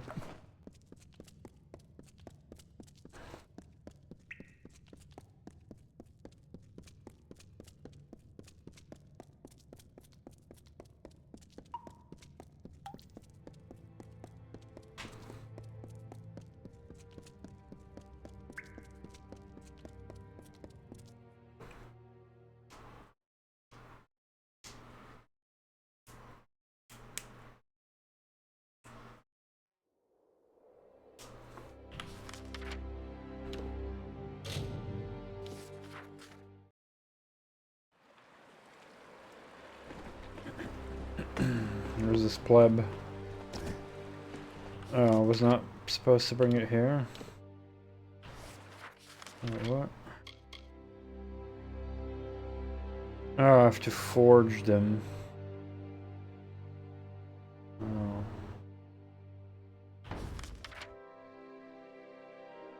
Sure.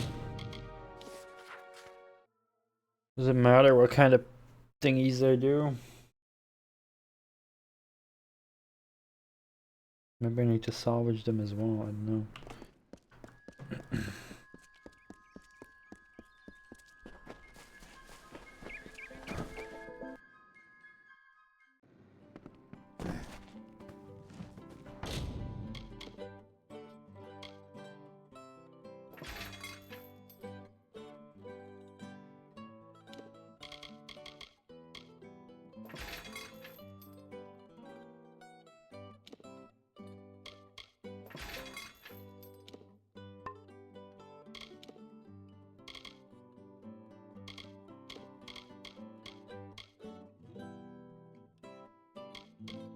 Damn, that one's good.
Our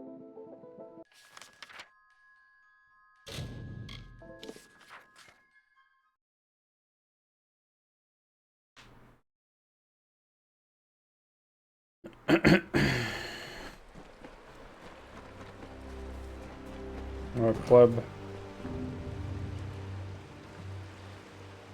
The deep slumber predicted your coming, as it did many things about you. Sure. You were meant to find the stars, to reforge them, and ultimately to keep them. Those of my kind do not flinch from the winter, but the nights grow exceptionally cold and the air holds the stench of decay. Mortals, it seems, will outlast us all. What? Take the staffs, wield them. They have called you as they once called down the lightning and lit the earth with fire. Do not lose heart on your perilous journey. Farewell. Well, that's dumb. Would have made them maybe better if I knew I'd keep them.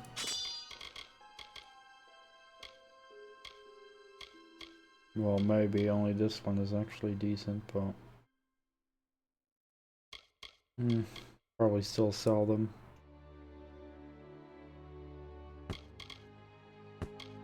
I'll just sell them, who gives a fuck?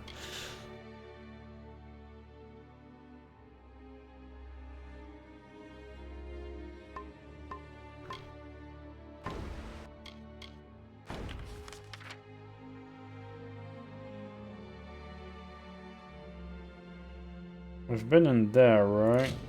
I forgot which ones I've explored. I think it was here.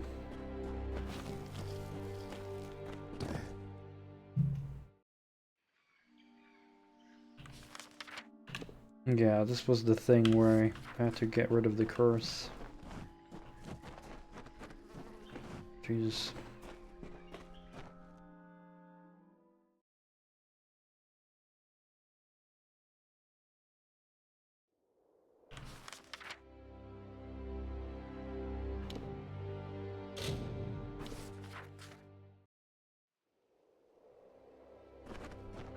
Can I open this? Does not seem so. What about Shardfall?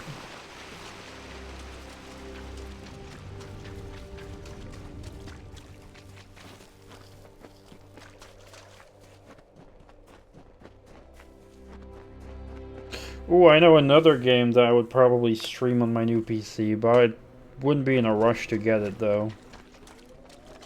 But I'll pick it up eventually. That would be Metal Gear Solid 3 Delta.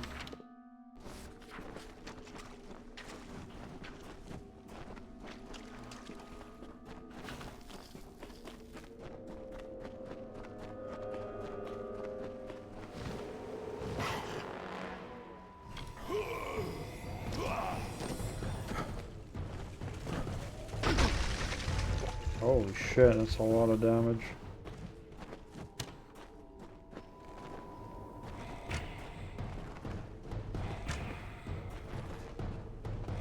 Also a lot of damage.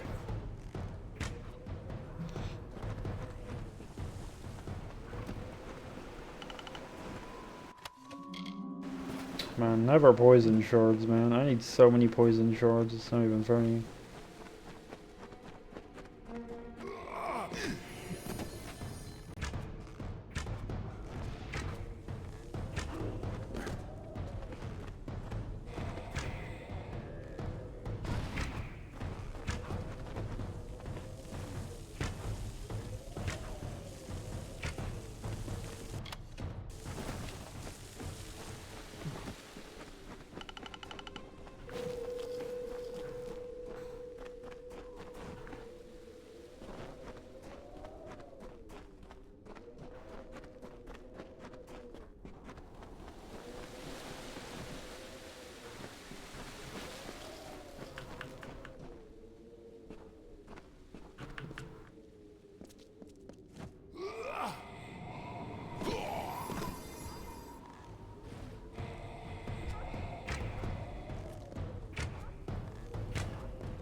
Don't know why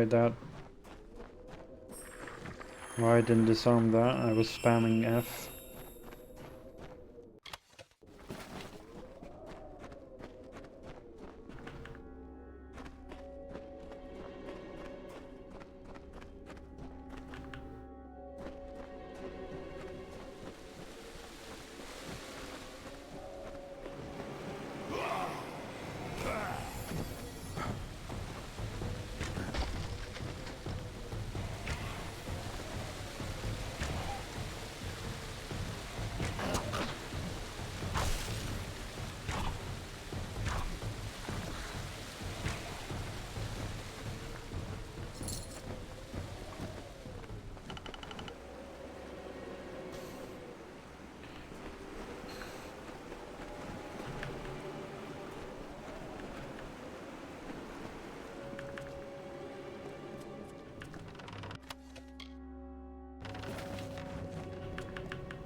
No.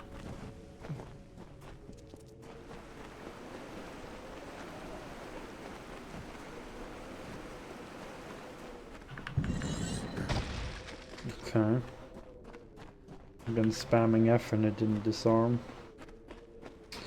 Oh man, I gotta check what time my groceries will be delivered tomorrow, because at earliest 8 AM, but it might be later now. It usually is later. Uh-oh. Hello, friend.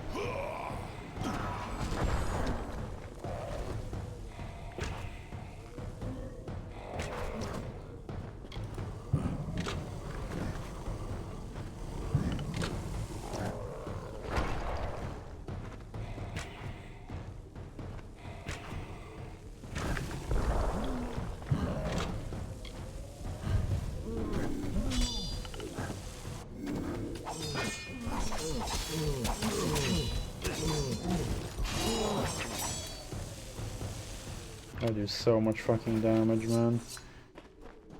Poor enemies.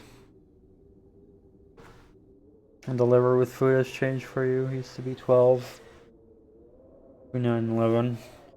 For me, it just depends on what day I order, because I don't get it every week standard. It just, you know, whenever I need big groceries. Because I do get groceries as well sometimes at the stores here.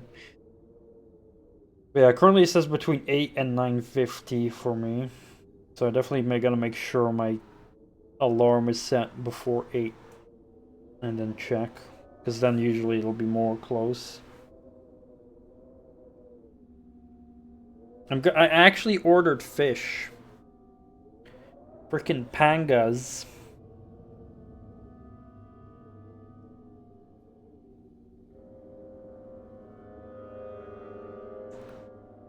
Gonna have to learn how to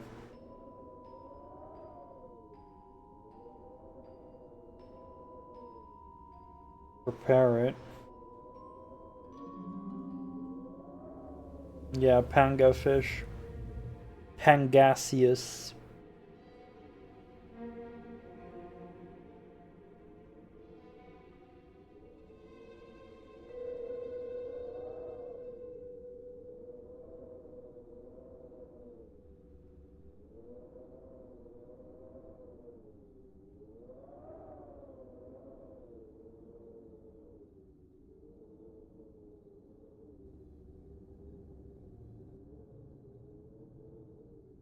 Now,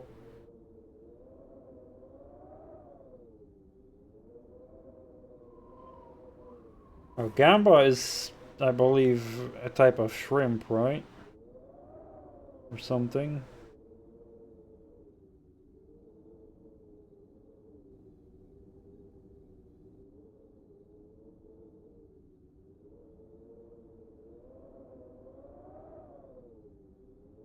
Yeah, I'm not a big shrimp guy. I mean, in general, I'm not a big fish guy either. But I want to, like, here's the thing. The older I get, the more open I am to new food, right? And again, I'm not the biggest fish guy, but there's some fish, I like cod. I mostly like cod, and that's whitefish. So I believe other whitefish is similar to cod. Yeah, that happened a lot with enjoying new stuff, right? For the good. But But another reason is, so I don't, you know, I can't eat a lot of fish is the thing. But occasionally I would buy like cod. Like, but the other reason is fish is mostly expensive. So that's also why I don't really buy it. Because every time I'm looking more at fish, but every time it's expensive, right? But yeah, this panga stuff. Although I did hear some people say that pangas live in unclean waters and aren't that good to eat often. Like, it's okay if you eat it once or something, but like generally speaking, people are like doing warnings that you shouldn't eat them too often.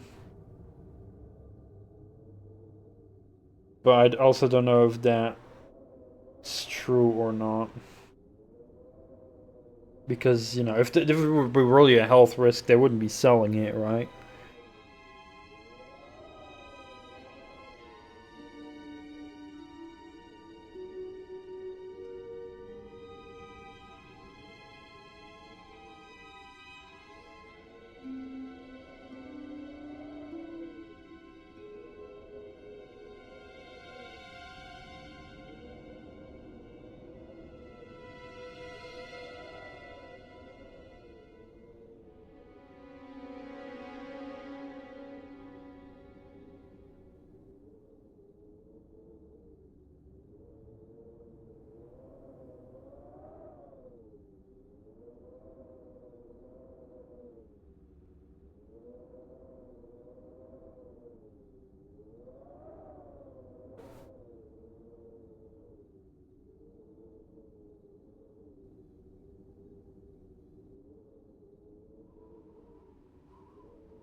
Shark catfish, apparently.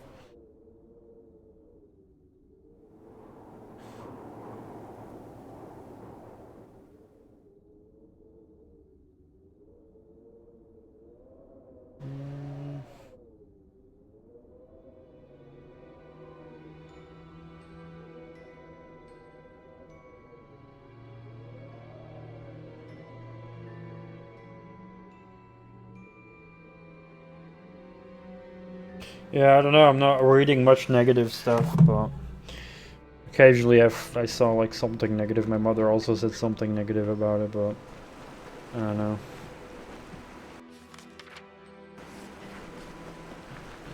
I just hope I can add some good spices to it to make it tasty, I guess. I'm sure if it's allowed to be sold in the Netherlands, then, you know, it's probably not a big risk, because the Netherlands has like pretty good health rules in terms of food that's allowed to be sold. Panga fish. Some people saying that there's something unhealthy about it.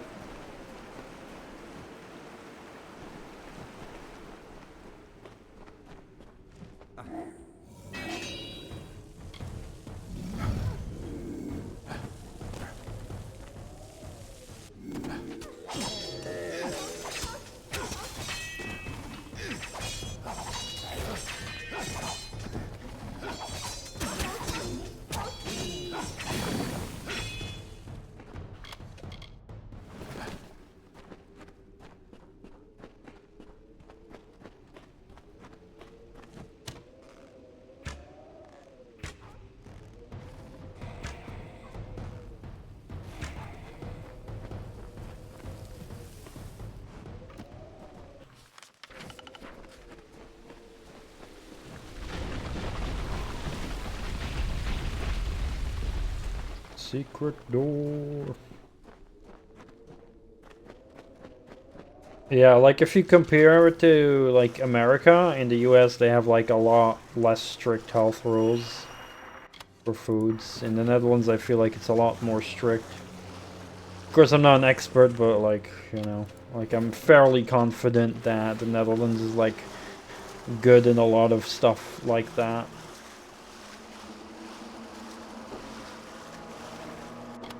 Like, in a lot of things, the Netherlands is very modern. Like, the tap water we have is also like one of the cleanest in the world. Yeah, exactly, Smugly. Like, I don't know how many other countries have such clean tap water as ours. Like, how's it where you live, Smegly? Is tap water just as clean as bottled water, pretty much, or not? Because over here it is. Like, you can just fill a glass with tap water and you're pretty much drinking bottled water.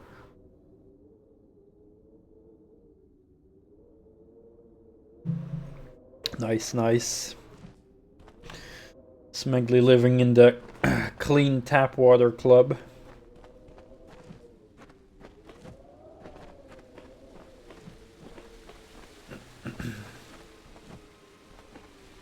Yeah, I mean, you know. I'm not sure if the toilet water we get is like this coming from the same reservoir of water or not. Well, yeah, in general, I wouldn't think about drinking water out of a toilet. But yeah, tap water is like really, really clean over here as well. Like, I know, like, something like Poland. Like, in Poland, it's a lot less clean. Like, you could still drink it in Poland, but you wouldn't want to drink much of it because you might get, like, a stomachache or something. But then there's other countries where you shouldn't drink it at all because you'll just get very fucking sick.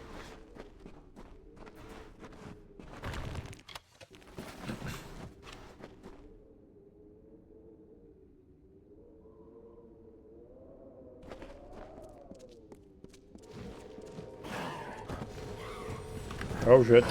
Oh shit. Getting gangbanged. Oh shit. Ah! Fucking a million, gazillion, trillion, bumbillion fucking fucking sprites. Motherfuckers.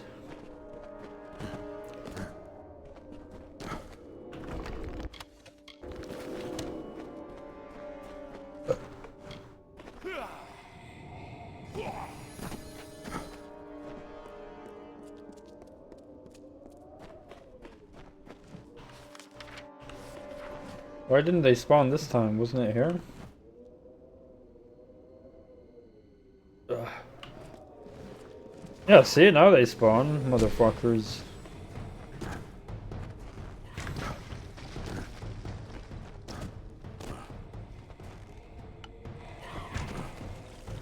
How the fuck did my— oh my god, that did like 60% of my damage.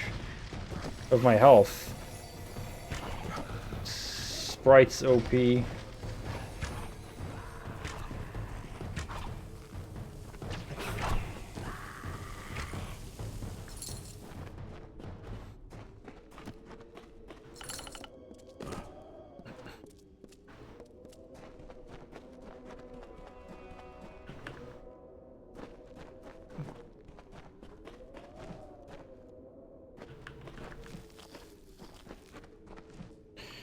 Oh man, I wonder, you know, when Smegly is gonna be done with Doom and Doom 2 and Doom 64 and all the expansions, and maybe he'll want to do some mods, but maybe he'll also want to try some other classic FPS games that are also pretty good. Because you were talking about the art style of Doom, right? Why can I not get up here? Huh? I thought you were like complimenting the art style of Doom, how it looked, or unless you were being sarcastic, maybe. So like, because it's like 2D, or just does that not matter? Because like, for example, Quake 2 had like 3D enemies already. So is it more that you're looking in the more 2D style of games, or does that not matter that much to you?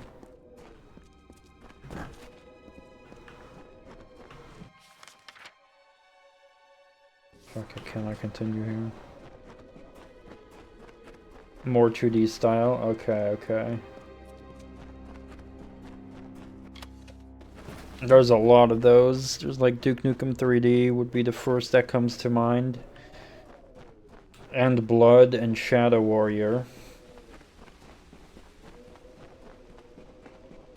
Those are three big ones.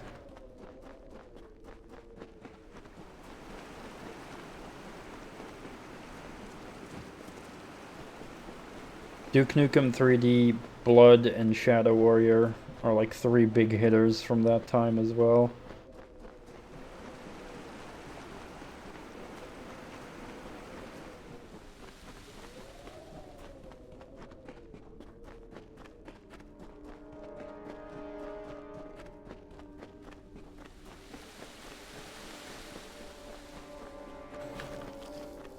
Shadow Warrior Classic Redux. Oh nice, that's the remaster. Yeah, that's a very good one as well. Though those three do have like more detailed and more complicated level environments. Whereas Doom is a lot more grounded. So I'm not sure if that will matter much to you, if that's going to be better or worse or not.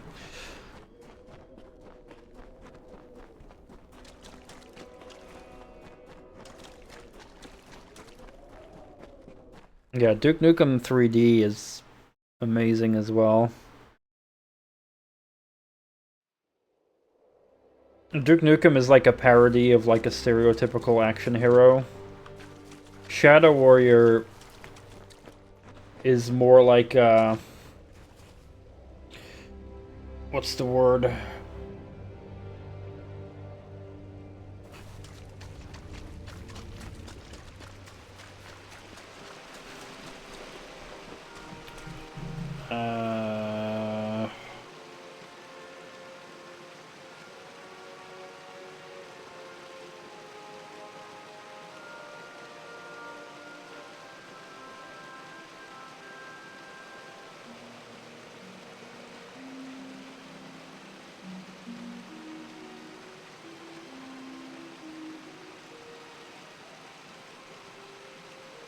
What was the word I'm looking for? I forgot it.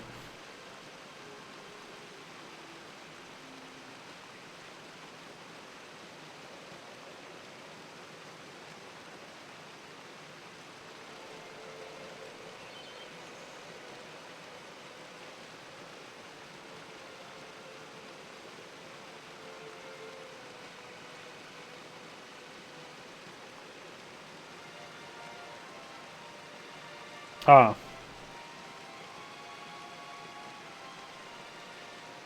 Satire, that's the word I was looking for.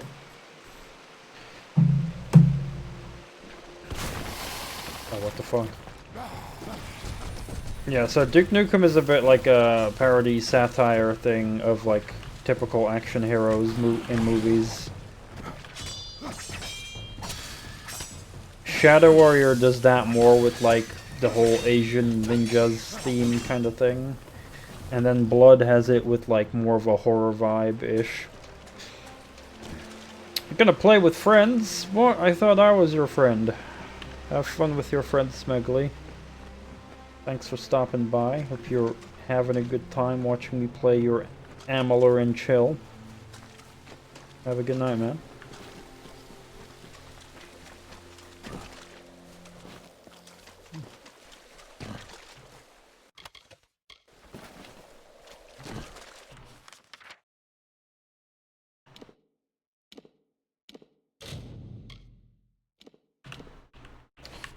Okay, where am I gonna go next?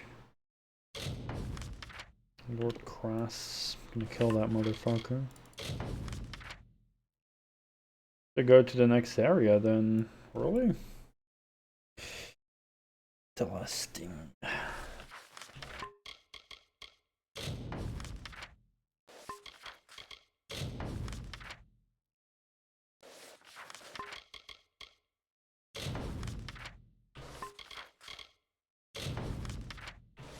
Yeah, all the other quests are like next area, pretty much.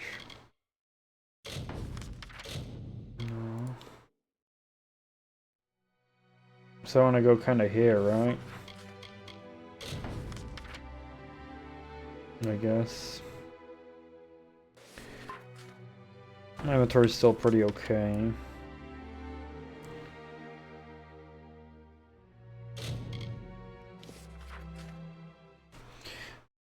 Wait, didn't I have that one quest where I had to kill the thingies and get the vials? Haven't I turned that in yet? Where'd that pleb even go? Whatever happened to that quest? Or was it a task?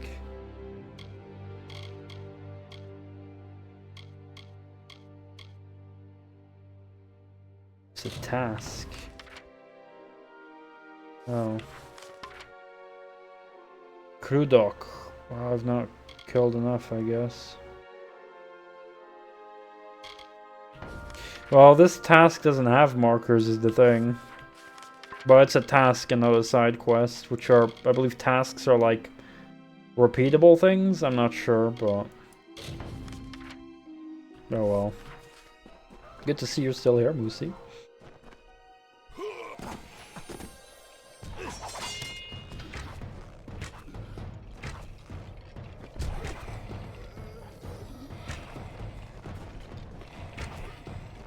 Yeah, there's even one guy who will pay me for, like, the items of a certain bandit. Which reminds me that I might have to deliver some for some extra money.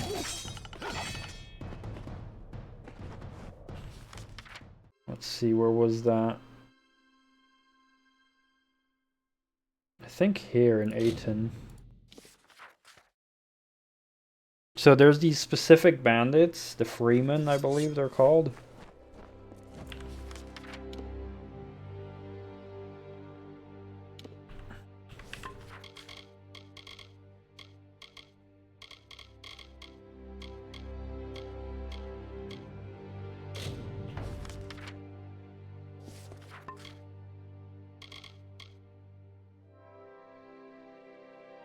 The Warden of Ayton.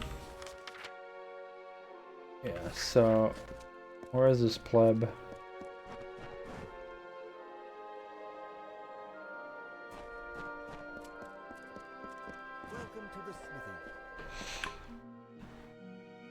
So when I kill the Freeman bandits, they drop armbands, and I can basically get paid if I deliver those armbands to him. He should be somewhere in this town, but I don't see a marker at the moment.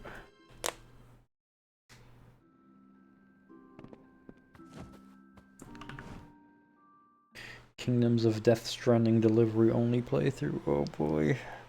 I really hope the story gets me hooked in that game.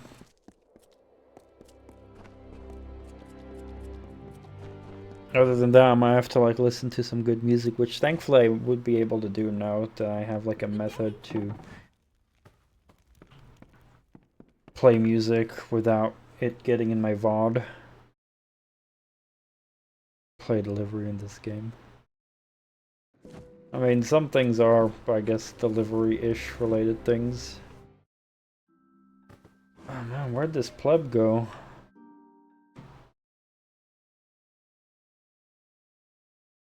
Why am I suddenly getting this tired? Oh.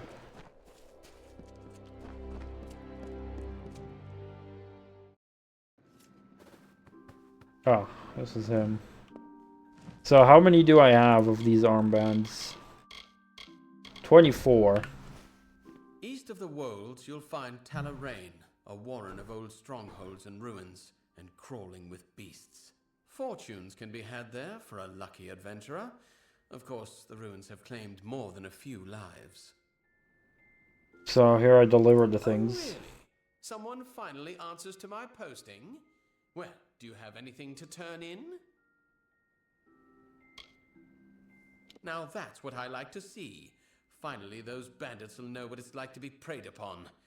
Here's your gold. You earned it.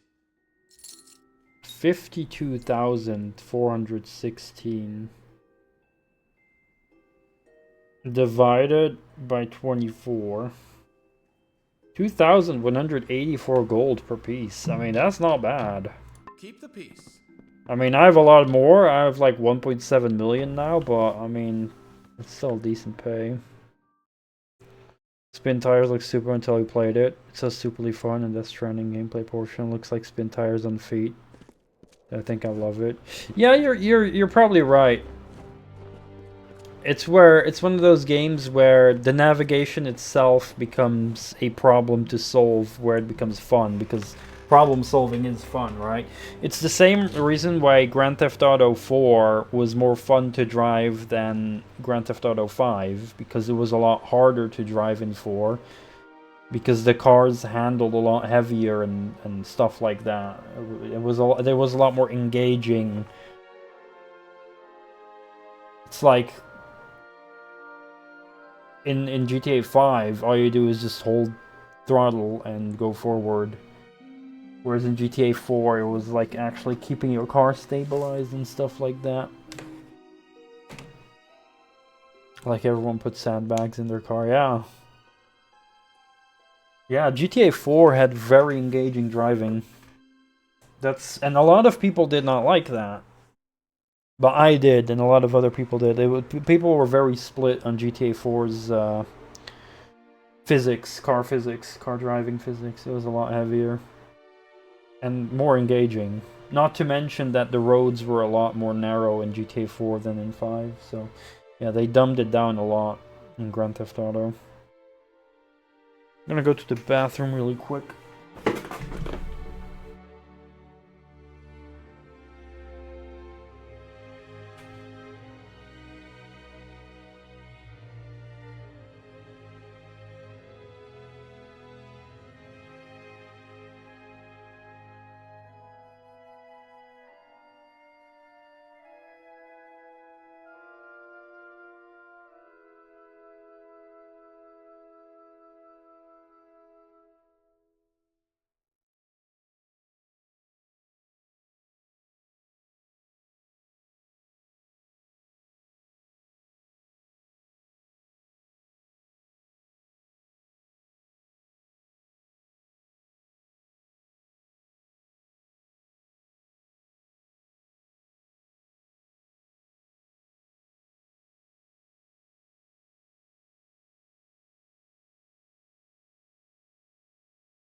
You like GTA 2, 3, Vice City car physics? Haven't played enough of the others.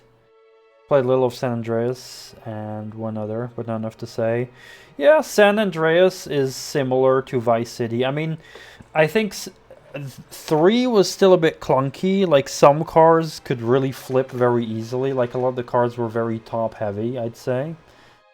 It was very easy to flip. San Andreas, that became less, but it's still very similar to the previous titles.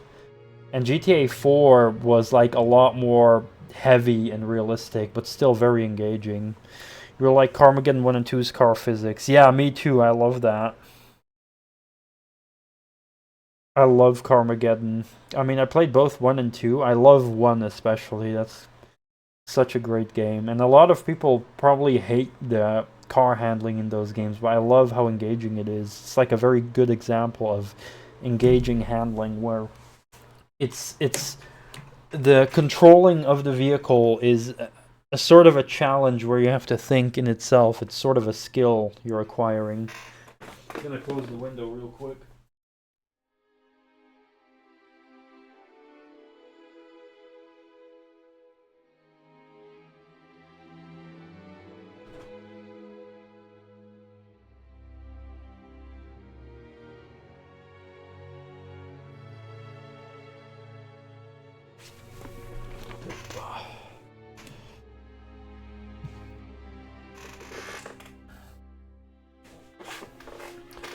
Bought a bundle of all Carmageddon games.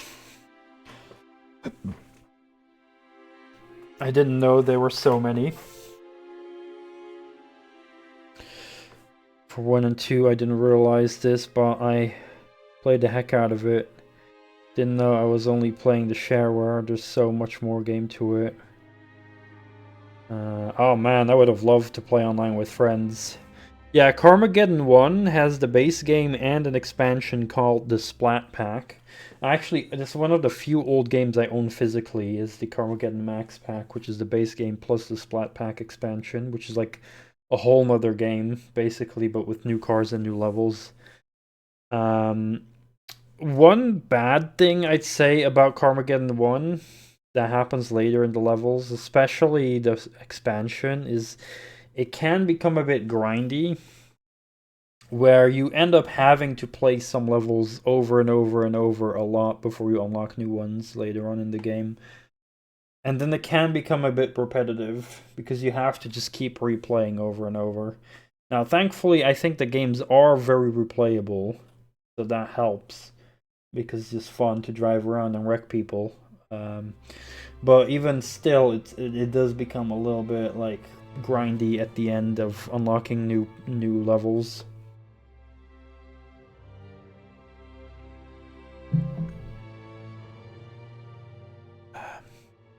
Yeah, I don't think PvP is for unlocking new stuff, but it's still a great game. Like, I could definitely keep going back to that Carmageddon. Yeah. It's only when you follow the single-player campaign and try to unlock more levels, it eventually becomes grindy later on, especially in the expansion. Because you have to, like, get rank ups and stuff. But yeah, there's like a handful of Carmageddon games. Yeah, that's the first one. I love that football arena as well. So there's a handful of Carmageddon games. I'm actually I'm fairly knowledgeable about Carmageddon.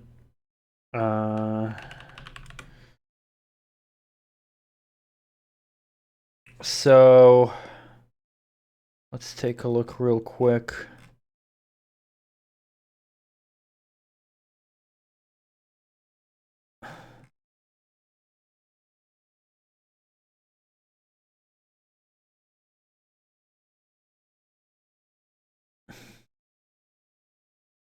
Yeah, so here's Carmageddon, which you can get the max pack on. I'd say on GOG would be the best place to get it, because it comes pre-configured with N-Glide, so it'll be in the most playable state for sure.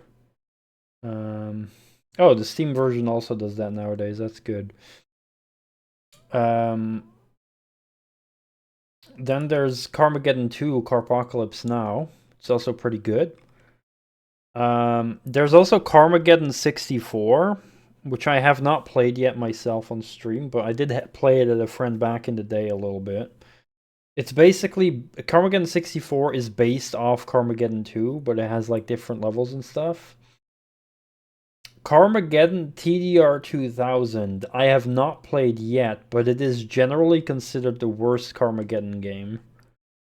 By far. Like, this game is generally considered very bad by people, but it still has a mostly positive rating, so that's still, you know, maybe still okay. But I've not played it yet, so I cannot judge it. I have no clue. But Carmageddon Reincarnation and Max Damage are basically the same game.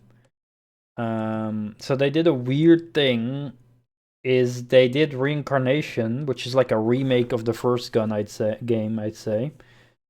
And then a year later, they updated the game and renamed it to Max Damage as a whole new game with new content in it. Everyone who owned Reincarnation got Max Damage for free as a result as well. But this is a solid remake. This is a great game. I'd say if you love the original Carmageddon, I would recommend Max Damage. It also has mod support where you can put in extra vehicles. There's like a website where people have made their own cars, but this is a solid remake of the first game, I'd say. Such a good game.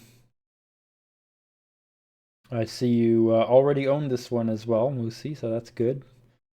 The only bad thing about this game was on launch, the optimization was a bit bad. They did improve it, but that was years ago as well. So if you have like a current modern PC, it should probably run fine. But back on release, the optimization wasn't that great. But yeah, it's a great remake. I definitely recommend it if you are into it. And the vehicles control just the same as in the original game. They're just as fun to handle.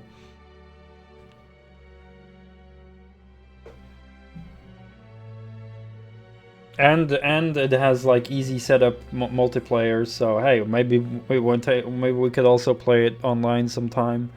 Would be fun. Of course, it would be fun with even more people. You know, maybe Slayer Dude would want to join in. Maybe some other people, because I know Slayer Dude also likes Carmageddon.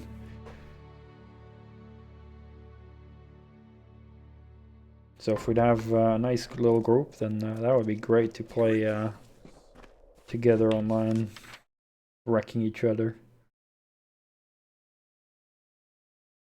And what I love about the original Carmageddon is the game had like a weird way of teleporting enemies around while you were not looking. So if you were not looking, just the enemies would just teleport around, drive around the map. And sometimes they would like teleport near you, but it's not like right next to you, but like they'd be teleported somewhere where they're like driving into your direction for like maybe 15 seconds or something before they reach you. And it did that, and it created some of the most fun, chaotic moments where I was like ramming some other people, some AI. And then we were ramming, and then some other car randomly rams into us. And then another one, and just crazy like chain reactions happening. And that's with AI, and it just felt so satisfying and realistic. It was like the most unique AI ever that felt so real. Like it would almost feel like I'm playing against other players. Like in a lot of cases it feels brain dead, but during those action-packed moments when they're teleporting around, it just feels very realistic. It's like I cannot describe how special that is.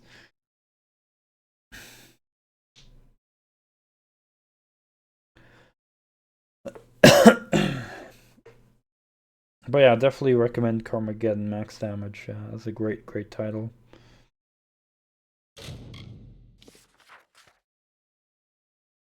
I'm surprised that they didn't make any sequels after that anymore. Like, it's been a good amount of years since that came out.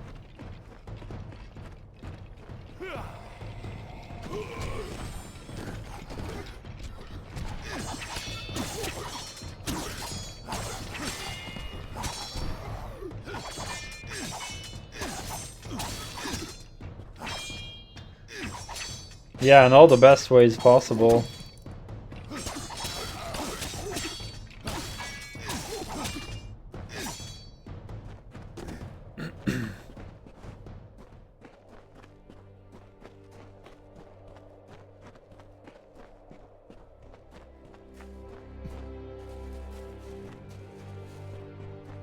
Yeah, it's, I mean, you know, for a niche audience. And sadly, the industry is a bit too obsessed with only appealing to the mass market instead of trying to appeal to niche fan bases.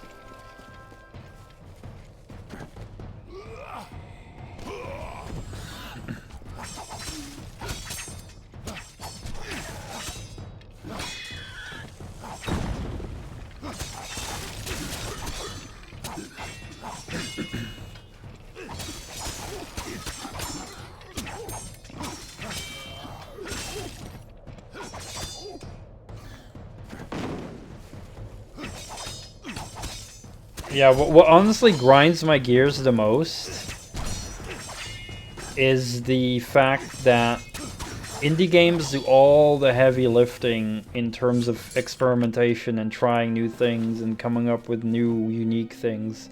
The creativity. Like, that pisses me off the most. That the AAA industry is too afraid to make new creative choices and take risks. Everything the AAA industry does is pretty much like, you know, just the same thing that is already successful.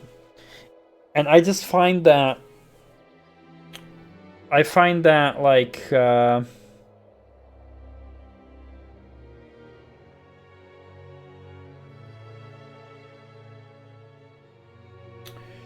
how do I explain it? Like, it's not even selfish is the word I'm looking for. It's something else. When you let someone else do all the heavy lifting, and then when they've done the heavy lifting, you're gonna, like, go in and grab the thing.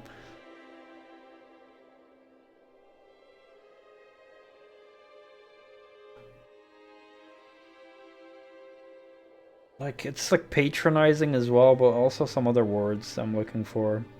Like, how would you call it when... How would you call it when, you know, there's a cave with a treasure chest in the end? There's a cave with a treasure at the end, right? But there's monsters in the cave, and you're like, I want to get the treasure, but I'm too afraid to fight the monsters. And then someone else goes in, kills all the monsters, and then the person who's afraid of the monsters goes in first. Yes, treasure! Like that, right? He doesn't want to take the risk of fighting the monsters, but he does want the treasure, right?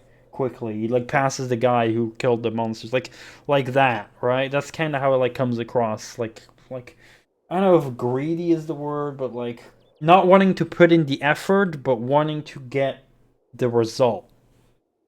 How do you call something like that? I have to ask ChatGPT. Like, maybe ChatGPT would have a word for it. How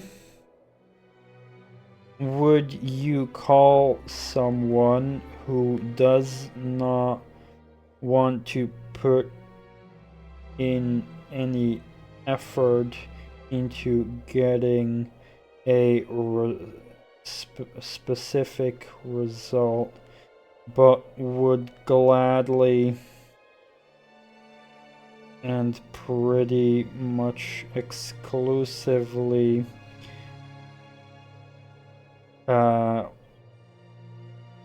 take that result off the back of someone else's effort and work.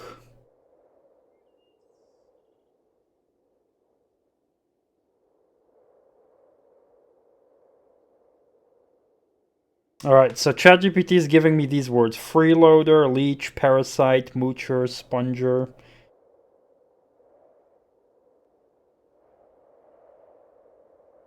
Yeah, something like a freeloader, yeah, I guess. Freeloader, leech, like... That's what I feel. That's what I feel about most of the AAA space, is... they want all the success of whatever is the most popular types of games now, but they're not willing to take risks and come up with creative ideas to make successful games themselves, right? It's like,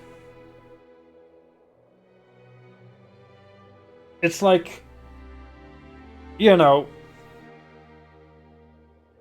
they didn't come up with whatever new genre, you know, like Battle Royale games. It's like, you know, PUBG was founded by an indie game, I believe, and that popularized it, and then Fortnite tried it and got very successful. And all of a sudden, every AAA studio went to make their own Battle Royale, and every AAA studio wants to make their own hero shooter. It's like they didn't come up with that, you know? It's like... Yeah, they also took the idea of crafting. I'm surprised there's not really any AAA games that are like purely a Minecraft clone kind of thing. But yeah, any additions to things is like thanks to indies, right? Indies are the one innovating. And that's what I hate. Is that they all they do is try to profit off the backs of the creativity of the indie space. And that's what pisses me off. That's what really pisses me off so much.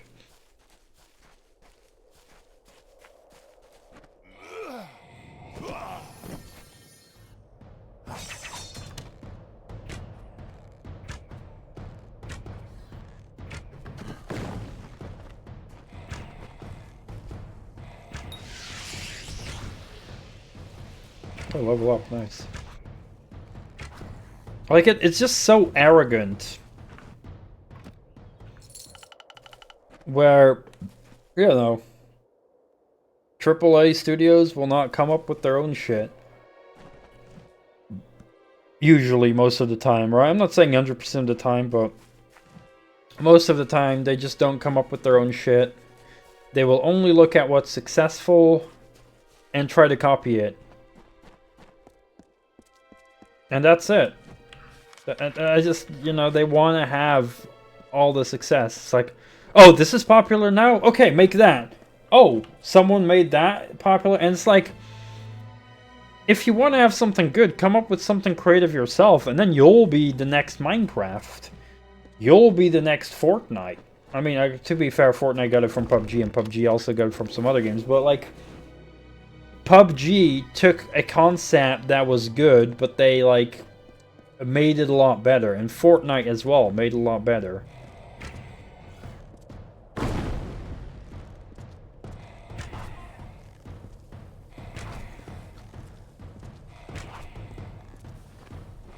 But yeah, the AAA studios, they just don't want to, like, come up with their own shit. All they want to do is look at what's successful and copy it.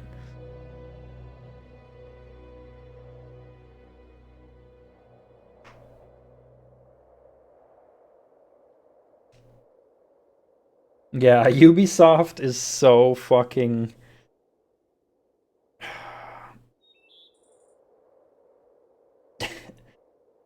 It's like so arrogant as well of Ubisoft to call their shitty fucking pirate game a quadruple A game. It is so insanely arrogant. It's insane how arrogant that is, especially considering their AAA titles are very mundane in a lot of ways. Like, I think there's two things that Ubisoft does well. They have great art direction, like the visual artists they have are really talented. And they're pretty good at, like, making stories. Although the last few years I think it kind of went worse. But like the Assassin's Creed games I played had really decent stories. But mostly I'd say the visual artists are very talented at Ubisoft. But the rest, like, their gameplay hasn't aged that well, and like, it's just a lot of reliant on like people with completionist mindsets that like go off the checklist thing.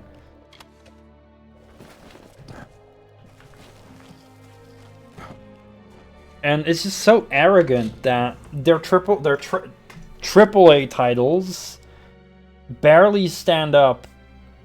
Like, they're not even, in my opinion, the same. They're not even comparable to like things like Baldur's Gate 3, things like The Witcher 3, things like Space Marine 2. You know, actual good AAA titles, in my opinion. Like, it's you can't compare them, right? Like, I wouldn't even call Ubisoft's games AAA. And then they have the fucking audacity to be like, yeah, our next game is going to be quadruple A. And it's like a total shit show of a game. Skull and Bones.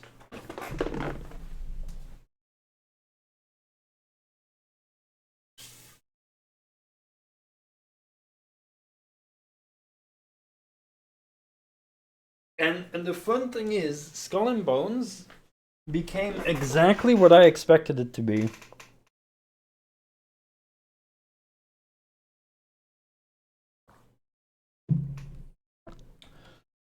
Because people were looking forward to Skull and Bones for a long time.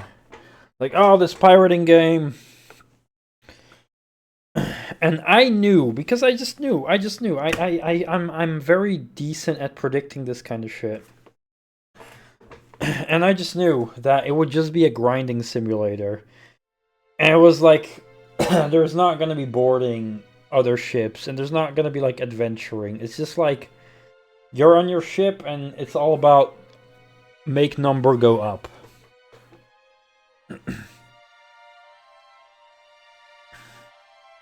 So happy for Clar Obscure Expedition 33, made by some Ubisoft devs who seem fed up with the company. Yeah, me too. I'm absolutely happy for that.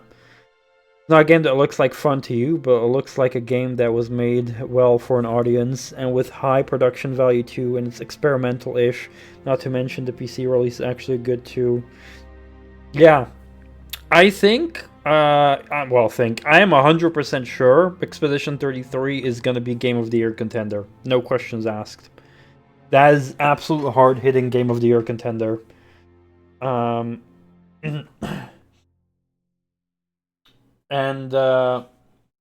I'm a person who is not necessarily that much into turn-based games. However, I watched an in-depth review of it by Angry Joe, and now that I've watched the review, that game seems a lot more interesting to me than before. Especially the music is like very good as well in that game. I heard a lot of the songs, and wow, the music is good. So yeah, I'm actually like, I might consider getting that if I get a good chance. Oh yeah, I do agree that the awards are mostly meaningless. But I do think that, like, I stopped watching the Game Awards myself. But I do think that hopefully it does keep sending messages when actual good games do win. So, like, when we have games like Baldur's Gate 3 winning, that it, like, sends a message to the industry. You know, it just makes companies like Ubisoft a bit salty about the things they keep churning out. That's just what I hope. That just rubs a bit of salt in the wounds of companies like Ubisoft and some other companies.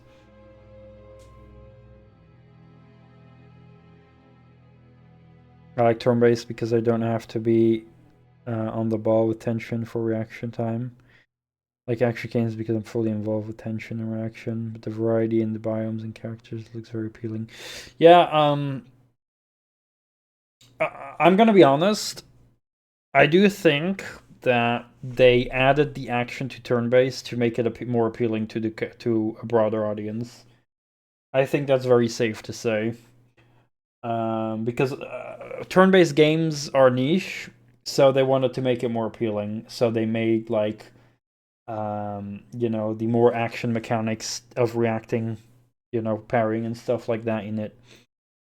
However, that game, Expedition 33, is not the first turn-based game to do that. Because it's originally a mechanic from Paper Mario that adds the action aspect to it. And I think Paper Mario, the original one, and The Thousand Year Door are some of the best RPGs I've ever played that have turn-based combat, but also the actions of having to press buttons to, like, make your attacks and defenses more effective.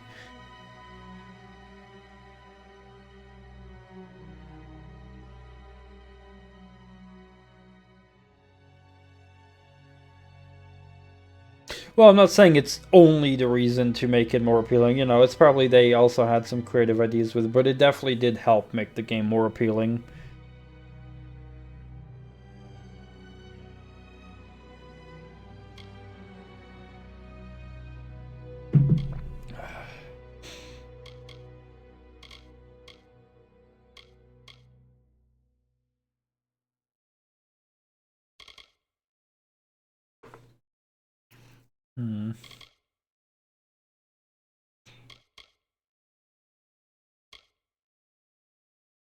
I think I'll just add these more. These are like my strongest thingies right now. Assassin tier 5. So we go from 17 to 20% range attack damage. 45 to 50% damage resistance while dodging. 7 to 10% chance to critical hit. Oh, so we do have an extra percentage there. 13% piercing damage to 15% piercing damage. And evasion, 6% chance to avoid hit. Wow, that's nice. It's a whole new stat we get there. So just a flat 6% chance that we're avoiding a hit. I also like the art, the card thingies we get.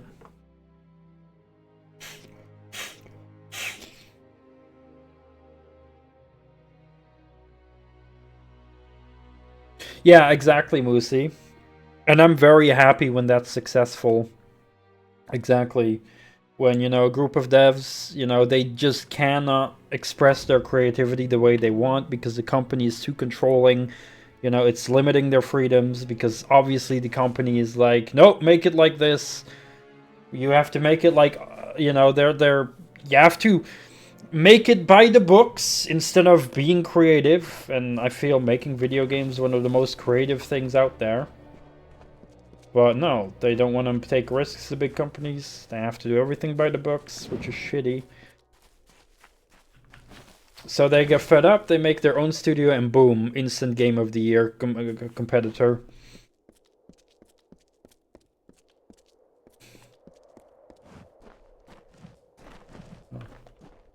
So that's big W. I'm really hoping that yeah, I'm hoping to see more games by that new studio.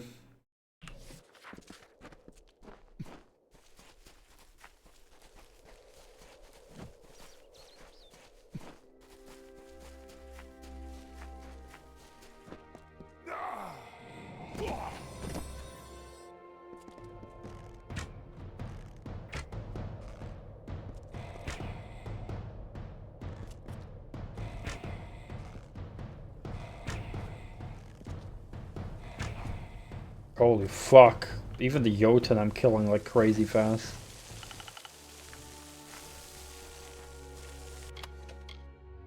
Oh yeah, I maxed out my alchemy just now, so we have all recipes now. So I can craft all potions.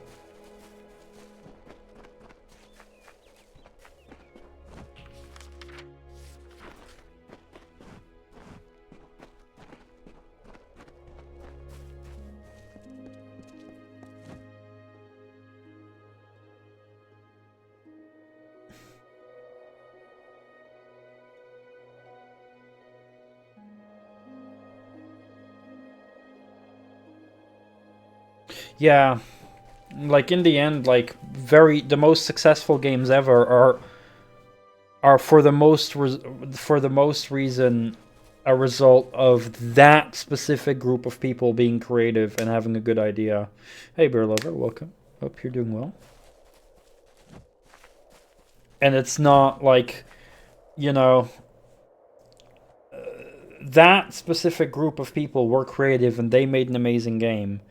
And over time, a company will keep hold on that IP, but the people who made that game will leave. And then you have a different group of people making the sequel of that game, and you're not going to have a guarantee that it's going to be as good. Now, you do have some companies that can still make it good. You know, you look at Doom. I'd say, you know, you have id Software. They made Doom 1 and 2. And then they made Doom 3. And then id Software made Doom 2016, but the id Software and Doom 2016 are not the same people that made the original Doom. They're completely different people. Now, they still made a great Doom game in 2016, and they made a great Doom game after that with Eternal, and they made the Dark Ages, which, as far as I know, is also great. Because you have still talented people that have a good way and creative mindset to make good games.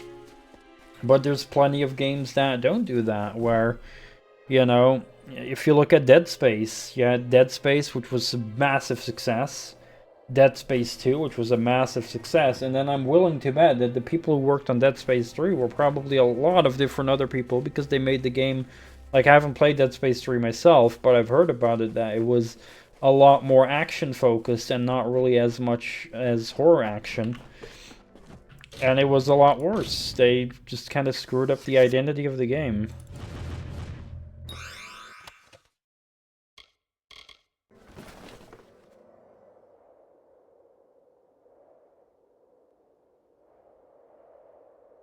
The best way to make indie games, and it's all about studying metrics and copying, making games that are already popular.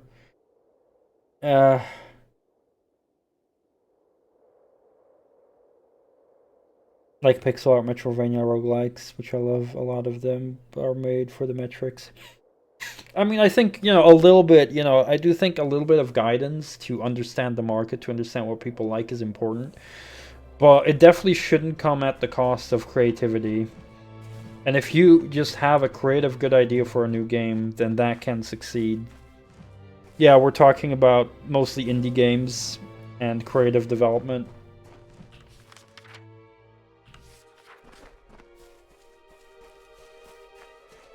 But yeah, I mean, I definitely love Metroidvanias, and I love pixel art style. So for me, I love pixel art style Metroidvanias, absolutely. And I will probably not get sick of those games for a long time. But I know other people are, because when I see a lot of them get announced, then yeah, I do see like a lot of people making comments like, oh, another pixel game, another pixel game. A lot of people aren't into that. I am, though. I definitely am. A new charger, a big hype. Keep that phone charged. I need your help, please. My daughter Julia has been kidnapped by bandits.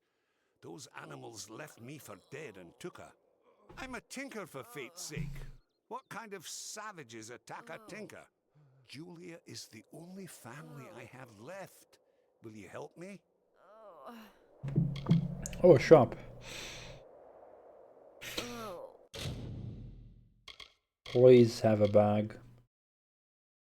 Sell a bag. For fuck's sake, what a useless fucking pleb. Whatever you do, stay away from that cursed place. With bandits to the west and Tuatha raiders to the north, the village already had its fair share of trouble. Now I hear tell of people vanishing in the night. Whatever's happening there, it can't be good. Like, I get it if there's a indie developer. You know, making a game costs time and resources, and if people are starting from scratch, I understand, you know, they want to get success, because otherwise they won't have any money to live off, right? Like, they'd have to keep having a normal job. That means a lot less time to develop new games, because they'd have to dedicate their free time to it. So if they'd have success right away, that means they can live off of the success of their game and spend more time making a new game afterwards. So I do totally understand that, you know, there is some degree of looking into the market and like, is it a good idea to make this type of game or that? You know, kind of like juggle around with like, how can I make sure that I will be making something that has a realistic chance of succeeding? You know, it makes sense, right, to a certain degree. But yeah, like I said, it shouldn't come at the cost of creativity, for sure. If someone is creative and they can make something good, then they should definitely go for it if they have a good idea.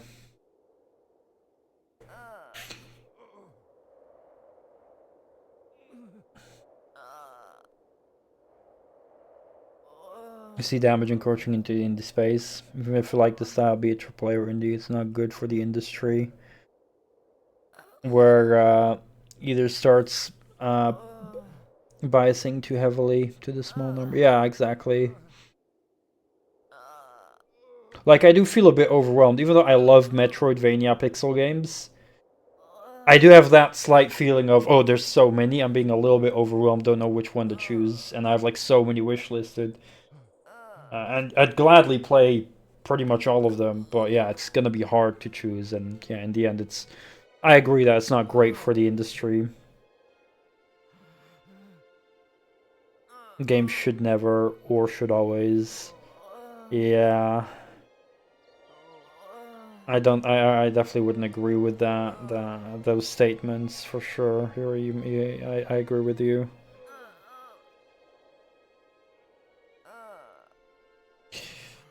I mean, I think a part of it can maybe head in that way, but I do think there will always be just creative people out there. And as long as someone is truly creative and makes a very unique new experience, it will be successful, I think.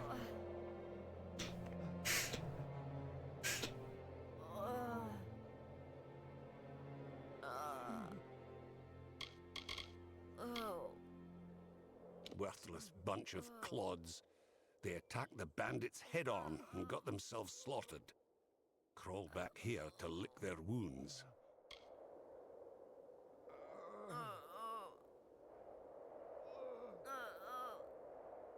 I mean, yeah, I have some personal opinions of what games should and shouldn't do in some cases. But if someone else thinks differently and they think that they can implement it in a way that's successful, hey, then they should go and try it, right? And then I can be proven wrong, hopefully. Her mother passed away when Julia was young. I've done my best, but sometimes I think she takes care of me more than I take care of her. I've been teaching her the tinker trade, but I'm not sure life on the road suits her. Most gnomes favor the bustling city life of Odessa. Not me. Oh, no, sir. Ever since I was a young boy, the open road beckoned. So I've walked the roads of Erethel, Dalantarth, and Detir for 40 years, selling my services to anyone who can pay. Lately, though, it seems the world is growing more dangerous, worse than it's ever been, at least for as long as I can remember. The bandits here are fierce, led by one called Conovar. He attacked us in broad daylight when we were trying to leave this place. I've lived my whole life on these roads. I know full well that the price of travel is a bit of coin in the pocket of the local thugs. But these fiends took my daughter. I'll pay anything I have to get her back. Will you find her? Thank you. I heard Conovar tell his men to put her with the rest of the lot before selling them. For faith's sake, hurry! I hope you fare better than those Kandrian guard clowns. You didn't last long enough to see the bandit camp. I want my daughter back. I'll pay you with all the gold I have. Well, I'm not an expert when it comes to compiling shaders. But if the compiling shaders means better performance and less loading times when you're eventually in the game, then I think it's fine and worth it.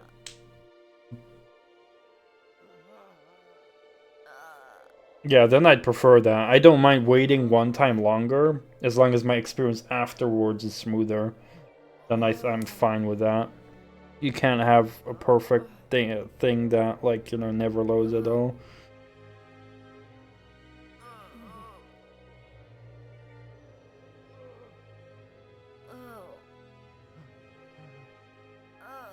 Yeah. But that's what I mean, one time per session. I'd rather wait longer when starting the game, and then have less interruptions while playing, than, like, overall have longer load times throughout the whole gameplay. If it were me, I'd steer clear of Conovar himself at all costs. Those animals took her to a camp to the south. Be careful. They're a rough-looking lot. I'd suggest you to use diplomacy, but from the looks of you, I suspect you speak a different language. Whatever it takes, I don't care. Get me my daughter back and I'll reward you as best I can. Well, I mean, those are like, you know,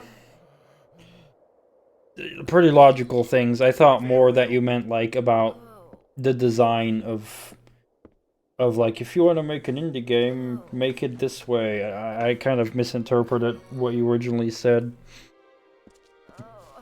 But things like, you know, remappable controls are always a good thing, I'd say.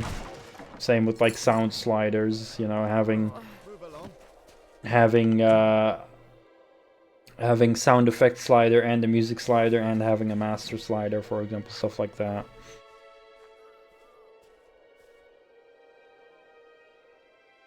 Oh, okay.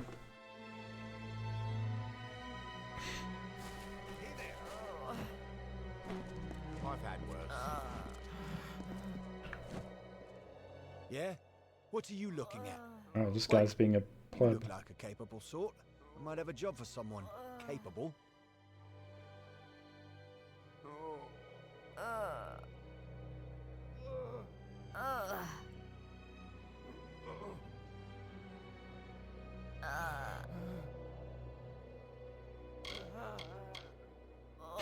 But like, for example, another thing I would say is that I would prefer that games always have an option to change difficulty mid-playthrough. Though I understand, realistically speaking, it's probably not possible in every type of game. But it is something I would want to see as much as possible. The people of Melaglir hide in their village, hoping the war will just pass them by. Fine for them, as long as they don't think too much about the people that can't hide under some lord's skirts.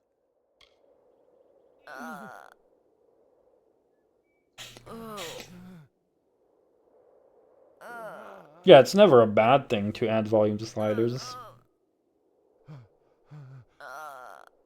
But it is always a bad thing to have something that ruins the performance. The old poltroon has forbidden the guard to deploy beyond Melaglir.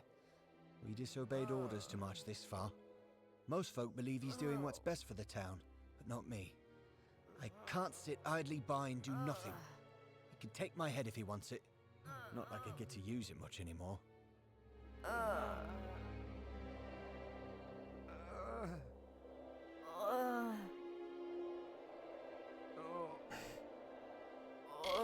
I've been a member of the Kandrian Guard for several years. We used to patrol all of Kandrian, and now his lordship is mostly confined us to his keep and Melaglir. Not just a thief, but a slaver. Scum of the worst kind. They say he Wow, used to be in the slavers. Kandrian Guard, but got fed up and deserted.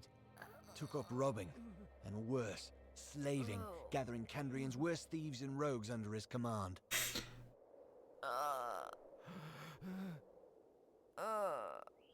I mean, I'm fine if a game like Dark Souls has like one set difficulty and no other options. But with a lot of games, I just have no clue, no perspective what difficulty I should choose. So then I prefer to go for the hardest and then just slide it down as I go if it gets too hard. And it would be annoying to have to restart a new game every time when I'm like, oh, it's too hard. Let's put it down a bit. Oh, it's still too hard, and you know, like. But I know realistically it cannot happen in every game, but. Whatever they have in store for her, it won't be pretty. Yeah, that would definitely help counter that with the bullet points of like what changes the difficulty.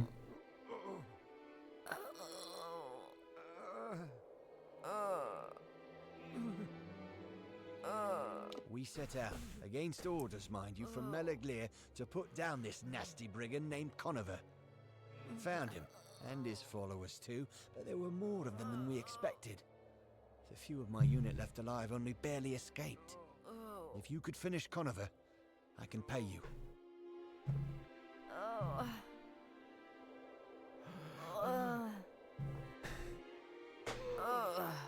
Great. Head south to the Fiend's camp. It's huge. Lousy with every rogue and thief in the region. Shouldn't be hard to locate. Report to me when Conover's dead, and I'll see that you're rewarded. His camp is south of here, near the hollow of Kaer Tosai. May you deliver Conover unto hell.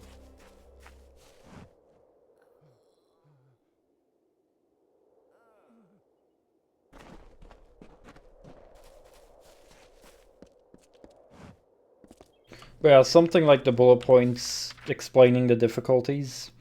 That would help mitigate the need for being able to change your difficulty during a playthrough.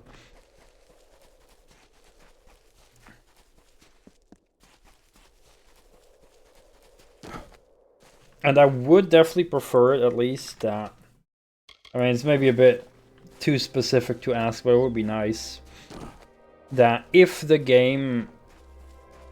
Like, the game informs you beforehand if you can or cannot change difficulty mid-playthrough. Which some games do, you know, during the difficulty selection, that there'll be some extra text, like... you can change difficulty at any moment throughout the game. Or when selecting a difficulty, are you sure about this? You will not be able to change the difficulty. Stuff like that. Some games do, which is always nice.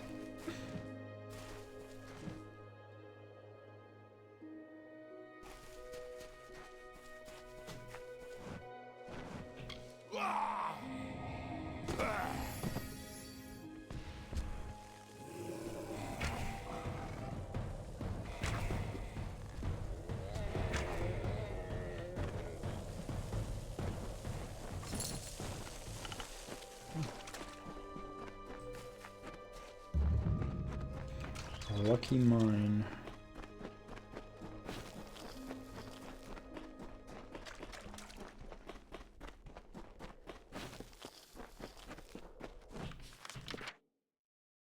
I guess we'll head into the lucky mine.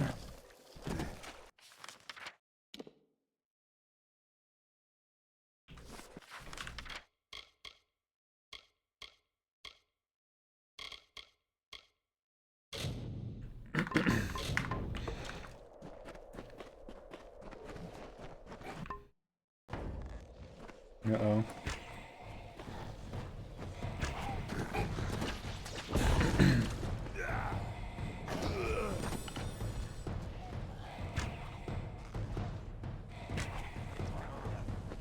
Man, I'm doing so much damage.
Trying to lure me into the traps.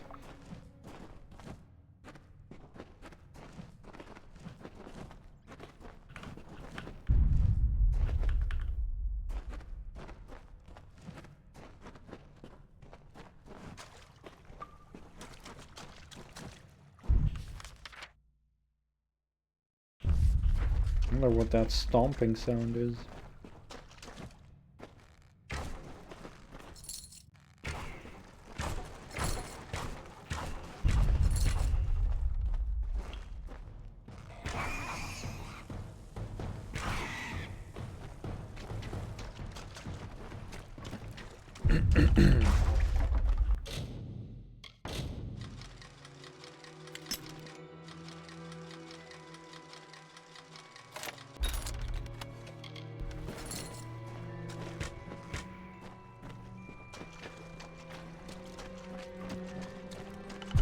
Maybe some mining device, maybe they're blowing up walls to mine.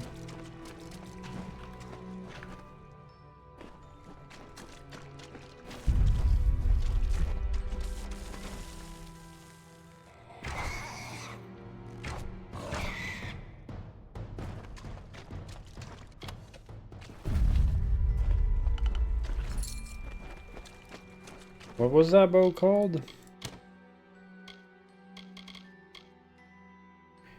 Ebony longbow. Oh, that seems to be the highest tier. Nice.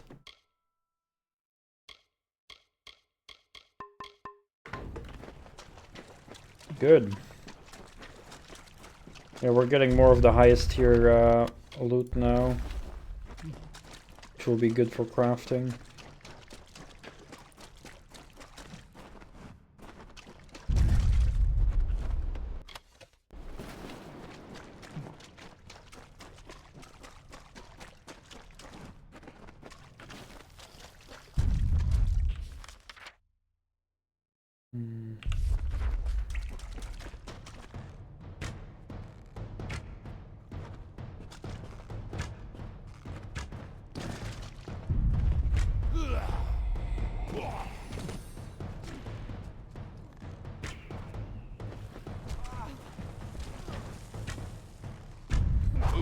Fuck, we're not locking on.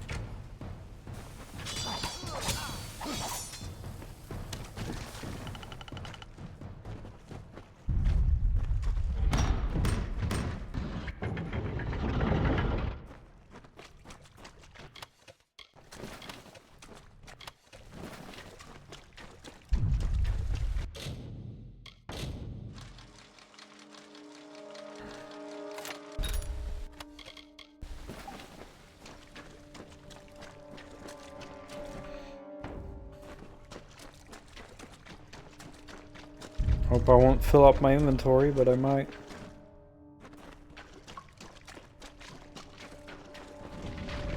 Uh-oh. Oh. Oh, maybe that would happen as well if I'd go the other way.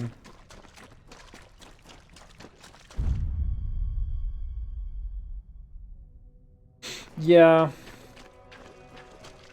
You know, it's like...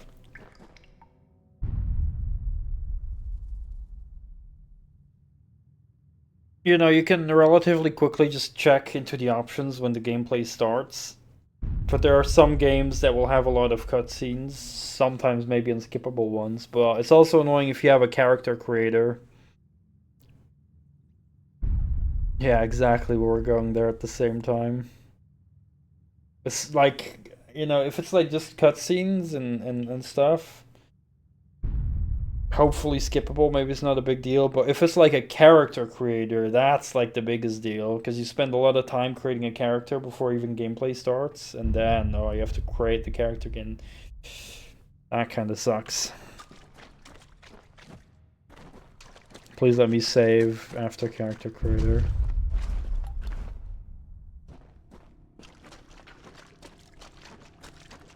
Or just save, like, when you create a character, that you can save it as, like, a preset. So you can save the character itself.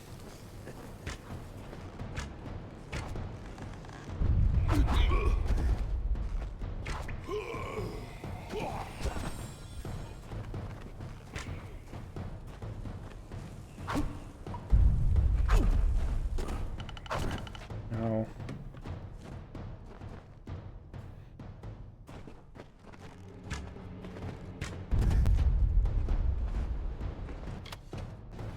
I mean, I know there's people out there who will spend a lot more time creating a character than I would, but yeah, I do still put some effort into it to some degree.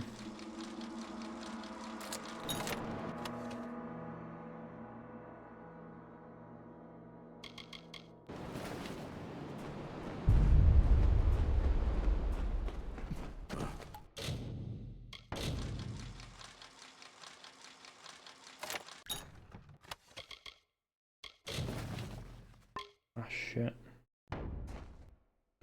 Already full.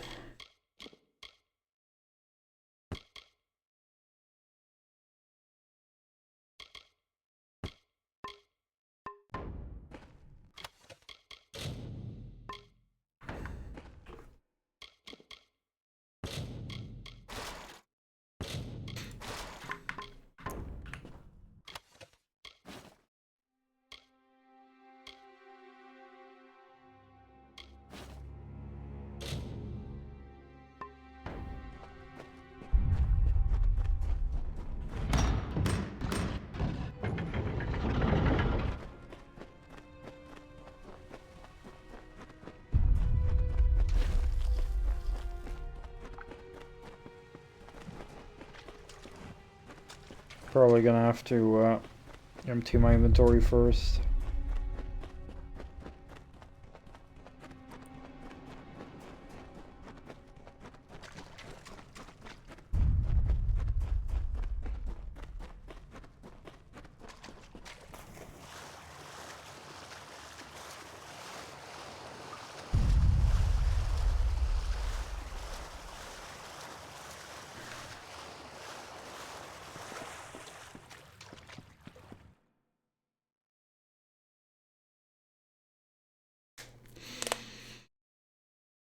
Oh.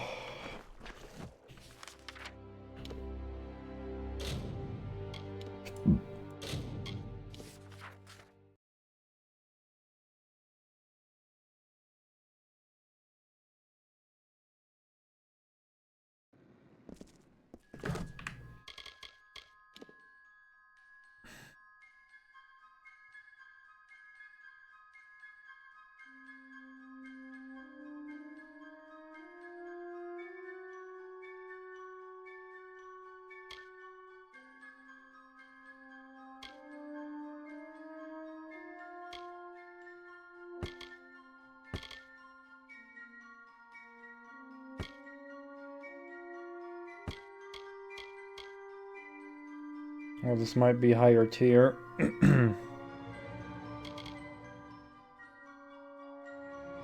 Oh, these are just robes.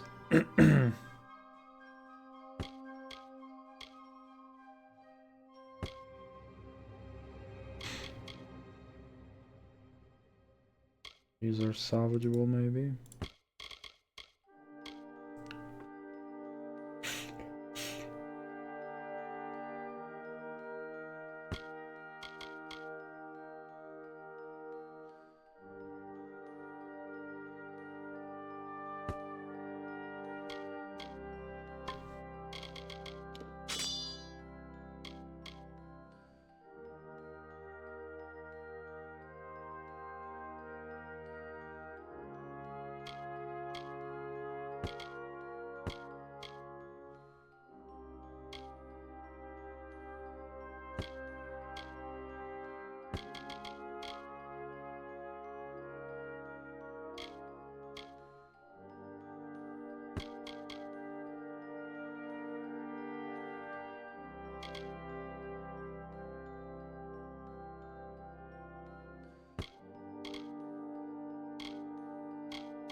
Time to do some salvaging.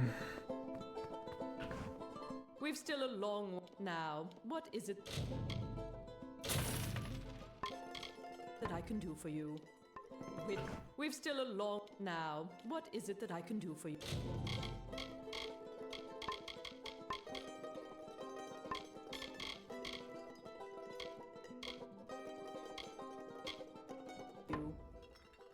Widows spare you. What is it?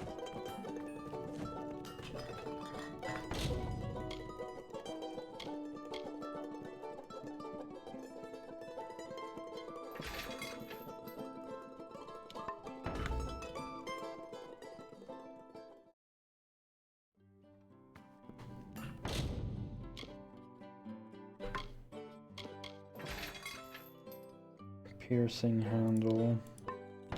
Oh, that was still master though. Oh, I didn't want to salvage that.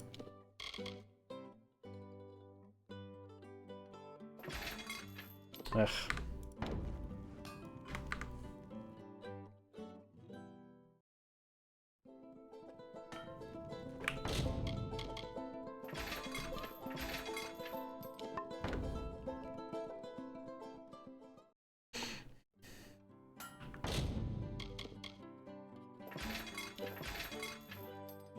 No, it's still troll hide, and I don't care that much. That one's Sylvanite though. So if the FX, is that gonna be a flawless then?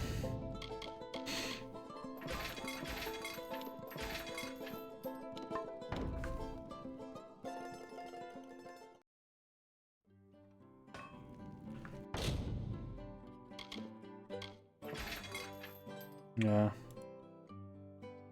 Still master sharpening.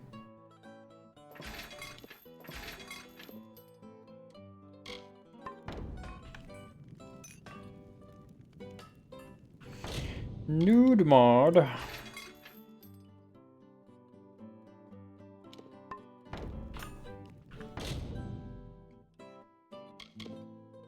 I mean, yeah, people want boobies.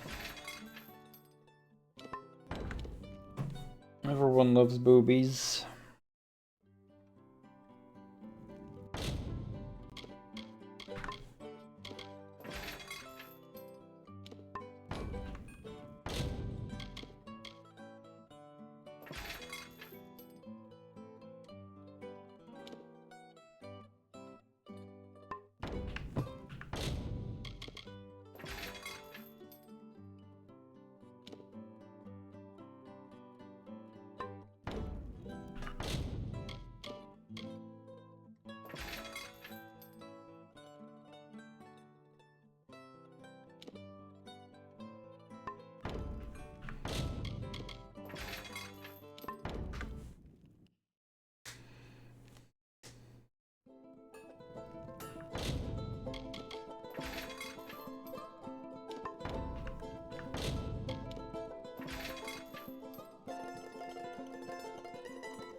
Man, my inventory is full.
So these are the master potions. What does a fate potion do? Oh. That's crazy.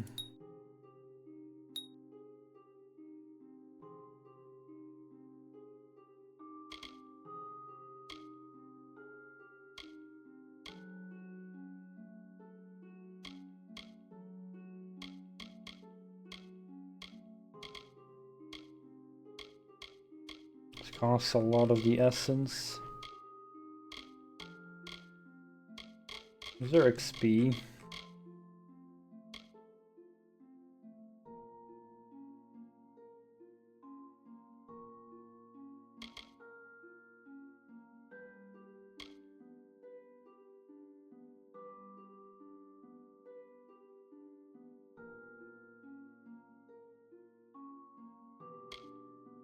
Yep. Prismere dust.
Man, I hate how potions just take so much inventory space. Crazy.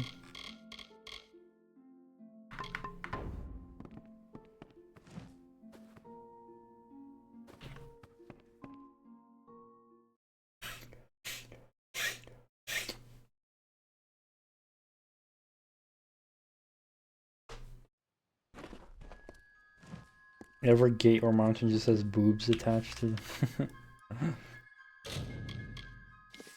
Everything has boobs. You get boobs, and you get boobs. Everyone gets boobs.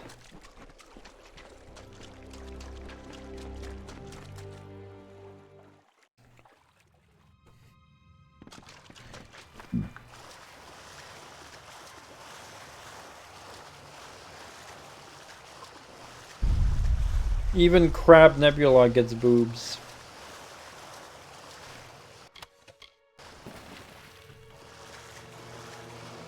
What about the Boob Nebula?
The Thomas the Tank Engine intro I've seen.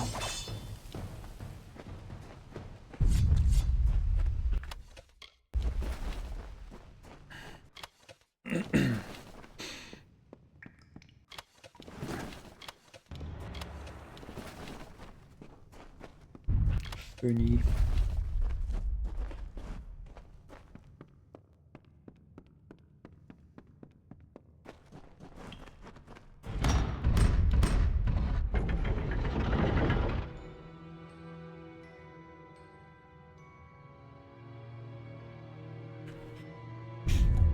Oh yeah, the text colors do have an influence, But pretty much anywhere I go, any new area, it's pretty much always orange. And only when I go to previous areas it turns green or white. So orange is definitely on the high side, but I don't know if there's like higher colors than orange. Except purple, but purple are usually like boss enemies, mini bosses. Alright, Slayer, thank you for coming over. I appreciate it. Hope you had a good time, hope you sleep well. And I hope to see you again tomorrow, man. Tomorrow, a big chance for a modeling stream. Because I'll be getting my holders.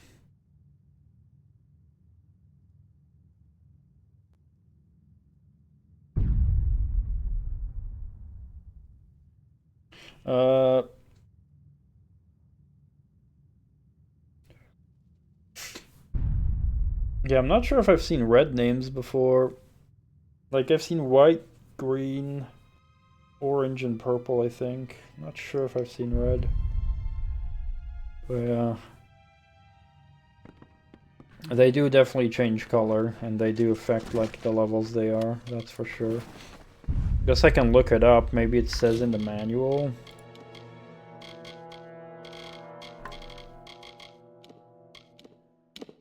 Which is cool, by the way, there's like a manual in this game, in the options. And there's a lot of useful info.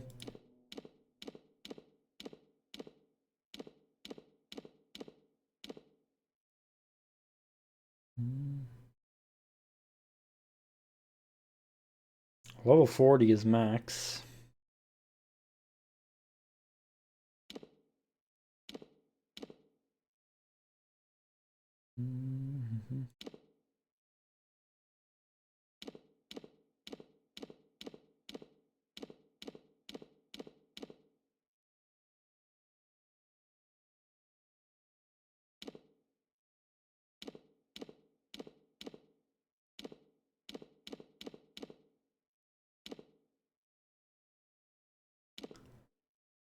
There seems to be a whole end game things as well. I mean, there's stuff like Chaos Rifts, Chaos Realm, Chaos Enemies, like...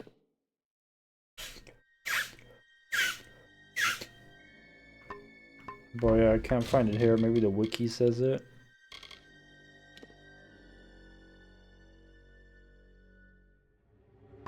I'll look it up real quick.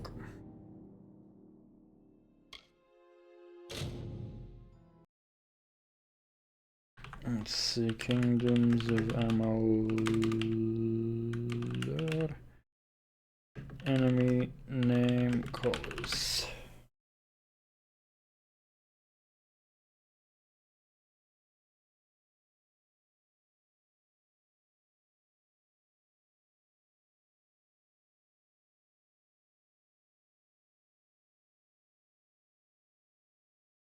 Green.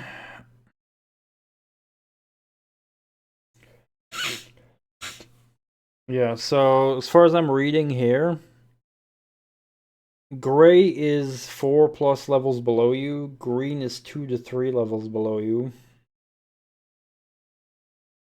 Oh wait, gray and white are two different ones. I thought they were the same. White is within 2 levels of you, yellow is 2 to 3 above you, red is 4 above you, purple is unique or quest enemy. So I was right about the purple at least. Yeah, mostly finding yellow, orange, so mostly enemies that are like 2 to 3 levels above me, I guess. But red don't think I've ever seen, so I think red would probably be more problematic, but yeah. But I'm pretty much gradually going, like, every time in a new area when the quest takes me, when I've done all the quests in one area and then I go to the next, so... As far as I'm reading here from a post on GameSpot,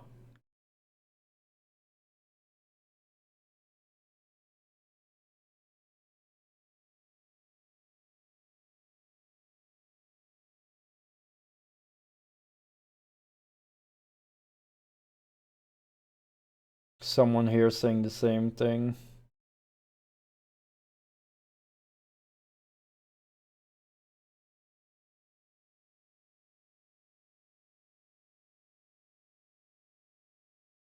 Red, orange, white, green, gray.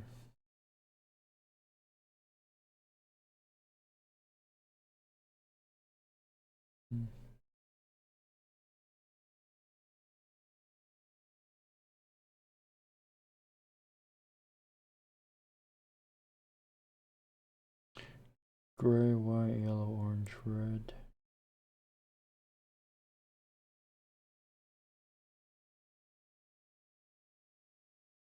No, someone here says yellow and orange. So someone here says gray, lower levels than you, white, same level, yellow, 1 level higher, orange, up to 4 levels higher, red, 5 levels higher, expect serious stun luck and death. Will you get a trophy if you kill one? Oh, I didn't know that.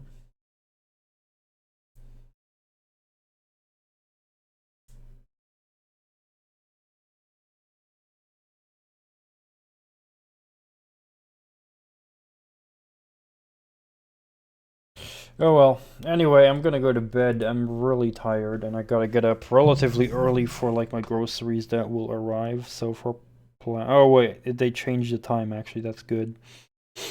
So it's 5 past midnight now, but they just updated the time delivery for my groceries 3 past 9, or between 3 past 9 or 9:23. Which is good, because that means I can easily get 8 hours of sleep if I just go to bed now. So I'm looking forward to that. I'm also looking forward to my model piece holders for the drying and stuff. And if they hopefully not deliver it in the late evening, you know, if it just gets delivered in the morning or the afternoon, then I'm probably going to do a modeling stream tomorrow. We'll continue the GT40. And yeah, we'll do a lot of painting. Hopefully, well, with the holders, it should go a lot smoother, a lot faster. I'll be having to wait a lot less for the drying process, and I'll just be able to, like, you know, have a smoother painting experience. So yeah, thank you everyone for coming over. It was very fun again. Decently long stream again, 6.5 hours almost. Not as long as yesterday, but yeah, I'm hoping to get those 6+ hours in.